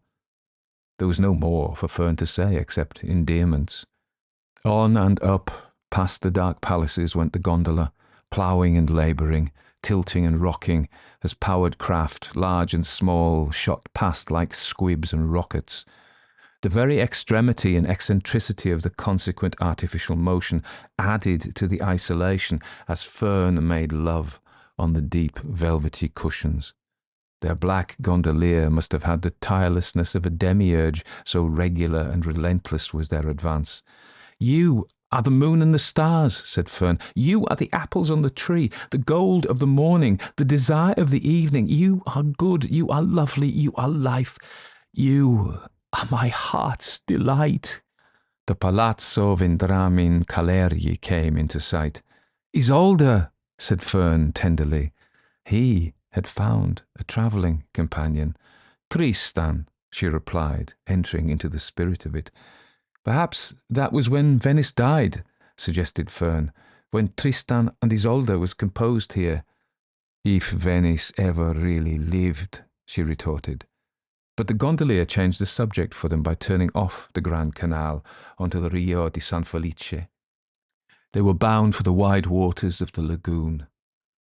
The Sacca della Misericordia, the almost square bay on the Venetian north shore, all was silent. There are no footways, and in the buildings was only an occasional dim light, suggesting a rogue tenant, even now up to no good. Is this where the danger begins? Asked Fern. She made no reply, but drew even closer. Beneath the dim lilac amphora of the sky, she was all black or white, like Piero. The gondolier, with strokes as strong and regular as if he was swinging a scythe, swept them forward to their consummation. Here to the north of Venice the lagoon was incandescent. It seemed to Fern, who had never seen it like this before, a nearer word than phosphorescent, because the light which gleamed from the water faintly round the gondola, but in distant patches quite brightly, was multicoloured, blue, white, yellow, pink, and always with lilac in it too, from the infusion of the sky. There were small glittering waves and vast indefinite areas of coloured froth or scum like torn lace. Already it was a little colder. They approached an island. Fern saw the white shape of a Renaissance church, and extending from it along the entire shore a high wall as of a prison or asylum. Ranged in the small piazzetta before the church door was a line of figures, indistinct in respect of age, sex, or costume, but each bearing a lighted Venetian lantern, a decorated light on a decorated pole, a device here now and always one of the distinctive splendours of Venice. The figures seemed to agitate the lanterns almost frenziedly in welcome to Fern and his companion, but from the group Fern could hear no sound, though by now they were less than 100 yards away, and the whiteness of the church behind them was luminous as a leper's face. "Isn't it San Michele?" whispered Fern. "The cemetery island, where at night no one stays." "The dead stay. By this time, no one knows how many of them. All who permit themselves to be taken from their beds, dressed in the streets, and buried." She pressed her soft, cool lips on his to dismiss the thought. When Fern looked up once more, they were almost past the island. The lines of figures with the gorgeous lanterns lay far astern, though the lanterns were still tilting at odd, wild angles. It occurred to Fern that the figures were not expecting the gondola to stop, but had come out in order to speed it on its way, as it might be the barge of Bianco Capello. He saw that the lights were now higher in the air, as the poles were lifted joyously to their full length, but there was still no sound beyond the sounds of night and the sea. Out here, while the small, scattered navigation lights flickered and bickered, Fern could see that in places the water was not merely faintly radiant, but transparent right down to the wrack and garbage settled on the bottom from earliest times. In other places it was opaque, sometimes as if great volumes of powder had been dissolved in it, and sometimes as if it were effervescent and gaseous. Every now and then Fern could see bones, human or animal, arranged in dead seaweed, or a hideous pile of discarded domesticities, or a small vague underwater mountain, not quite mineral, not quite vegetable, not quite animal, but riddled and crawling with life of a kind notwithstanding. Big lumpy fish and pale grey and pink serpentine creatures, elaborately devious in structure, glided in and out of the clear patches, sometimes seeming almost to gambol round the gondola, occasionally breaking surface for a second with a gasp and a croak. Everywhere was an entanglement of sea drift, rotted but constantly self-renewing. The north shore of Venice, always the dark side of the city, was now a necklace of single lamps round the throat of the night. The different floors and the buildings were levelled off by distance, and amalgamated with the public lamp-posts of the Fondamente Nuove. Over on the left of the gondola, the ancient glassworks of Murano, working day and night to produce brittle joys for visitors, thrust quick swords of fire into the encroaching blackness. Further than Murano, it seemed impossible for even this gondolier to continue with so much power, but there was no sign of flagging. "He's a strong man," said Fern. "Here there is a current," replied his companion. "Here the struggle ends." Fern perceived that they had indeed changed direction. Ahead lay a long dark shore, as in his dream, but he knew quite well what it was. It was the litorale, the long, narrow reef strengthened and sustained through the ages to prevent the high seas of the Adriatic from entering the lagoon and eroding Venice, a reef penetrated by 3 gaps or porti through which shipping passed, one of which, Fern knew, must be somewhere ahead, the Porto de Lido, standing at the north of that notorious wilderness of pleasure. He realized now where their journey would end. Where else could an official tour of Venice terminate but at Lido? "We leave the Laguna Morta and enter the Laguna Viva," said his guide. Fern was not sure that this was exactly accurate, but it didn't really matter, because the next thing she said was, "This is the moment of love." And because that, for some little time, was what it proved to be. After so many mortal years, Fern's dream was proving more than true. Fern was proving himself right and the rest of the world wrong. Now the sky was at last completely black. The stars gave little light, and the effulgent lagoon was becoming the sombre sea. Upon all, the black gondolier must have looked down, with more time to share now that his work was lighter. But about him, it didn't seem to Fern the moment to concern himself. To Fern, life had become an affair of moments only, a present without past, without future. How long had passed by the hands of Fern's watch, he never knew, because when, somewhat later, he looked at his watch, he found that it had stopped. 4. When first he stirred, he realized that a fairly stiff breeze was blowing round the little craft. The gondola was tossing and plunging quite seriously. Fern drew himself up and looked around. There were biggish waves, and the scanty lighting at the northern garrison end of Lido, instead of lying ahead, was distinctly to the leftward. The garish glow of the pleasure grounds completely out of sight to all intents and purposes. Fern realized with a shock the lights of the Lido pleasure area were behind them. It was somewhere in this watery region that on the Festa de Senza, the Doge, at the prow of the Bucentaur, loveliest vessel in the world, each year married the sea. It startled him that his own strange marriage had found its culmination just there. This was when Fern looked at his watch. Then he twisted right round, for the first time since he'd entered the boat, and kneeling on the keel looked straight back to the gondolier. Then he had his third and greatest shock. There was no one there at all. The gondola was merely being swept out to sea on the current. It came to Fern that even though there are said to be but small tides or no tides in the Mediterranean, yet the very expression Laguna Morta referred to areas under water only at high tides, and that now the lagoon was emptying, pouring out through the relatively narrow breach ahead.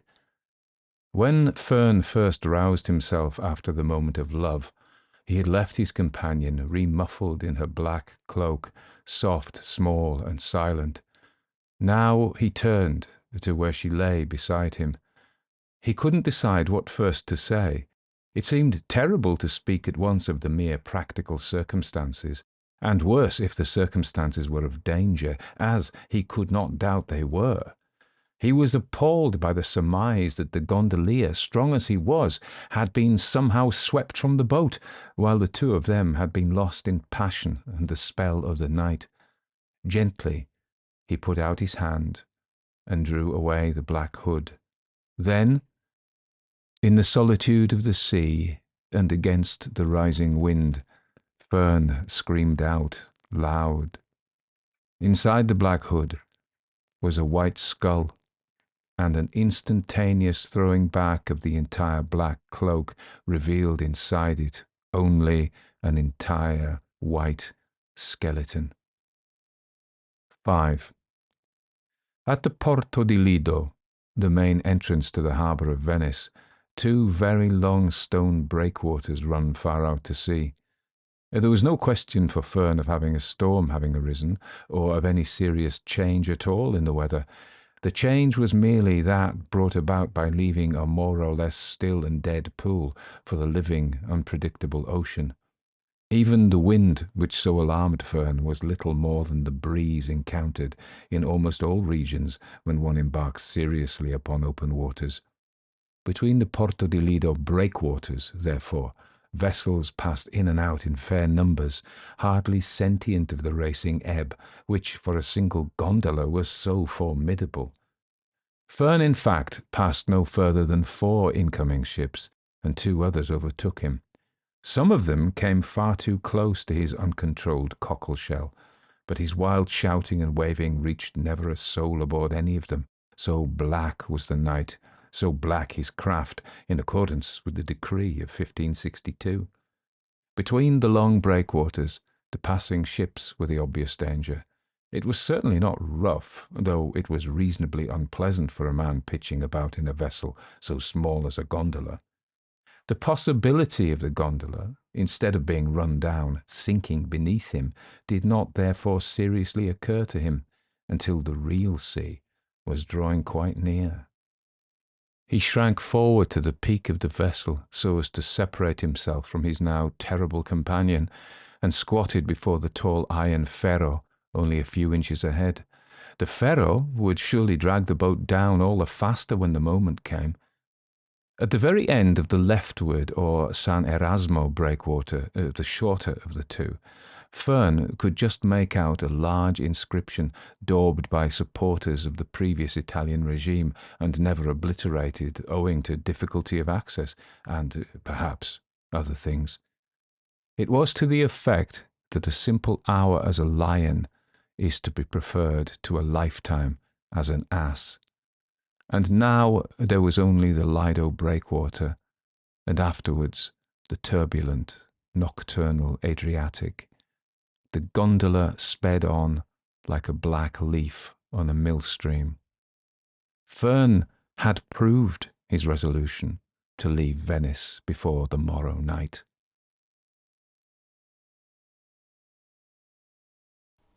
Don't Look Now by Daphne du Maurier.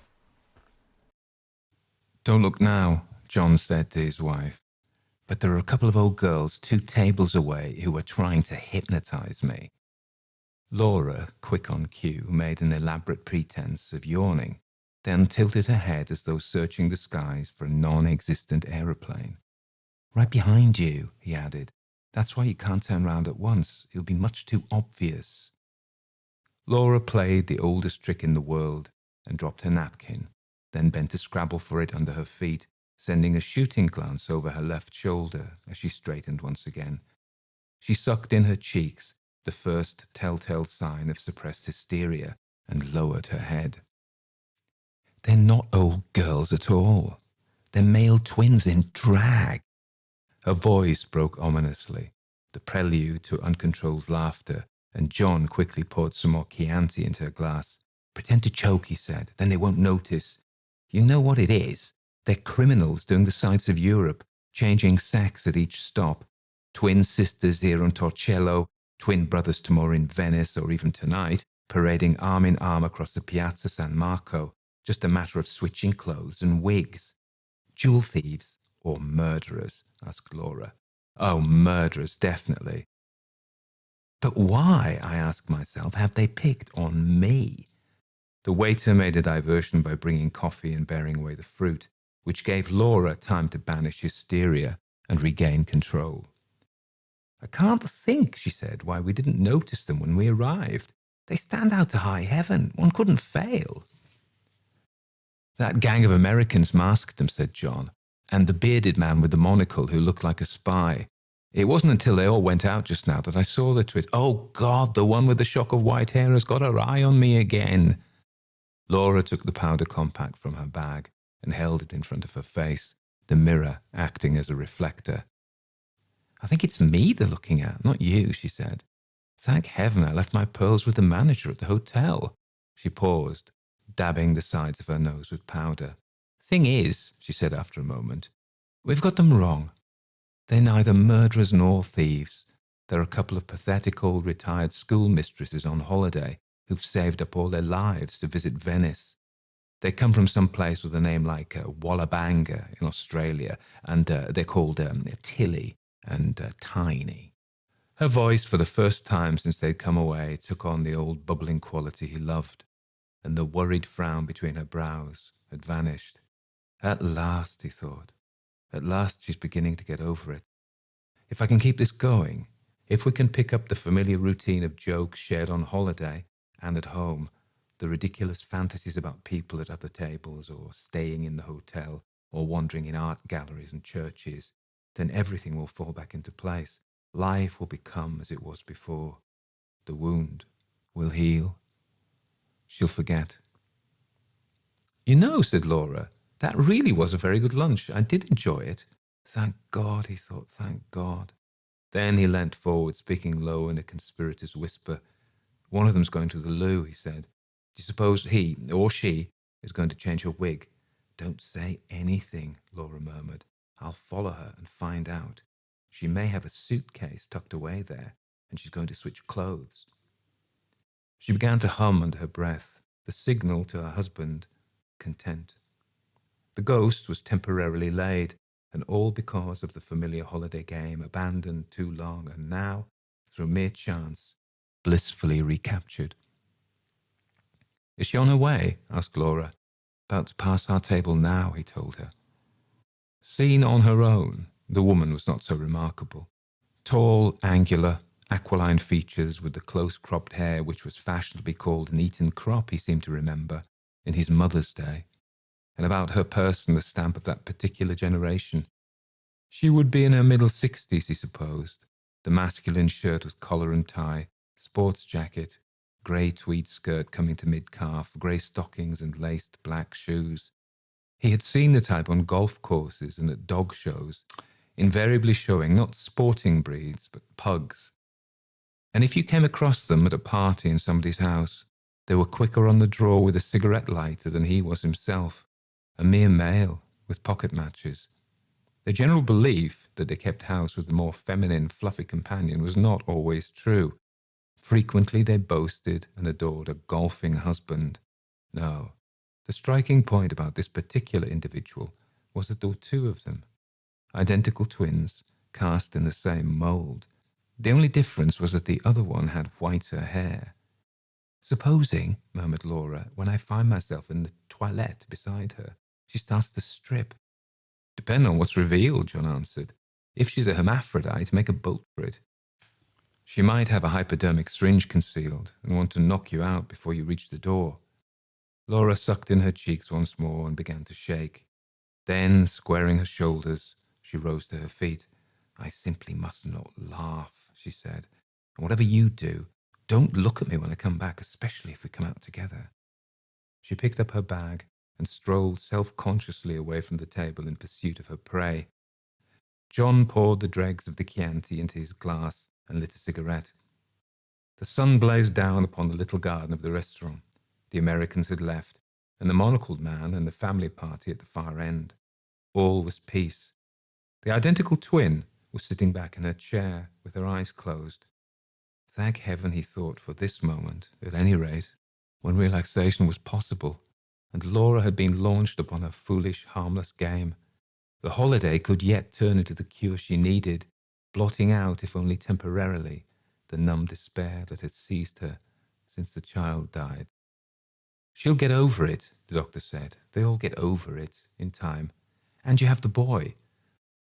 I know, John said, but the girl meant everything. She always did right from the start. I don't know why. I suppose it was the difference in age. A boy of school age, and a tough one at that, is someone in his own right, not a baby of 5. Laura literally adored her. Johnny and I were nowhere. Give her time, repeated the doctor. Give her time.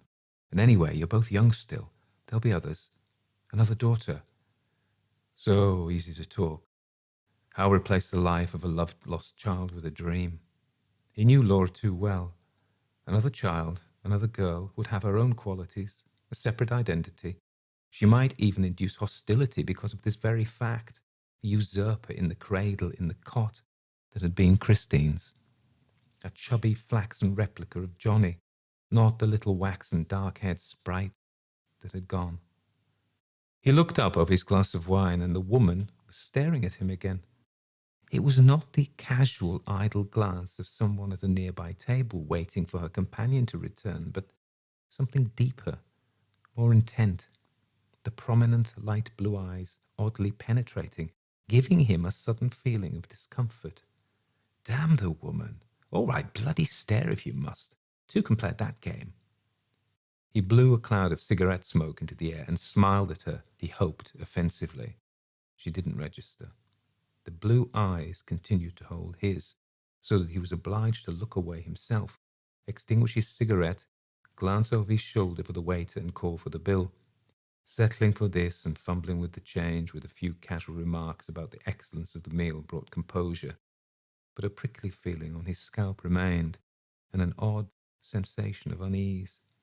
Then it went, as abruptly as it had started, and stealing a furtive glance at the other table, he saw that her eyes were closed again, and she was sleeping, or dozing, as she had done before. The waiter disappeared.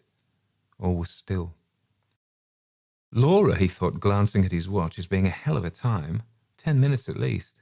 Something to tease her about, anyway. He began to plan the form the joke would take. How the old dolly had stripped her small, suggesting that Laura should do likewise. And then the manager had burst in upon them both, exclaiming in horror, the reputation of the restaurant damaged, the hint that unpleasant consequences might follow, unless the whole exercise turning out to be a plant, an exercise in blackmail. He and Laura and the twins taken in a police launch back to Venice for questioning.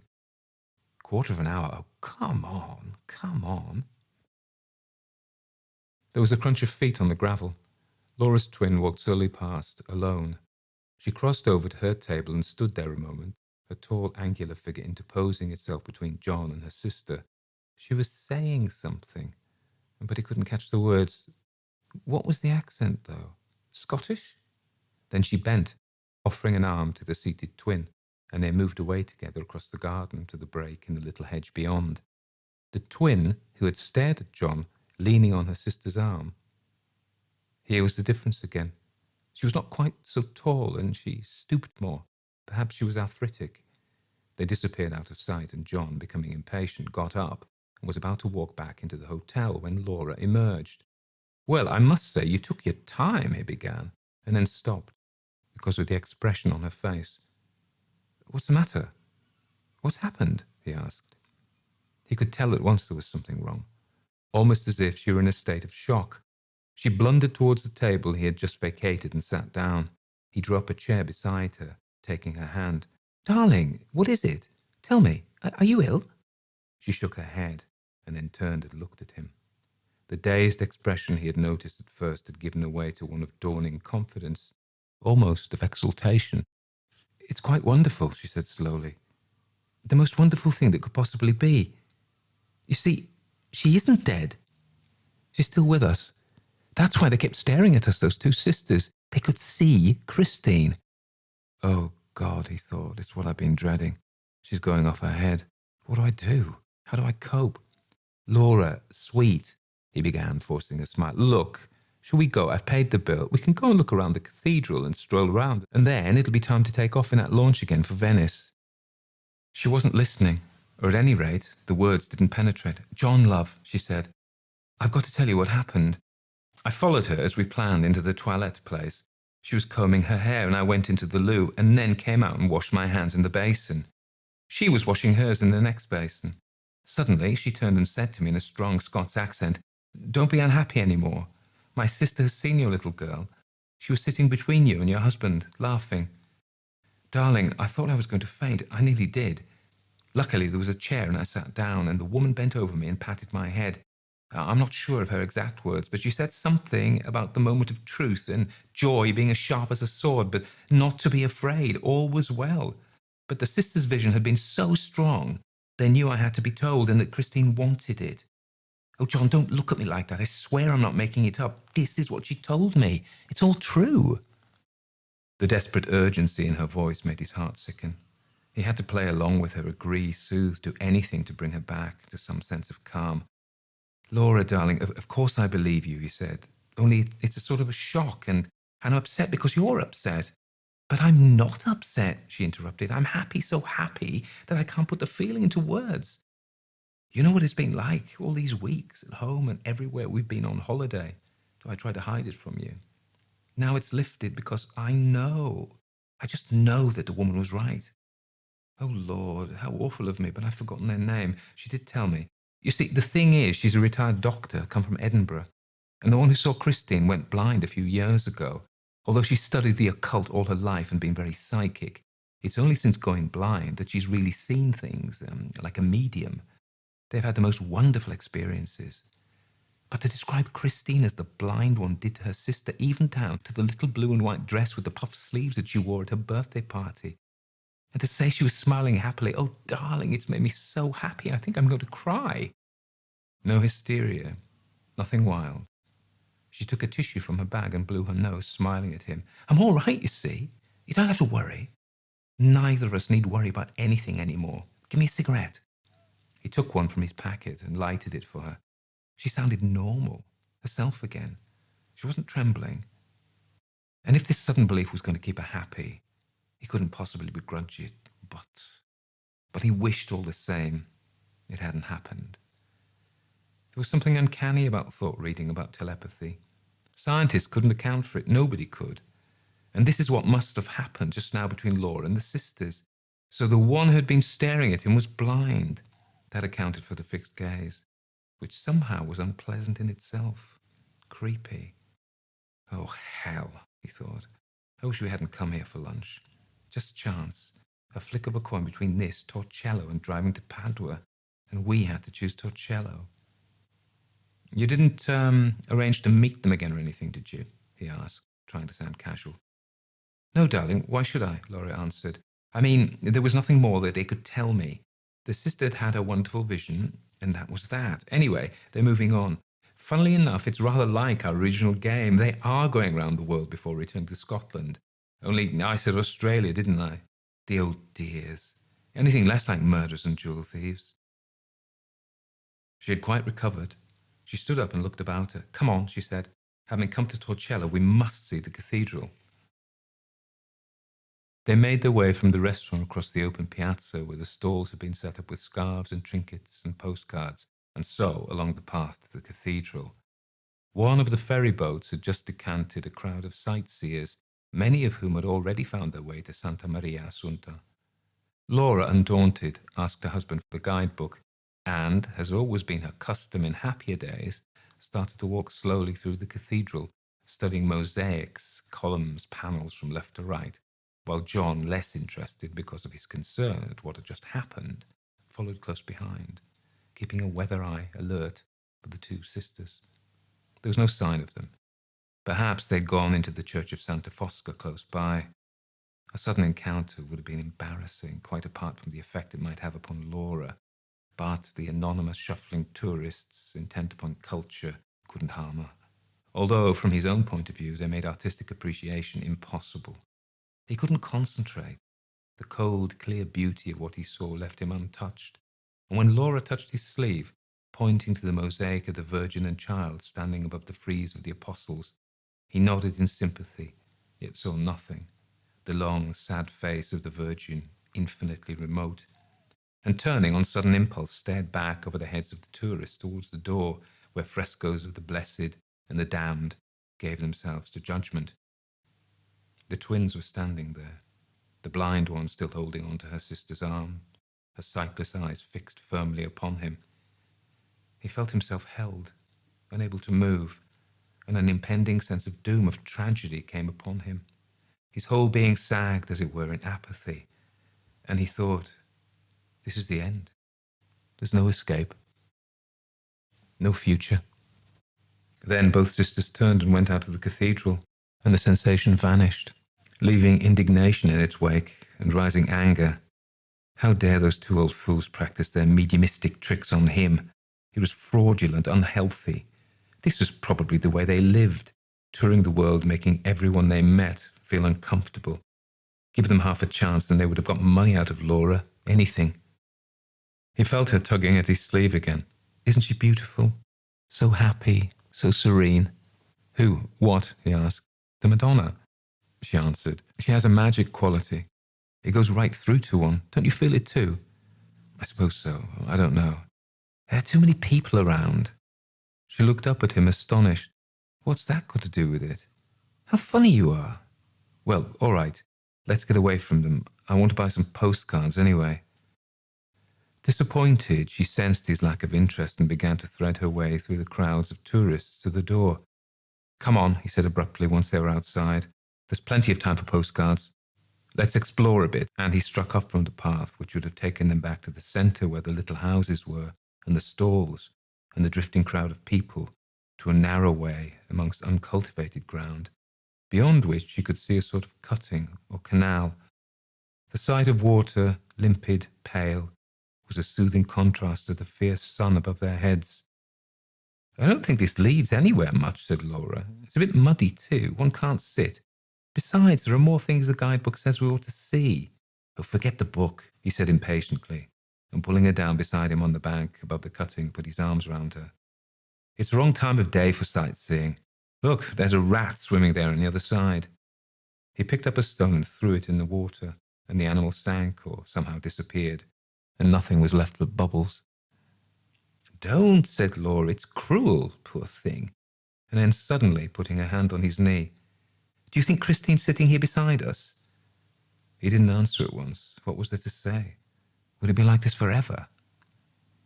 I expect so, he said slowly. If you feel she is. The point was, remembering Christine before the onset of the fatal meningitis, she would have been running along the bank excitedly, throwing off her shoes, wanting to paddle, giving Laura a fit of apprehension. Sweetheart, take care. Come back. The woman said she was looking so happy, sitting beside us, smiling, said Laura. She got up, brushing her dress. Her mood changed to restlessness. Come on, let's go back, she said. He followed her with a sinking heart. He knew she didn't really want to buy postcards or see what remained to be seen. She wanted to go in search of the women again, not necessarily to talk, just to be near them. When they came to the open place by the stalls, he noticed that the crowd of tourists had thinned. There were only a few stragglers left, and the sisters weren't among them. They must have joined the main body who had come to Torcello by the ferry service. A wave of relief seized him. Look, there's a mass of postcards at the second stall, he said quickly. And some eye-catching headscarves. Let me buy you a headscarf. Darling, I've so many, she protested. Don't waste your money. It isn't a waste. I'm in a buying mood. What about a basket? You know, we never have enough baskets. Or some lace. How about lace? She allowed herself, laughing, to be dragged to the stall. While he rumpled through the goods spread out before them and chatted up the smiling woman who was selling her wares, his ferociously bad Italian making her smile the more, he knew it would give the body of tourists more time to walk to the landing stage and catch the ferry service, and the twin sisters would be out of sight and out of their life. Never, said Laura some 20 minutes later, has so much junk been piled into so small a basket. Her bubbling laugh reassured him that all was well. He needn't worry any more. The evil hour had passed. The launch from the Cipriani that had brought them from Venice was waiting by the landing stage. The passengers who had arrived with them, the Americans, the man with the monocle, were already assembled. Earlier, before setting out, he had thought the price for lunch and transport there and back decidedly steep. Now he grudged none of it, except that the outing to Torcello itself had been one of the major errors of this particular holiday in Venice. They stepped down into the launch, finding a place in the open, and the boat chugged away down the canal and into the lagoon. The ordinary ferry had gone before, steaming towards Murano, while their own craft headed past San Francesco del Deserto and so back to Venice. He put his arm around her once more, holding her close, and this time she responded, smiling up at him, her head on his shoulder. It's been a lovely day, she said. I shall never forget it. Never. You know, darling, now at last I can begin to enjoy our holiday. He wanted to shout with relief. It's going to be all right, he decided. Let her believe what she likes. It doesn't matter. It makes her happy. The beauty of Venice rose before them, sharply outlined against the glowing sky, and there was still so much to see. Wandering there together, that might now be perfect because of her change of mood, the shadow having lifted, and aloud he began to discuss the evening to come, where they would dine, not the restaurant they usually went to near the Fenice Theatre, but somewhere different, somewhere new. Yes, but it must be cheap, she said, falling in with his mood, because we've already spent so much today. The hotel by the Grand Canal had a welcoming, comforting air. The clerk smiled as he handed over their key. The bedroom was familiar, like home, with Laura's things arranged neatly on the dressing table, but with it the little festive atmosphere of strangeness, of excitement that only a holiday bedroom brings. This is ours for the moment, but no more. While we're in it, we bring it life. When we have gone, it no longer exists. It fades into anonymity. He turned on both taps in the bathroom, the water gushing into the bath, the steam rising. Now, he thought afterwards, Now at last is the moment to make love. And he went back into the bedroom, and she understood, and opened her arms and smiled. Such blessed relief after all those weeks of restraint. The thing is, she said later, fixing her earrings before the looking-glass, I'm not really terribly hungry. Shall we just be dull and eat in the dining room here? God, no, he exclaimed, with all those rather dreary couples at the other tables. I'm ravenous. I'm also gay. I want to get rather sloshed. Not bright lights and music, surely. No, some small, dark, intimate cave, rather sinister, full of lovers with other people's wives. Sniffed Laura. We all know what that means. He'll spot some Italian lovely of 16 and smirk at her through dinner, while I'm struck high and dry with a beastly man's broad back. They went out laughing into the warm, soft night, and the magic was about them everywhere. Let's walk, he said. Let's walk and work up an appetite for our gigantic meal. And inevitably, they found themselves by the molo and the lapping gondolas dancing upon the water, the lights everywhere blending with the darkness. There were other couples strolling for the same sake of aimless enjoyment, backwards, forwards, purposeless, and the inevitable sailors in groups, noisy, gesticulating, and dark-eyed girls whispering, clicking on high heels.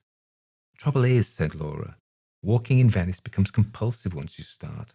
Just over the next bridge, you say, and then the next one beckons.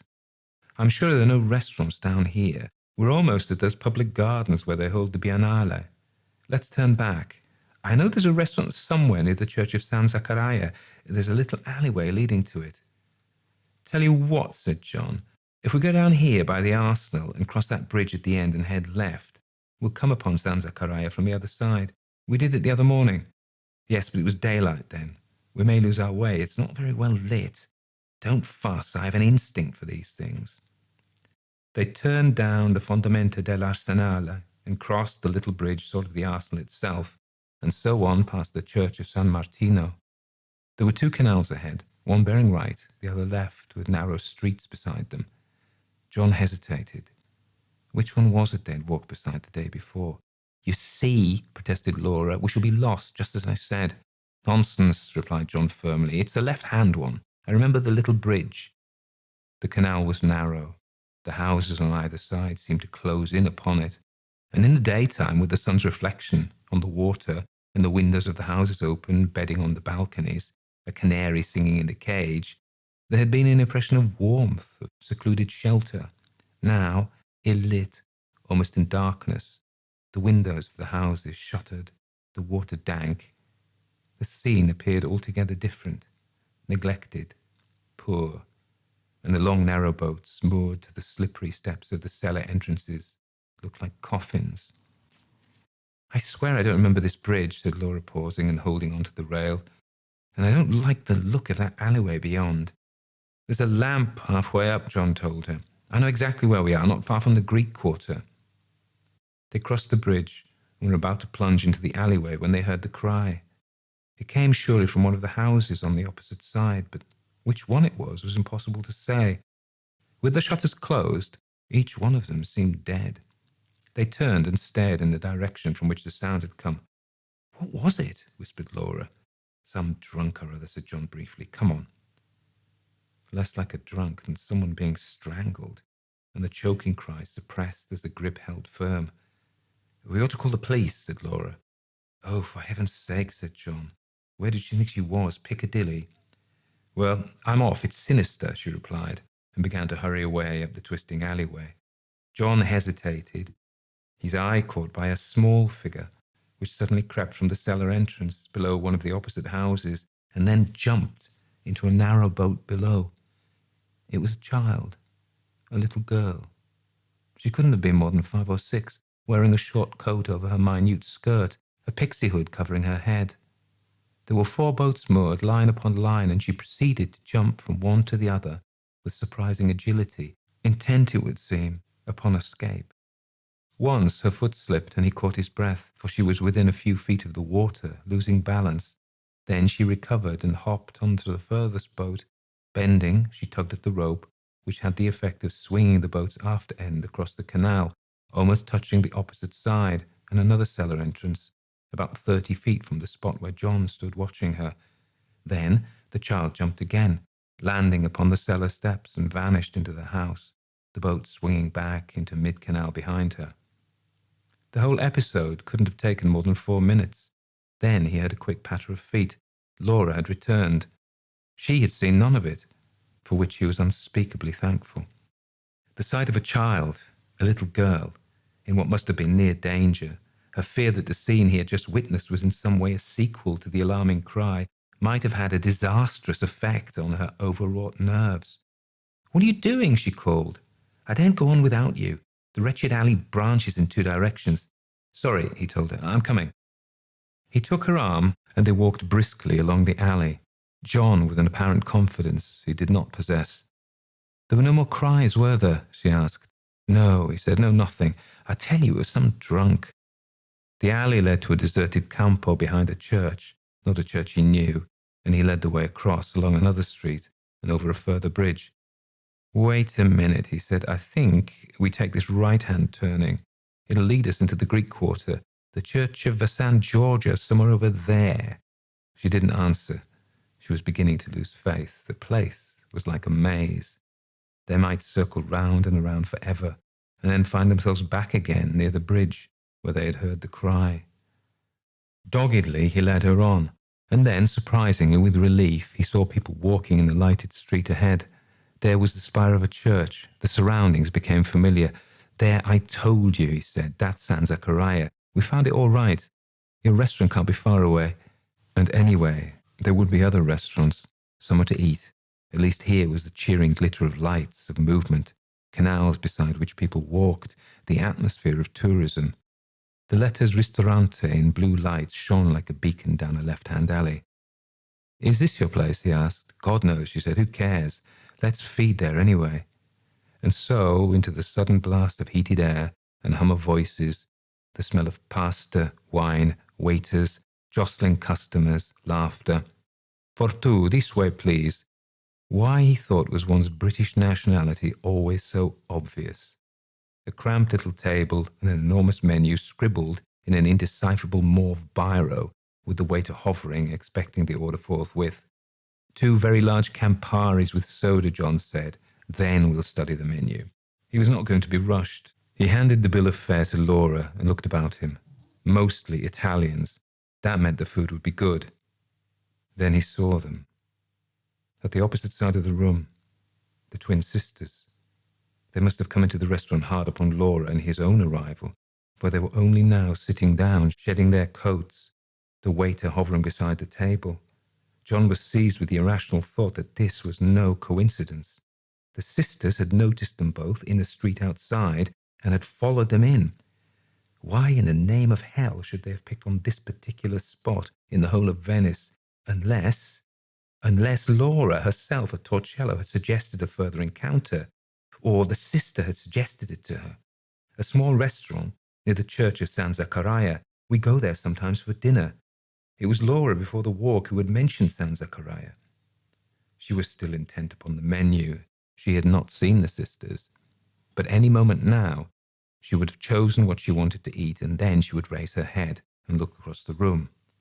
If only the drinks would come. If only the waiter would bring the drinks, it would give Laura something to do.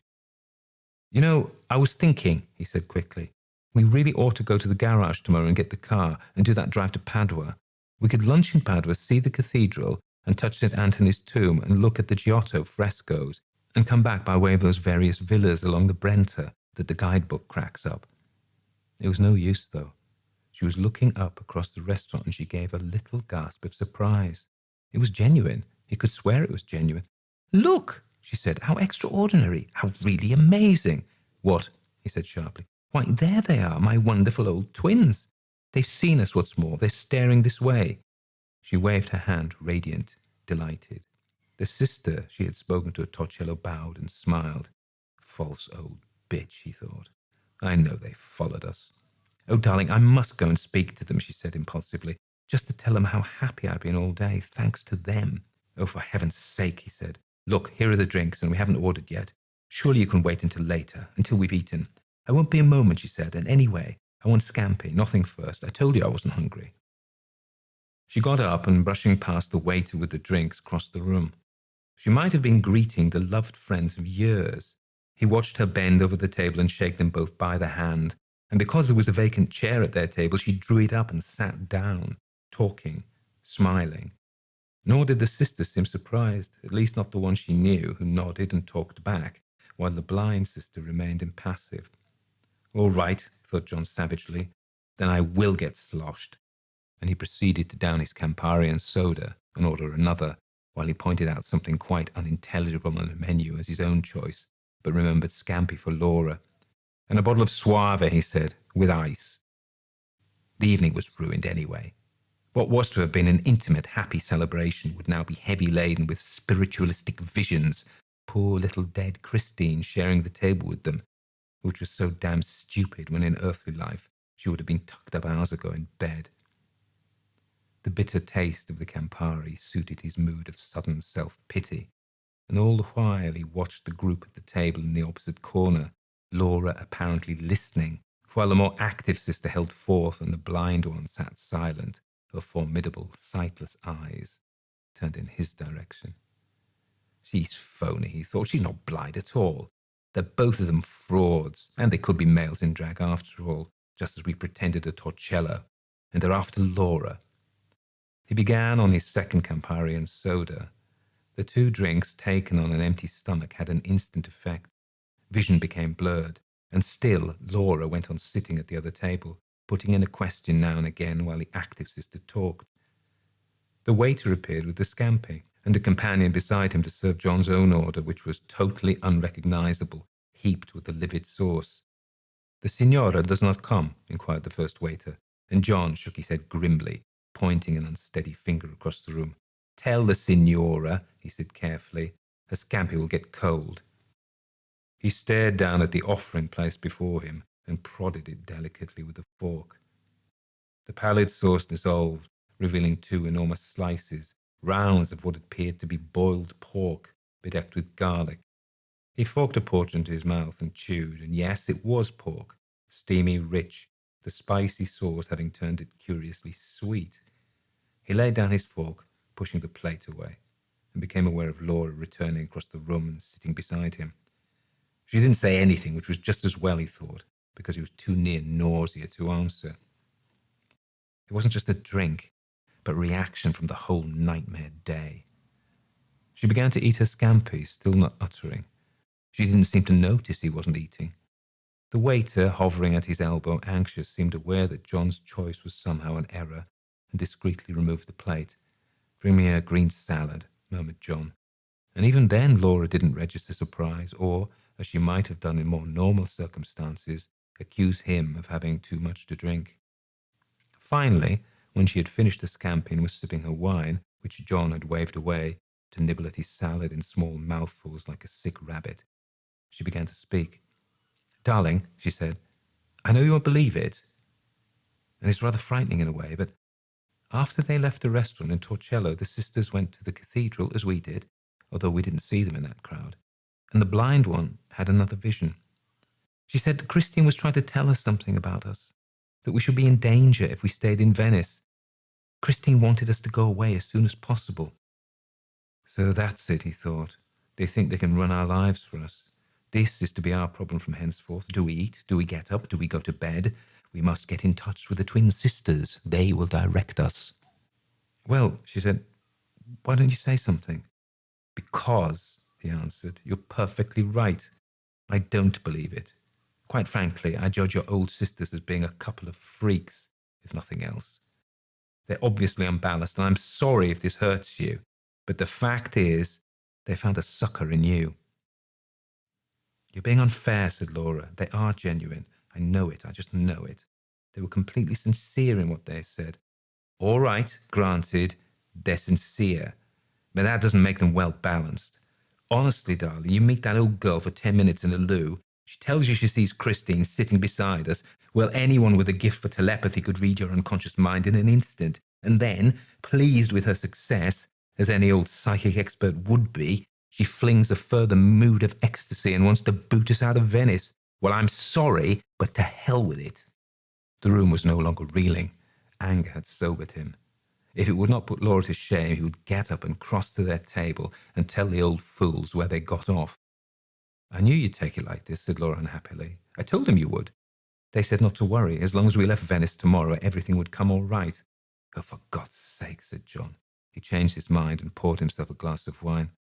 After all, Laura went on, we've really seen the cream of Venice. I don't mind going on somewhere else, and if we stayed, I know it sounds silly, but I should have a nasty nagging sort of feeling inside me. And I should keep thinking of darling Christine being unhappy and trying to tell us to go. Right, said John with ominous calm. That settles it. Go we will. I suggest we clear off to the hotel straight away and warn the reception we're leaving in the morning. Have you had enough to eat? Oh dear, sighed Laura, don't take it like that. Look, why not come over and meet them, and then they can explain about the vision to you? Perhaps you take it seriously then, especially as you're the one it most concerns. Christine's more worried over you than me. And the extraordinary thing is that the blind sister says you're psychic and don't know it, that you're somehow en rapport with the unknown, and I'm not. Well, that's fine, said John. I'm psychic, am I? Fine. My psychic intuition tells me to get out of this restaurant now, at once, and we can decide what we do about leaving Venice when we're back at the hotel. He signalled to the waiter for the bill, and they waited for it, not speaking to each other. Laura, unhappy, fiddling with her bag, while John, glancing furtively at the twins' table, noticed that they were tucking into plates piled high with spaghetti in very unpsychic fashion. The bill disposed of, John pushed back his chair. Right, you ready? He said. I'm going to say goodbye to them first, said Laura, her mouth set sulkily, reminding him instantly with a pang of their poor lost child. Just as you like, he replied, and walked ahead of her, out of the restaurant, without a backward glance. The soft humidity of the evening, so pleasant to walk about in earlier, had turned to rain. The strolling tourists had melted away. One or two people hurried by under umbrellas. This is what the inhabitants who live here see, he thought. This is the true life. Empty streets by night and the dank stillness of a stagnant canal beneath shuttered houses. The rest is a bright facade put on for show, glittering by sunlight. Laura joined him, and they walked away together in silence, and emerging presently behind the ducal palace, came out into Piazza San Marco. The rain was heavy now, and they sought shelter with the few remaining stragglers under the colonnades. The orchestras had packed up for the evening. The tables were bare. Chairs had been turned upside down. The experts are right, he thought. Venice is sinking. The whole city slowly dying. One day the tourists will travel here by boat to peer down into the waters, and they'll see pillars and columns and marble far, far beneath them. Slime and mud uncovering for brief moments a lost underworld of stone. Their heels made a ringing sound on the pavement, and the rain splashed from gutterings above. A fine end to an evening that had started with brave hope, with innocence. When they came to their hotel, Laura made straight for the lift, and John turned to the desk to ask the night porter for the key. The man handed him a telegram at the same time. John stared at it a moment. Laura was already in the lift. Then he opened the envelope and read the message. It was from the headmaster of Johnny's preparatory school. Johnny, under observation, suspected appendicitis in City Hospital here. No cause for alarm, but surgeons thought wise to advise you. Charles Hill. He read the message twice, then walked slowly towards the lift where Laura was waiting for him.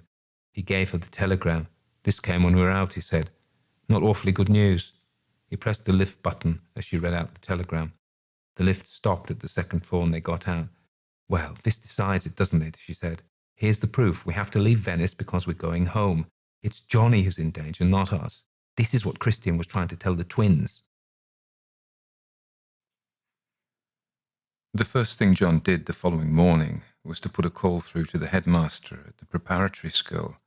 Then he gave notice of their departure to the reception manager, and they packed while they waited for the call. Neither of them referred to the events of the preceding day. It was not necessary. John knew the arrival of the telegram and the foreboding of danger from the sisters was coincidence, nothing more, but it was pointless to start an argument about it. Laura was convinced otherwise, but intuitively she knew it was best to keep her feelings to herself. During breakfast, they discussed ways and means of getting home. It should be possible to get themselves and the car onto the special car train that ran from Milan through to Calais since it was early in the season. In any event, the headmaster had said there was no urgency. The call from England came while John was in the bathroom. Laura answered it. He came into the bedroom a few minutes later. She was still speaking, but he could tell from the expression in her eyes that she was anxious. "It's Mrs. Hill," she said. "Mr. Hill is in class. She says they reported from the hospital that Johnny had a restless night and the surgeon may have to operate, but he doesn't want to unless it's absolutely necessary. They've taken x-rays and the appendix is in a tricky position. It's not awfully straightforward." "Here, give it to me," he said. The soothing but slightly guarded voice of the headmaster's wife came down the receiver.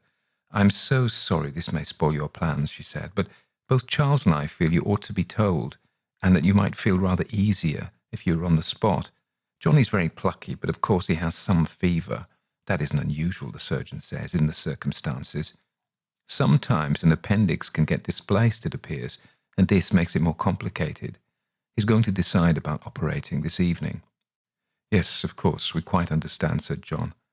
"Please do tell your wife not to worry too much," she went on.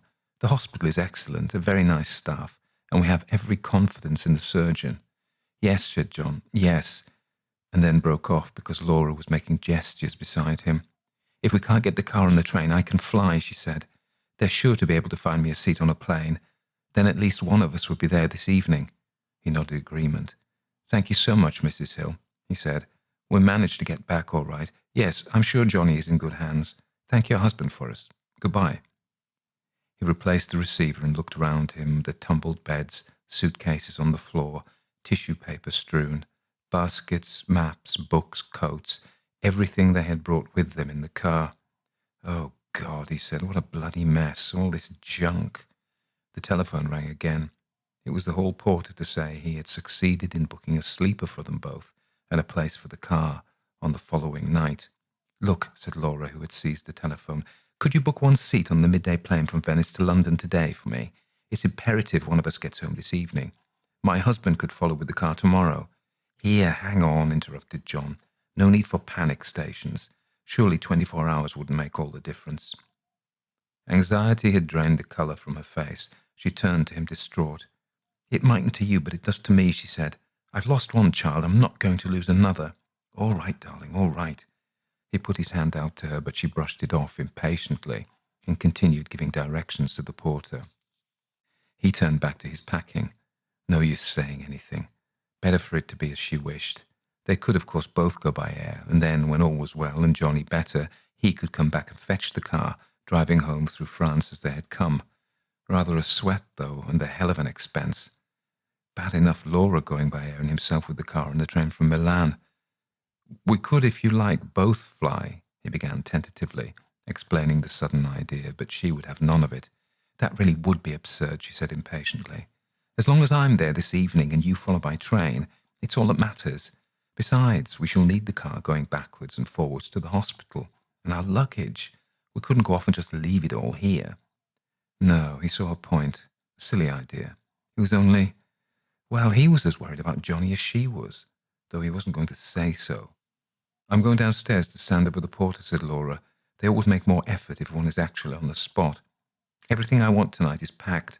I shall only need my overnight case. You can bring everything else in the car."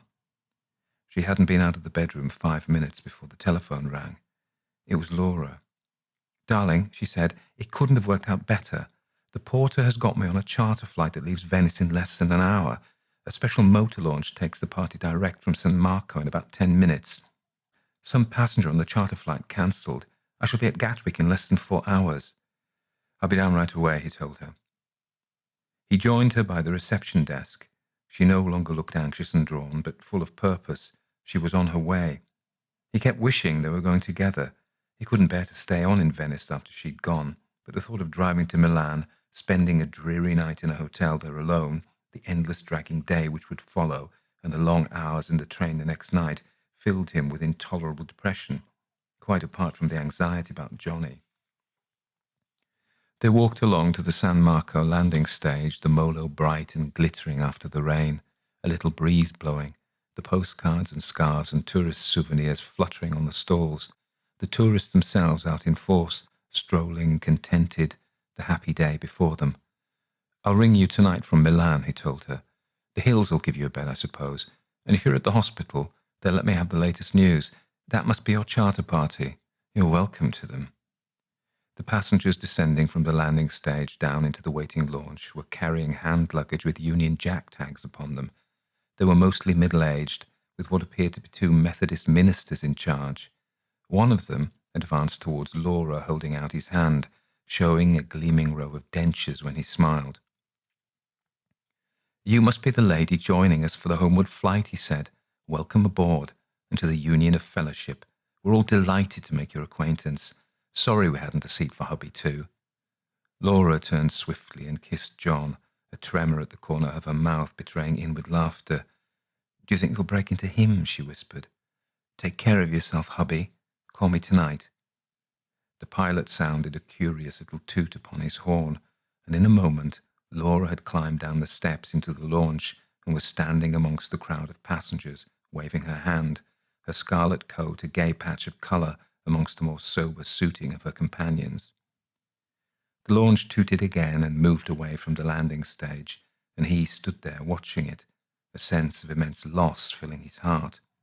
Then he turned and walked away, back to the hotel, the bright day all about him, desolate, unseen.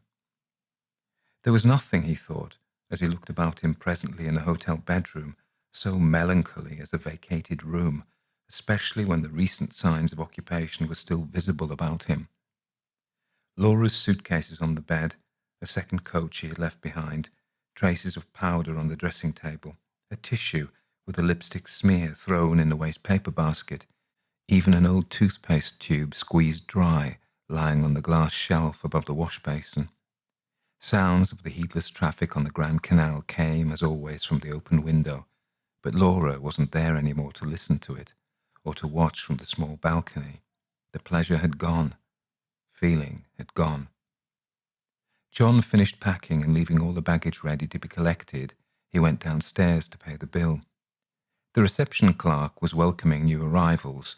People were sitting on the terrace overlooking the Grand Canal, reading newspapers, the pleasant day waiting to be planned. John decided to have an early lunch here on the hotel terrace, on familiar ground, and then have the porter carry the baggage to one of the ferries that steamed direct between San Marco and the Porto Roma, where the car was garaged. The fiasco meal of the night before had left him empty, and he was ready for the trolley of hors d'oeuvres when they brought it to him around midday. Even here, though, there was change. The head waiter, their especial friend, was off duty, and the table where they usually sat was occupied by new arrivals, a honeymoon couple, he told himself sourly, observing the gaiety, the smiles, while he had been shown to a small single table behind a tub of flowers. She's airborne now, John thought. She's on her way. And he tried to picture Laura seated between the Methodist ministers, telling them, no doubt, about John ill in hospital, and heaven knows what else besides. Well, the twin sisters anyway could rest in psychic peace. Their wishes would have been fulfilled. Lunch over, there was no point in lingering with a cup of coffee on the terrace. His desire was to get away as soon as possible, fetch the car, and be en route for Milan. He made his farewells at the reception desk, and escorted by a porter who had piled his baggage onto a wheeled trolley, made his way once more to the landing stage of San Marco. As he stepped onto the steamer ferry, his luggage heaped beside him, a crowd of jostling people all about him, he had one momentary pang to be leaving Venice. When, if ever, he wondered, would they come again? Next year? In 3 years? Glimpsed first on honeymoon nearly 10 years ago, and then a second visit en passant before a cruise, and now this last abortive 10 days that had ended so abruptly. The water glittered in the sunshine, buildings shone, tourists in dark glasses paraded up and down the rapidly receding Molo. Already the terrace of their hotel was out of sight as the ferry churned its way up the Grand Canal. So many impressions to seize and hold, familiar loved facades, balconies, windows, water lapping the cellar steps of decaying palaces, the little red house where D'Annunzio lived, with its garden. Our house, Laura called it, pretending it was theirs, and too soon the ferry would be turning left on the direct route to the Piazza alle Roma, so missing the best of the canal, the Rialto, the further palaces. Another ferry was heading downstream to pass them, filled with passengers, and for a brief, foolish moment he wished he could change places, be amongst the happy tourists bound for Venice and all he had left behind him. Then he saw her, Laura, in her scarlet coat, the twin sisters by her side, the active sister with her hand on Laura's arm, talking earnestly, and Laura herself, her hair blowing in the wind, gesticulating, on her face a look of distress. He stared, astounded, too astonished to shout, to wave, and anyway, they would never have heard him or seen him, for his own ferry had already passed and was heading in the opposite direction. What the hell had happened? There must have been a hold-up with the charter flight, and it had never taken off, but in that case, why had Laura not telephoned him at the hotel? And what were those damned sisters doing? Had she run into them at the airport? Was it coincidence? And why did she look so anxious? He could think of no explanation. Perhaps the flight had been cancelled. Laura, of course, would go straight to the hotel, expecting to find him there, intending doubtless to drive with him after all to Milan and take the train the following night. What a blasted mix-up! The only thing to do was to telephone the hotel immediately his ferry reached the Piazzale Roma and tell her to wait. He would return and fetch her. As for the damned interfering sisters, they could get stuffed. The usual stampede ensued when the ferry arrived at the landing stage. He had to find a porter to collect his baggage and then wait while he discovered a telephone. The fiddling with change, the hunt for the number, delayed him still more. He succeeded at last in getting through, and luckily the reception clerk he knew was still at the desk. "Look, there's been some frightful muddle," he began, and explained how Laura was even now on her way back to the hotel. He had seen her with two friends on one of the ferry services. Would the reception clerk explain and tell her to wait? He would be back by the next available service to collect her. In any event, detain her, he said. "I'll be as quick as I can." The reception clerk understood perfectly, and John rang off. Thank heaven Laura hadn't turned up before he had put through his call, or they would have told her he was on his way to Milan.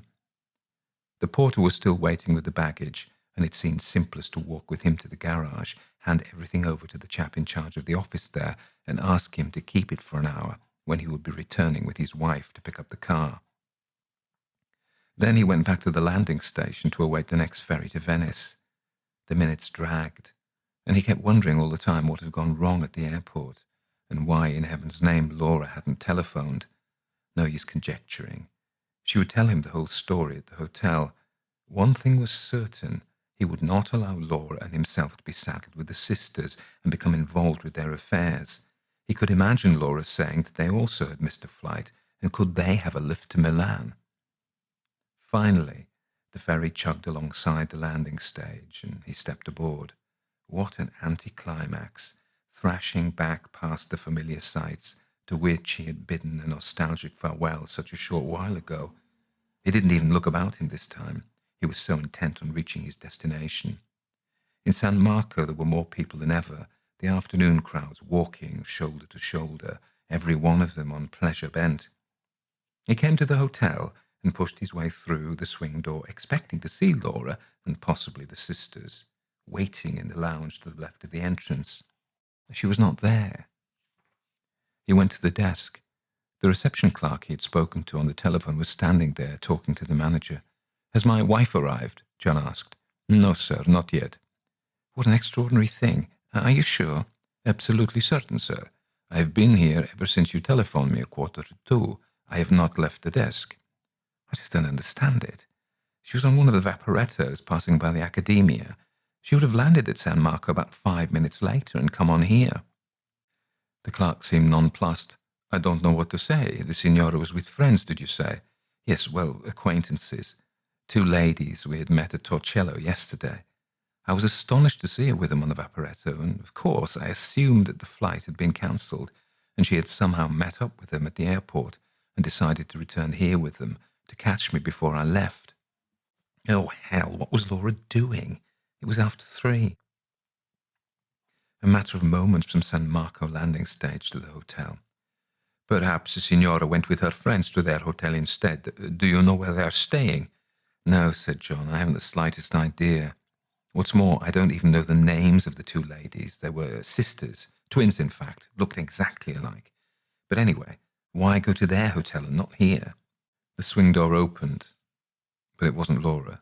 Two people staying in the hotel. The manager broke into the conversation. I tell you what I will do, he said. I will telephone the airport and check about the flight. Then at least we will get somewhere. He smiled apologetically. It was not usual for arrangements to go wrong. Yes, do that, said John. We may as well know what happened there. He lit a cigarette and began to pace up and down the entrance hall. What a bloody mix-up, and how unlike Laura, who knew he would be setting off for Milan directly after lunch. Indeed, for all she knew, he might have gone before. But surely in that case, she would have telephoned at once on arrival at the airport, had the flight been cancelled. The manager was ages telephoning. He had to be put through on some other line, and his Italian was too rapid for John to follow the conversation. Finally, he replaced the receiver. It is more mysterious than ever, sir, he said. The charter flight was not delayed. It took off on a schedule with a full complement of passengers. As far as they could tell me, there was no hitch. The signora must simply have changed her mind. His smile was more apologetic than ever. Changed her mind, John repeated. But why on earth should she do that? She was so anxious to be home tonight. The manager shrugged. You know how ladies can be, sir, he said. Your wife may have thought that after all she would prefer to take the train to Milan with you. I do assure you, though, that the charter party was most respectable, and it was a Caravel aircraft, perfectly safe. Yes, said John impatiently. I don't blame your arrangements in the slightest. I just can't understand what induced her to change her mind. Unless it was meeting with those two ladies. The manager was silent. He could not think of anything to say. The reception clerk was equally concerned. Is it possible, he ventured, that you made a mistake, and it was not the signora that you saw in the vaporetto? Oh, no, replied John. It was my wife, I assure you. She was wearing her red coat. She was hatless, just as she left here. I saw her as plainly as I can see you. I would swear to it in a court of law. It is unfortunate, said the manager, that we do not know the name of the two ladies, or the hotel where they were staying. You say you met these ladies at Torcello yesterday? Yes, but only briefly. They weren't staying there. At least, I'm certain they weren't. We saw them at dinner in Venice later, as it happens. Excuse me. Guests were arriving with luggage to check in. The clerk was obliged to attend to them. John turned in desperation to the manager. Do you think it would be any good telephoning the hotel in Torcello, in case the people there knew the name of the ladies, or where they're staying in Venice? We can try, replied the manager. It is a small hope, but we can try. John resumed his anxious pacing, all the while watching the swing door, hoping, praying that he would catch sight of the red coat and Laura would enter. Once again, there followed what seemed an interminable telephone conversation between the manager and someone at the hotel at Torcello. Tell them 2 sisters, said John. 2 elderly ladies dressed in grey, both exactly alike. One lady was blind, he added. The manager nodded. He was obviously giving a detailed description, yet when he hung up he shook his head. The manager at Torcello says he remembers the 2 ladies well, he told John, but they were only there for lunch. He never learned their names. Well, that's that. There's nothing to do now but wait. John lit his 3rd cigarette and went out onto the terrace to resume his pacing there. He stared out across the canal, searching the heads of the people on passing steamers, motorboats, even drifting gondolas. The minutes ticked by on his watch, and there was no sign of Laura. A terrible foreboding nagged at him that somehow this was prearranged, that Laura had never intended to catch the aircraft, that last night in the restaurant she had made an assignation with the sisters. Oh, God, he thought, that's impossible. I'm going paranoid. Yet why? No, more likely the encounter at the airport was fortuitous, and for some incredible reason they had persuaded Laura not to board the aircraft, even prevented her from doing so, trotting out one of their psychic visions that the aircraft would crash, that she must return with them to Venice. And Laura, in her sensitive state, felt they must be right, swallowed it all without question. But granted all these possibilities, why had she not come to the hotel? What was she doing? 4 o'clock, 4:30, the sun no longer dappling the water, he went back to the reception desk. "I just can't hang around," he said. "Even if she does turn up, we shall never make Milan this evening. I might see her walking with these ladies in the Piazza San Marco anywhere. If she arrives while I'm out, will you explain?" The clerk was full of concern. "Indeed, yes," he said. "It is very worrying for you, sir. Would it perhaps be prudent if we booked you in here tonight?" John gestured helplessly. "Perhaps, yes. I don't know. Maybe." He went out of the swing door and began to walk towards the Piazza San Marco. He looked into every shop up and down the colonnades, crossed the piazza a dozen times, threaded his way between the tables in front of Florian's, in front of Quadri's, knowing that Laura's red coat and the distinctive appearance of the twin sisters could easily be spotted even amongst this milling crowd. But there was no sign of them. He joined the crowd of shoppers in the merceria, shoulder to shoulder with idlers, thrusters, window gazers, knowing instinctively that it was useless. They wouldn't be here. Why should Laura have deliberately missed her flight to return to Venice for such a purpose? And even if she had done so, for some reason beyond his imagining, she would surely have come first to the hotel to find him. The only thing left for him to do was to try and track down the sisters. Their hotel could be anywhere amongst the hundreds of hotels and pensions scattered throughout Venice, or even across the other side at the Zattere, or further again on Giudecca. These last possibilities seemed remote. More likely they were staying in a small hotel or pension somewhere near San Zaccaria, handy to the restaurant where they had dined last night. The blind one would surely not go far afield in the evening. He'd been a fool not to have thought of this before, and he turned back and walked quickly away from the brightly lighted shopping district towards the narrower, more cramped quarter where they had dined last night. He found the restaurant without difficulty, but they were not yet open for dinner, and the waiter preparing tables was not the one who had served them. John asked to see the padrone, and the waiter disappeared to the black regions, returning after a moment or two with the somewhat dishevelled-looking proprietor in shirt sleeves, caught in a slack moment, not in full tenue. "I had dinner here last night," John explained. "There were 2 ladies sitting at that table there in the corner." He pointed to it. "You wish to book at that table for this evening?" asked the proprietor. No, said John. "No, there were 2 ladies there last night.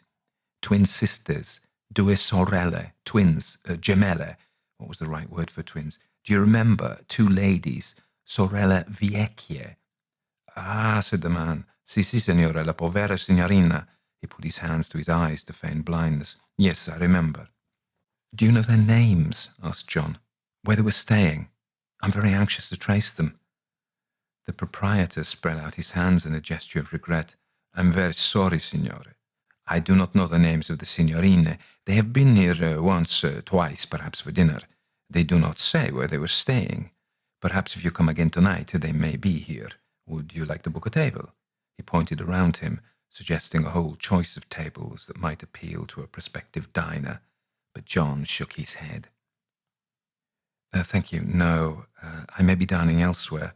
I'm sorry to have troubled you. If the signorina should come," he paused. Possibly I may return later," he added. "I'm not sure." The proprietor bowed and walked with him to the entrance. "In Venice, the whole world meets," he said. "It is possible the signore will find his friends tonight. Arrivederci, signore." Friends. John walked out into the street. More likely kidnappers. Anxiety had turned to fear. Something had gone terribly wrong. Those women had got hold of Laura, played upon her suggestibility, induced her to go with them either to their hotel or elsewhere. Should he find the consulate? Where was it? What would he say when he got there? He began walking without purpose, finding himself, as they had done the night before, in streets he did not know, and suddenly came upon a tall building with the word Questura above it. This is it, he thought. I don't care, something has happened, I'm going inside. There were a number of police in uniform coming and going. The place, at any rate, was active, and addressing himself to one of them behind a glass partition, he asked if there was anyone who spoke English. The man pointed to a flight of stairs, and John went up, entering a door on the right, where he saw that another couple were sitting, waiting, and with relief he recognized them as fellow countrymen, tourists, obviously a man and his wife in some sort of predicament. "Come and sit down," said the man. "We've waited half an hour, but they can't be much longer. What a country! They wouldn't leave us like this at home." John took the proffered cigarette and found a chair beside them. "What's your trouble?" he asked. "My wife had her handbag pinched in one of those shops in the merceria," said the man.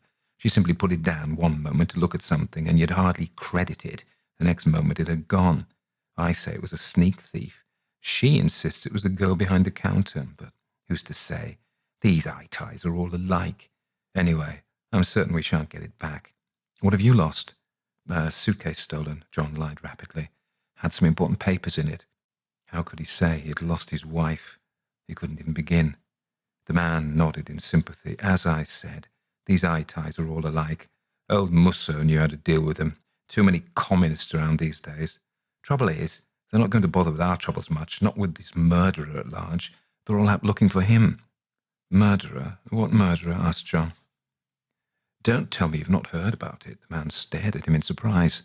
"Venice has talked of nothing else. It's been in all the papers, on the radio, and even in the English papers. A grisly business. One woman found with her throat slit last week, a tourist too, and some old chap discovered with the same sort of knife wound this morning. They seem to think it must be a maniac, because there doesn't seem to be any motive. Nasty thing to happen in Venice in the tourist season." "My wife and I never bother with the newspapers when we're here on holiday," said John. "We're neither much of us given to gossip in the hotel." "Very wise of you," laughed the man. "It might have spoilt your holiday, especially if your wife's nervous. Oh, well, we're off tomorrow anyway. Can't say we mind, do we, dear?" He turned to his wife. "Venice has gone downhill since we were here last, and now this loss of her handbag has really put the limit on it." The door of the inner room opened, and a senior police officer asked John's companion and his wife to pass through. "I bet we don't get any satisfaction," murmured the tourist, winking at John, and he and his wife went into the inner room. The door closed behind them. John stubbed out his cigarette and lighted another. A strange feeling of unreality possessed him. He asked himself what he was doing here. What was the use of it?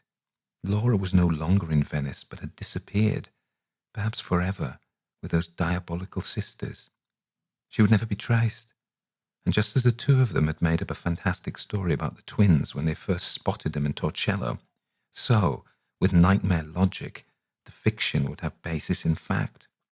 The women were in reality disguised crooks, men with a criminal intent, who lured unsuspecting persons to some appalling fate. They might even be the murderers for whom the police sought. Who would ever suspect two elderly women of respectable appearance living quietly in some second-rate pension or hotel? He stubbed out his cigarette, unfinished.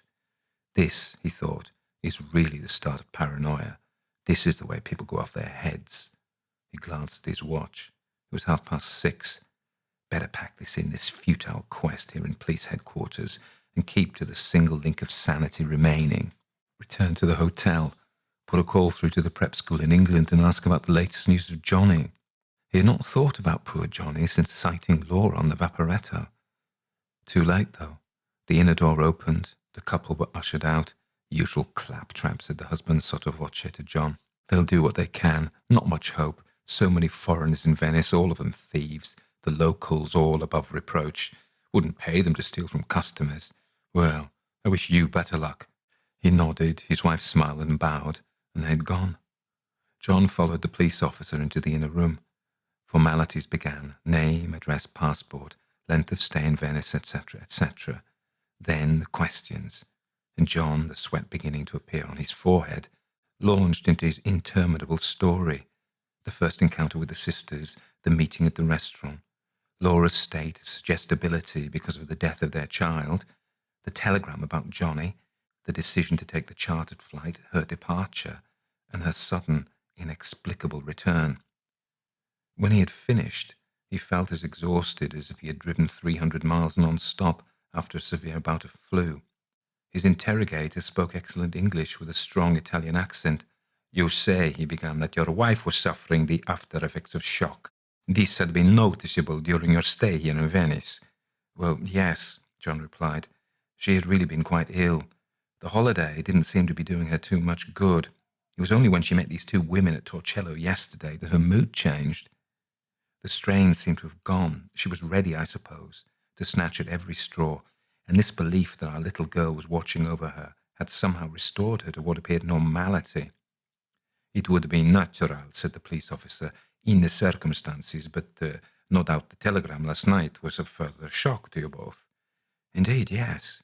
That was the reason we decided to return home.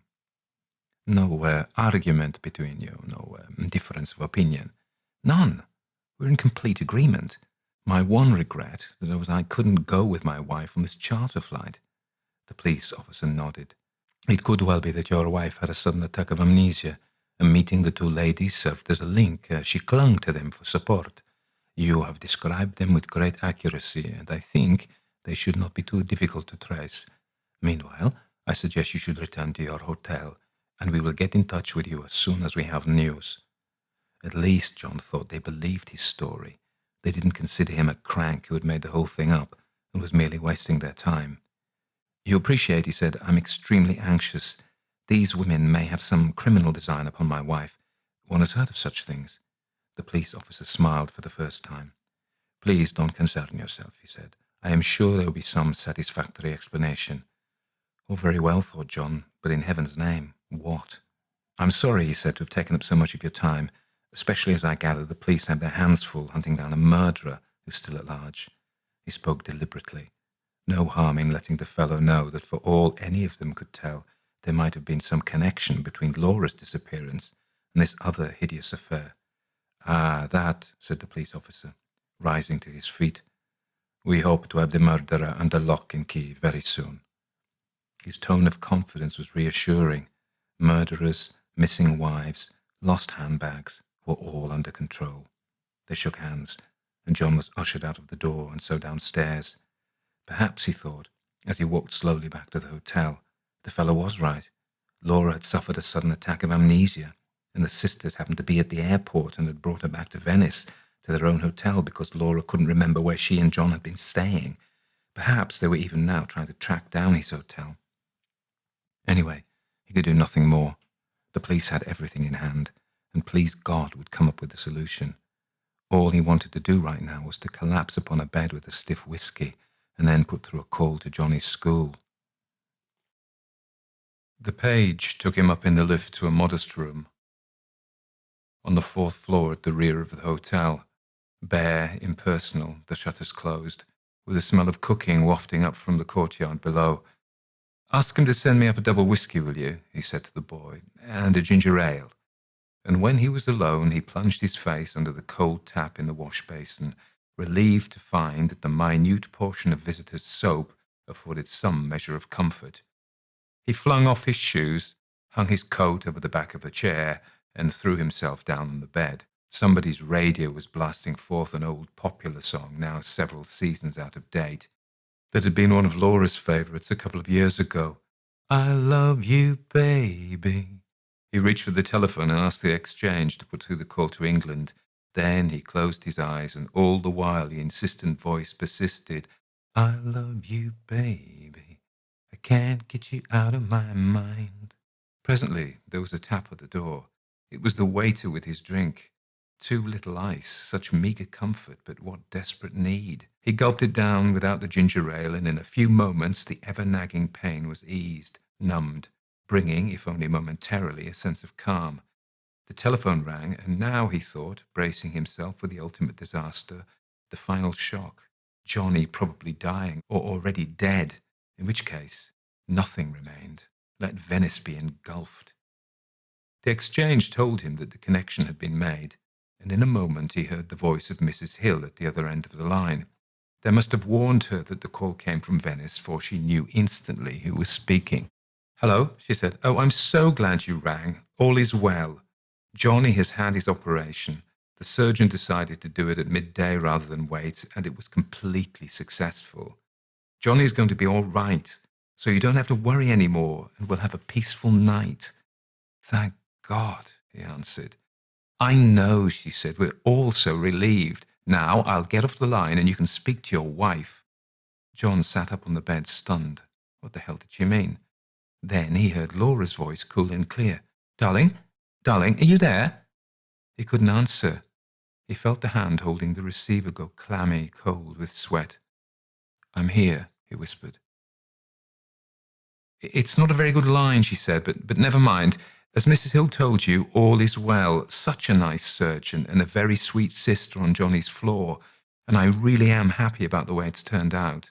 I came straight down here after landing at Gatwick. Flight, okay, by the way, but such a funny crowd. It'll make you hysterical when I tell you about them. And I went to the hospital, and Johnny was coming round. Very dopey, of course, but so pleased to see me. And the Hills are being wonderful. I've got the spare room, and it's only a short taxi drive into the town and the hospital. I shall go to bed as soon as we've had dinner, because I'm a bit fagged, what with the flight and the anxiety. How was the drive to Milan, and where are you staying? John didn't recognize the voice it answered as his own. It was the automatic response of some computer. I'm not in Milan, he said. I'm still in Venice. Still in Venice? What on earth for? Wouldn't the car start? I can't explain, he said. There was a stupid sort of mix-up. He felt suddenly so exhausted that he nearly dropped the receiver, and shame upon shame he could feel tears pricking behind his eyes. What sort of mix-up? Her voice was suspicious, almost hostile. You weren't in a crash? No, nothing like that. A moment's silence, and then she said, Your voice sounds very slurred. Don't tell me you went and got pissed.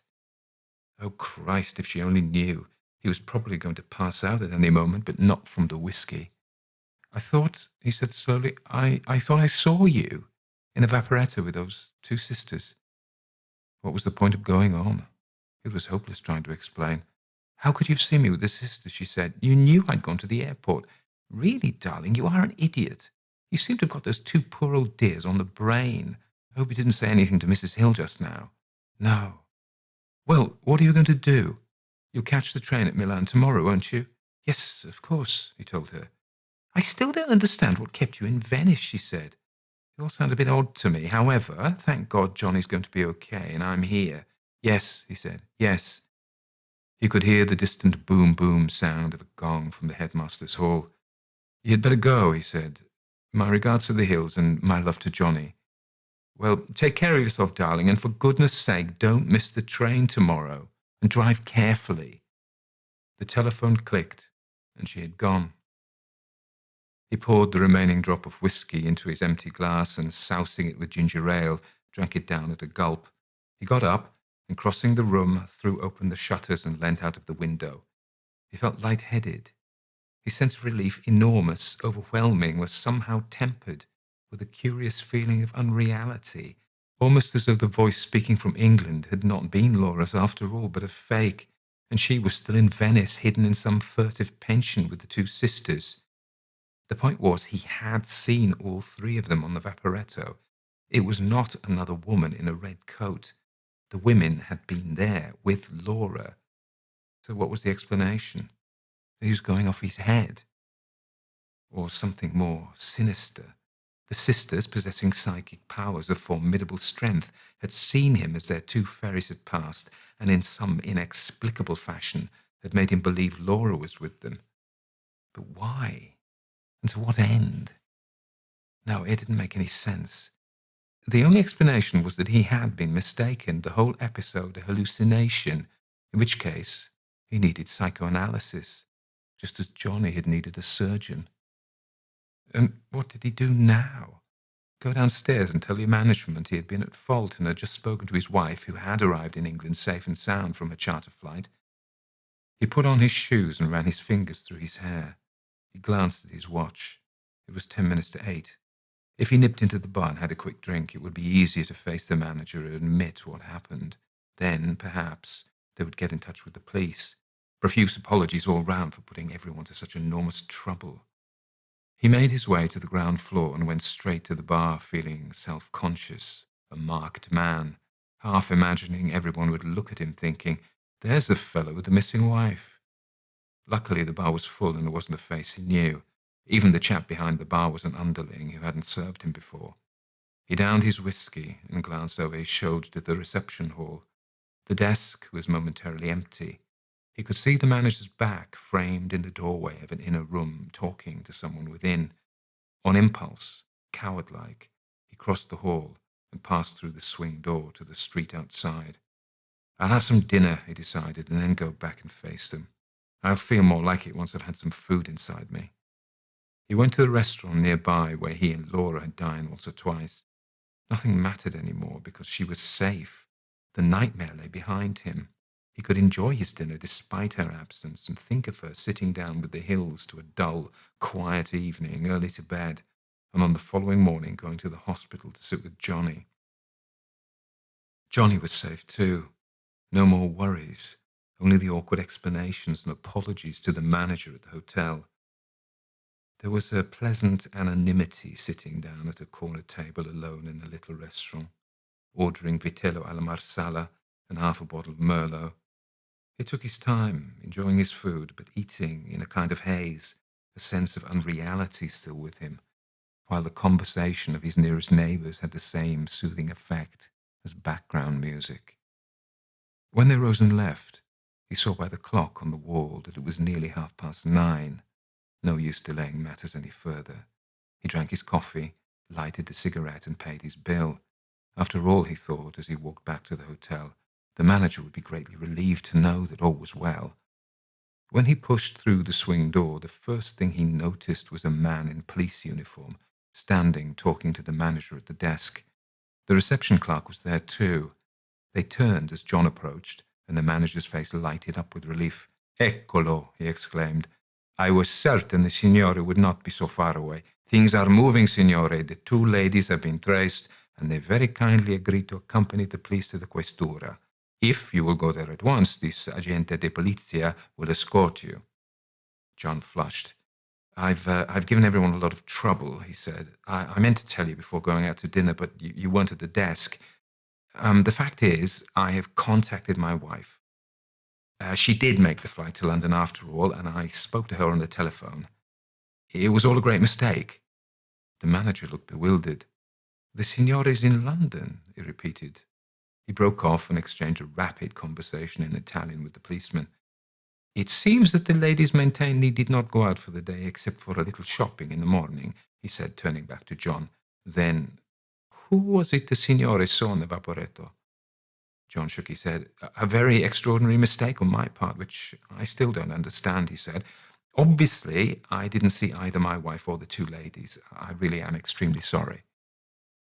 More rapid conversation in Italian. John noticed the clerk watching him with a curious expression in his eyes.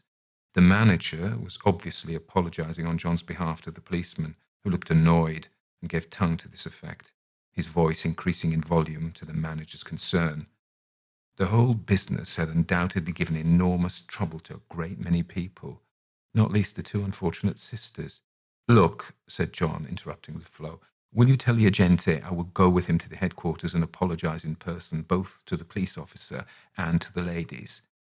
The manager looked relieved.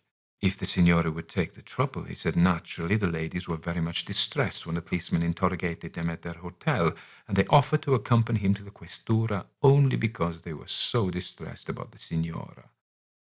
John felt more and more uncomfortable. Laura must never learn any of this. She would be outraged. He wondered if there was some penalty for giving the police misleading information involving a third party. His error began, in retrospect, to take on criminal proportions. He crossed the Piazza San Marco, now thronged with the after-dinner strollers and spectators at the cafes, all three orchestras going full blast in harmonious rivalry, while his companion kept a discreet 2 paces to his left and never uttered a word. They arrived at the police station and mounted the stairs to the same inner room where he had been before. He saw immediately that it was not the officer he knew, but another, who sat behind the desk, a sallow-faced individual with a sour expression, while the two sisters, obviously upset, the active one in particular, were seated on chairs nearby, some underling in uniform standing behind them. John's escort went at once to the police officer, speaking in rapid Italian, while John himself, after a moment's hesitation, advanced towards the sisters. "There's been a terrible mistake," he said. "I don't know how to apologize to you both. It's all my fault, mine entirely. The police aren't to blame." The active sister made as though to rise, her mouth twitching nervously, but he restrained her. We don't understand, she said, the Scots inflection strong. We said good night to your wife last night at dinner, and we have not seen her since. The police came to our pension more than an hour ago and told us your wife was missing, and you had filed a complaint against us. My sister is not very strong. She was considerably disturbed. A mistake, a frightful mistake, he repeated. He turned towards the desk. The police officer was addressing him, his English very inferior to that of the previous interrogator.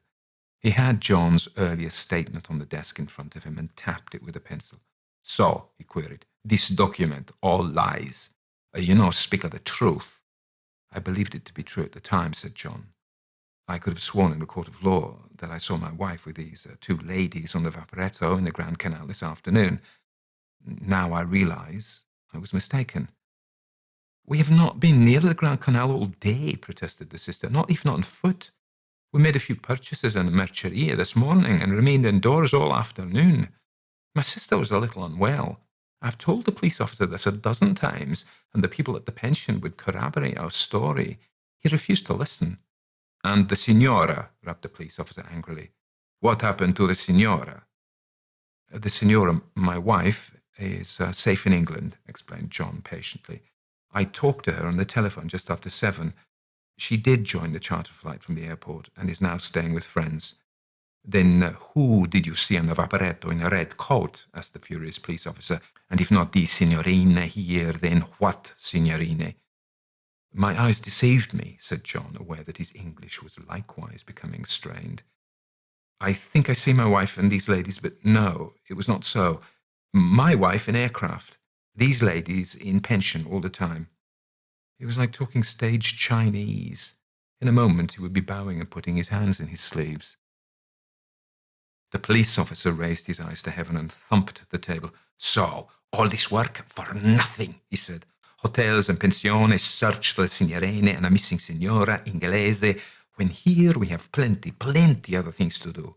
You make a mistake. You have perhaps too much vino at mezzogiorno, and you see 100 signore in red coats in 100 vaporetti. He stood up, rumpling the papers on his desk. And you, signore, he said, do you wish to make a complaint against this person? He was addressing the active sister. Oh, no, she said. No, indeed. I quite see it was all a mistake. Our only wish is to return at once to our pension. The police officer grunted. Then he pointed at John. You very lucky man, he said. This signorine could file a complaint against you. Very serious matter. I'm sure, began John. I'll do anything in my power. Please don't think of it, exclaimed his sister, horrified. We would not hear of such a thing. It was her turn to apologize to the police officer. I hope we need not take up any more of your valuable time, she said. He waved a hand of dismissal and spoke in Italian to the underling. This man walk with you to the pension, he said. Buonasera, signorine. And ignoring John, he sat down again at his desk.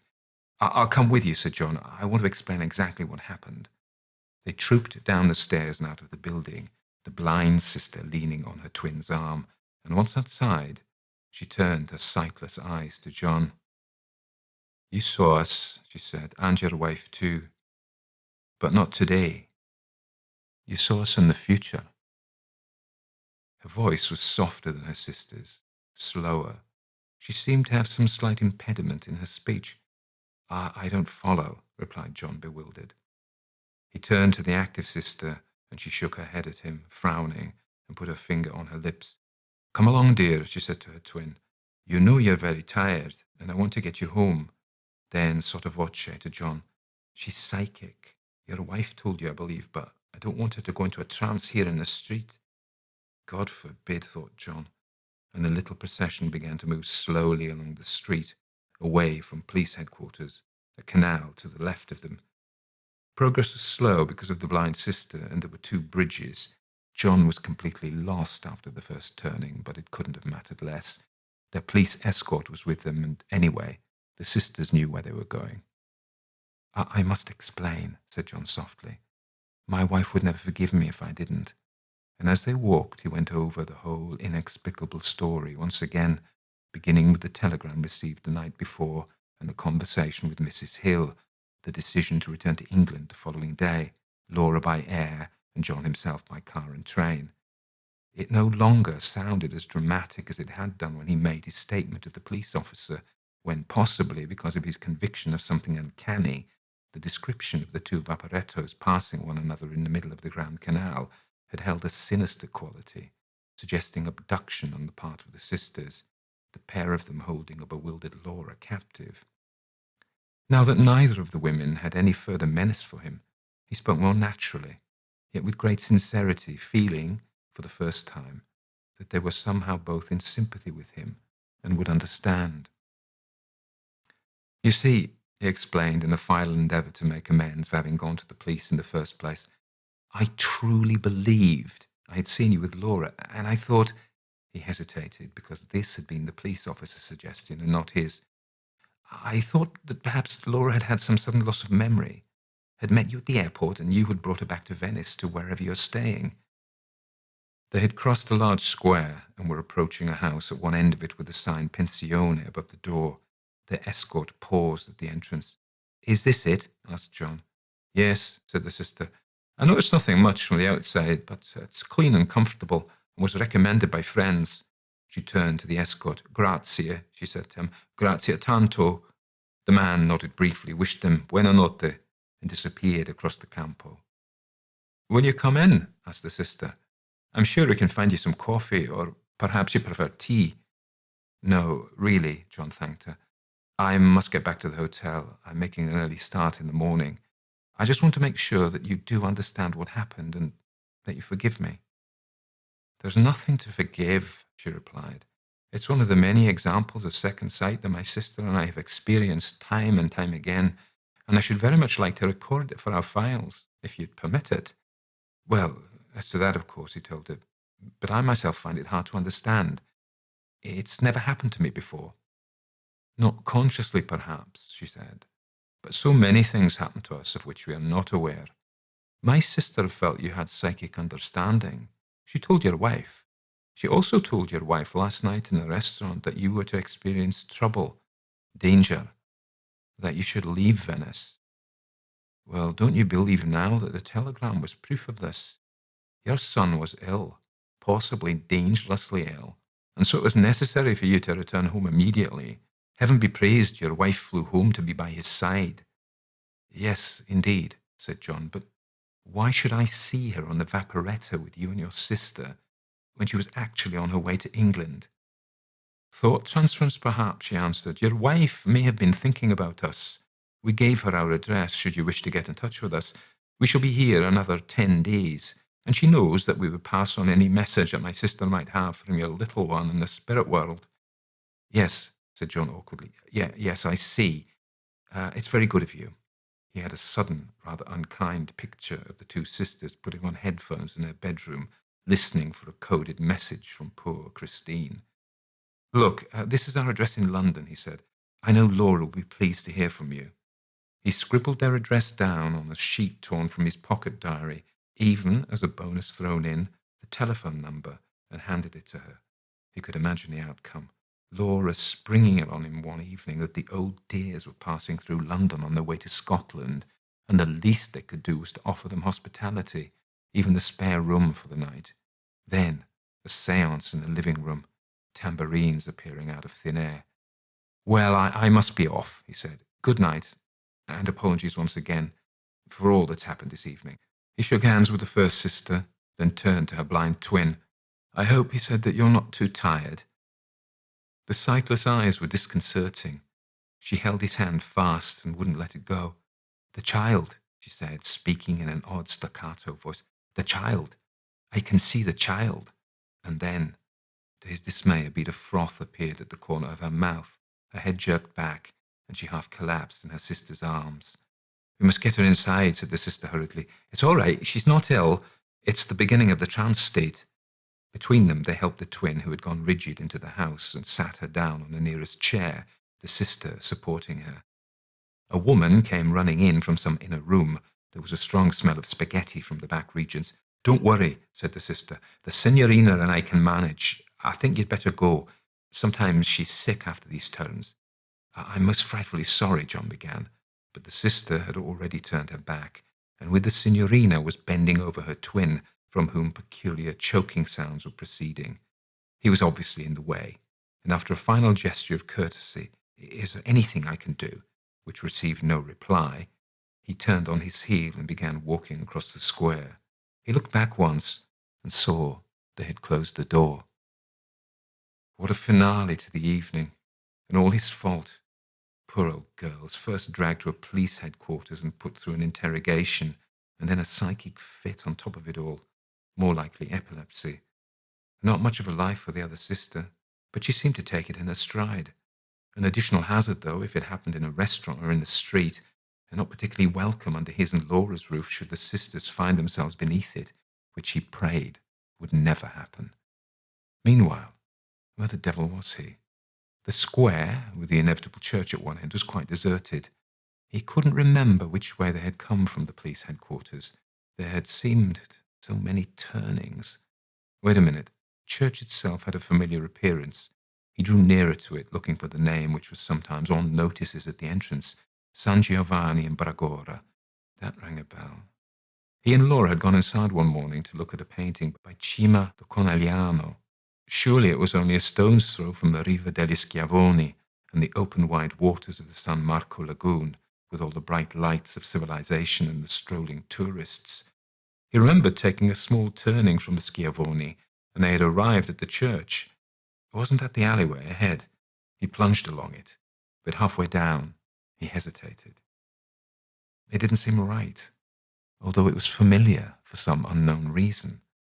Then he realized that it was not the alley they had taken in the morning they visited the church, but the one they had walked along the previous evening, only he was approaching it from the opposite direction.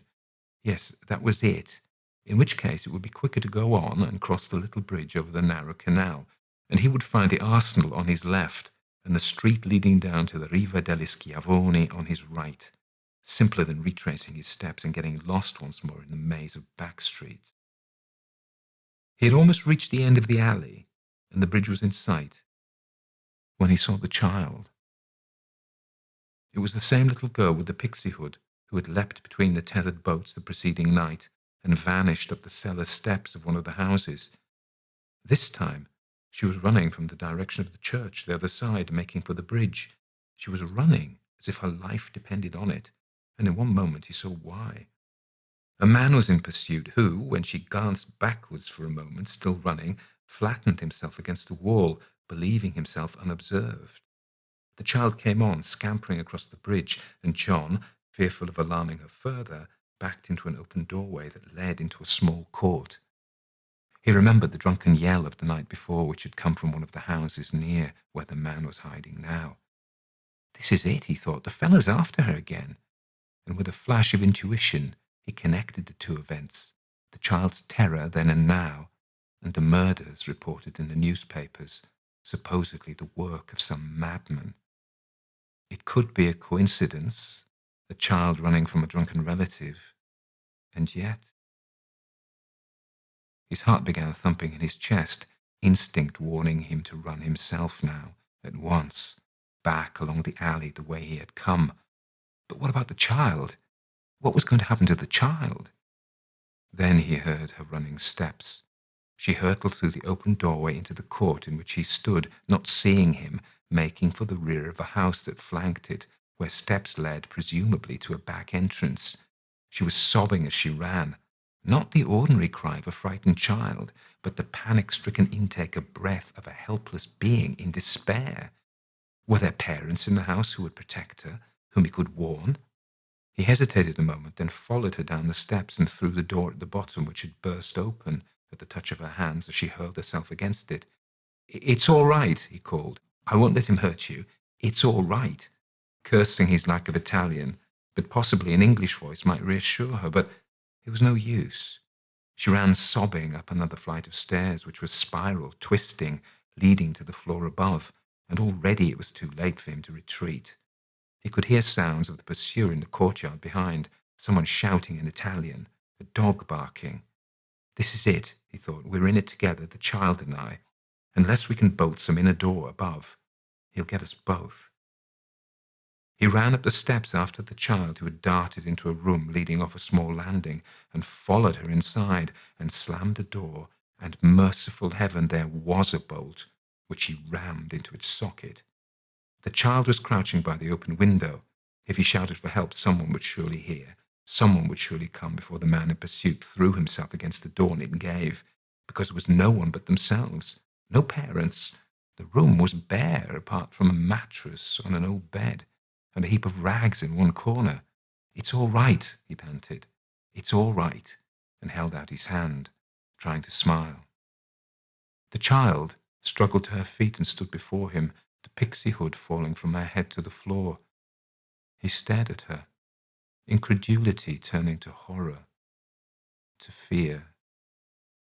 It was not a child at all, but a little, thick-set woman dwarf, about 3 feet high, with a great square adult head too big for her body, grey locks hanging shoulder-length, and she wasn't sobbing anymore.